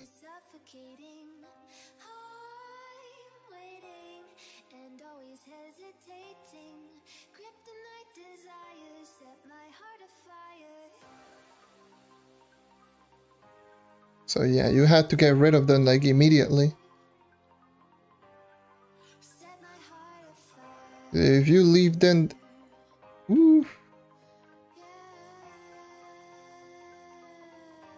YouTube might have potentially, or even grabbing it. There goes the stream.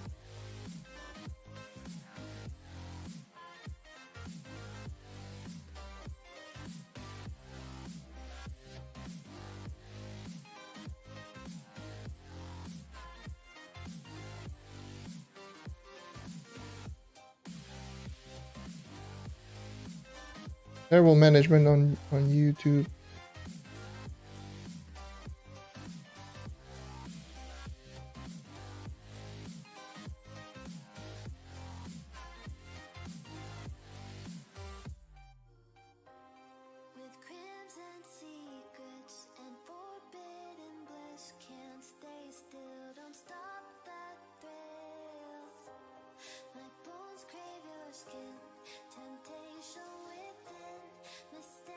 I'm actually running low on bombs now.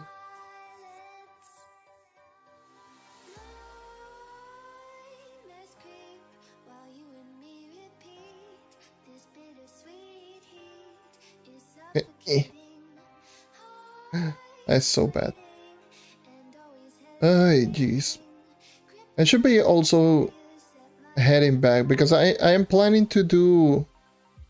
by the way, I'm planning to do the 40k series on a very different way that I have done all of them, essentially. All of the class series, if... yeah, like Endgame, U10 series, the 30, 20, all those series, usually they're like, in those series I always go full 100% live commentary. I am planning to just make the first portion of the video, the gear, the stats, the power rank, the brief explanation on my on like my stuff that I'm using. All of those things, I am planning to do that post commentary. First of all, because it's easier for me to actually just edit that post commentary rather than the live. Because especially on live, essentially I had to do this mostly in one take with live commentary. In post, I can actually just, you know, readjust and make it a little bit better with the audio and just syncing in the audio with the footage and all that stuff, which is much easier for me to actually just go post on that particular one. I mean, I could make the whole video post and it's still not going to matter a whole lot. However, just because it's tradition to those type of series, I will be doing at least the Uber 11 portion as live commentary, just part of the tradition, I guess. But definitely like the gear, the equipment, and all of that, I will try to do that post.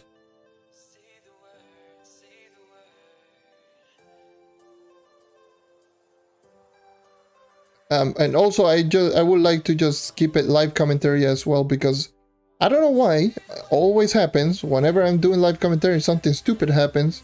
Either I get deleted, either the game is lagging and glitching out, either someone says something stupid, or I do something stupid, like missing 2 spirit square, point blank, against an enemy. Watch the overcharge video for that one.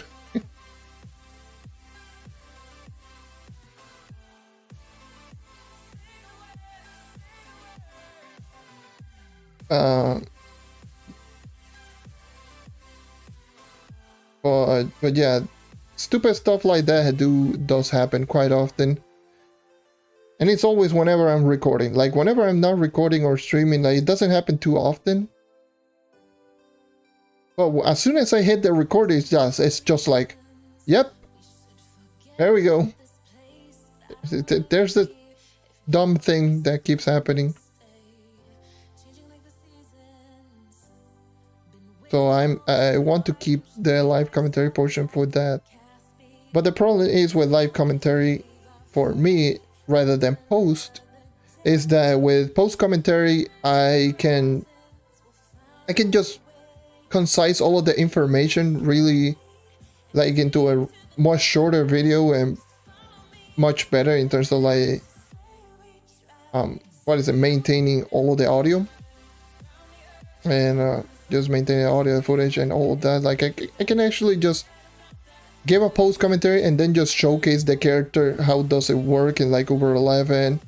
Like for example, I can just bring background footage on the character in Uber 11 while I just give my honest opinions on the character. But live commentary is live commentary. I can give live example as live commentary, so it's just very difficult. It's going to be a very difficult decision for me, at least for the Uber 11 portion, because definitely for the gear and everything else is going to be post. I'm not going to do that live.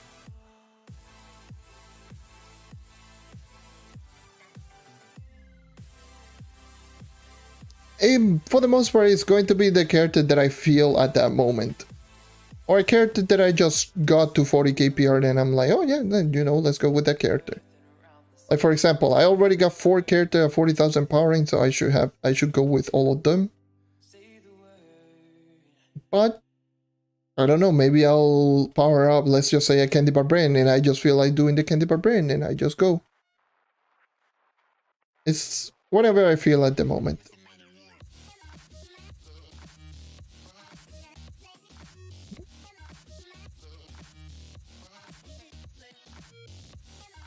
Yeah, they are. They're really good.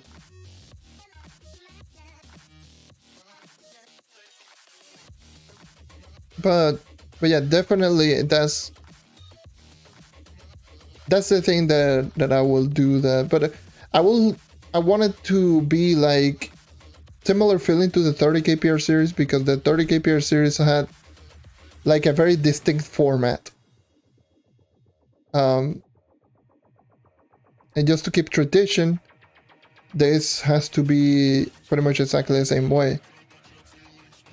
The 30k PR series, like the format on the video was intro, stats, gear, gems, and then Uber 10, and then the explanation on the character. And with the explanation came with the multipliers on every single ability, and then opinions on every single ability, and giving my overall thoughts towards the end.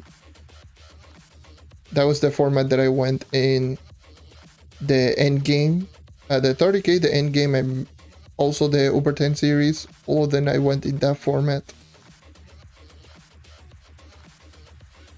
But yeah, for the 40k, I want to do the gear, post, and the gear will be just in full detail. Because with post commentary, I can just give away my full reasonings in full detail. Versus in live, it's just from the top of my head. Like, obviously, whenever I'm doing live commentary, it's like everything is unscripted. It's from the top of my head. It's just me just talking about.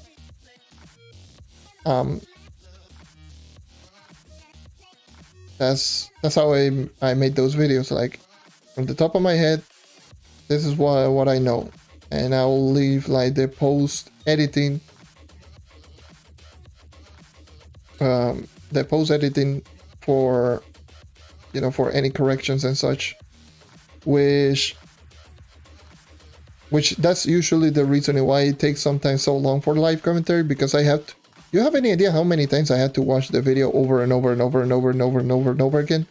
Like, it's not even funny. Like, I had to watch the video again and again and again and again just to check any small errors, mistakes here and there, and it was still make mistakes. But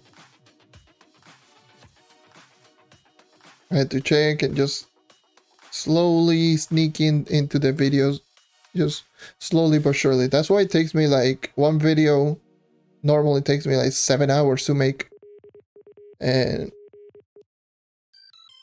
I'm pretty sure if I will make the 40k the way that I want to make them, it's probably going to take me 10 hours per video. Unless I decide to cut corners and just make it,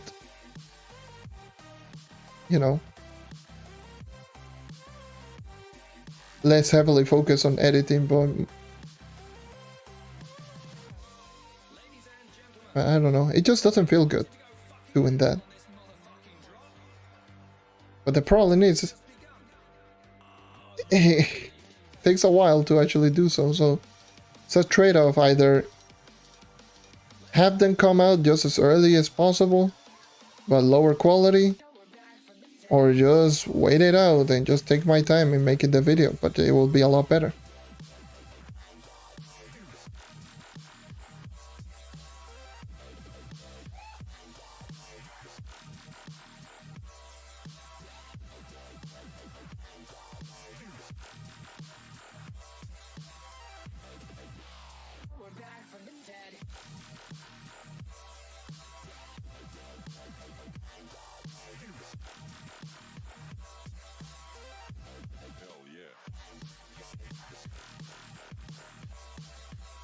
Okay, I didn't mean to press that button. It should be like around an hour now. How much did I get? How much did I get in an hour? Woo! Almost 4,000 nitro in 1 hour. If I put them on sale with current prices, how much would that be in 1 hour?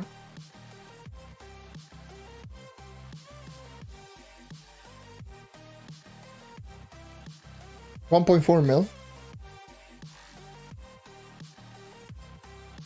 So 1.4 mil, give or take. What's the current prices?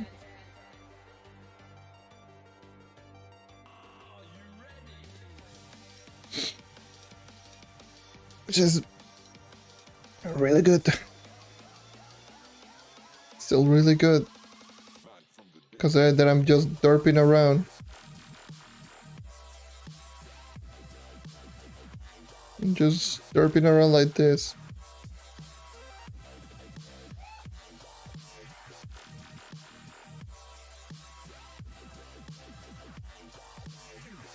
The Radiant Shards one is like, if they sell like something like at the pace on PC, holy Jesus, that would be so disgusting. A PC is, okay, that was terrible. A PC they will sell just immediately, and holy Jesus, I cannot even imagine just Radiant Shards just making like 2 mil an hour.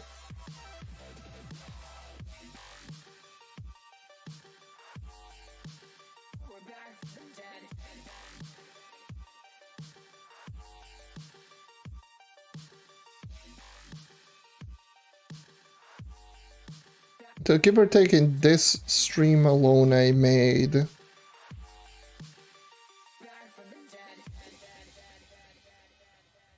How much is in Irradium ore? Because I didn't even check. I don't think I even grind that whole hour in Irradium ore. I think I was at 1k, so that will be, let's just put in 3.8k. So 1 mil in like, I don't remember how long it took me to get this. It wasn't that long. Like, Irradium ore is much easier. So for Radiant Shards I made, let's just say I made like around 1.4 mil if I sell them. Nitro 1.4 mil. Irradium ore 1 mil. So that's 3.8 million flux in this stream plus the 500k, so around 4.3, 4.4 mil flux in 4 hours. Derping around. That's not bad. That's actually not bad.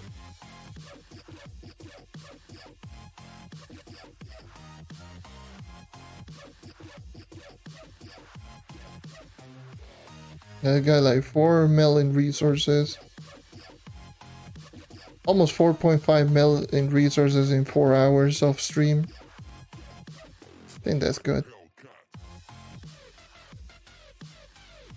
I think that's a good indication. I think that's a good, yeah, that's a good stopping point for this stream. I stream for 4 hours. I need to grab something to eat. So I guess I'll just maybe cut it short right here. Or I'll just keep grinding off stream, and yeah. So anyways, let me just this, but yeah, I'm going to end the stream right here. As always, thank you for watching, thank you for sticking around as always, and yeah, that was a pretty interesting grind, let's just say that much. Something different, I guess. Something that I normally don't do. I'm either only doing dungeons, so doing stuff like this, or opening boxes. But yeah, I mean, doing this is something different, let's just say that.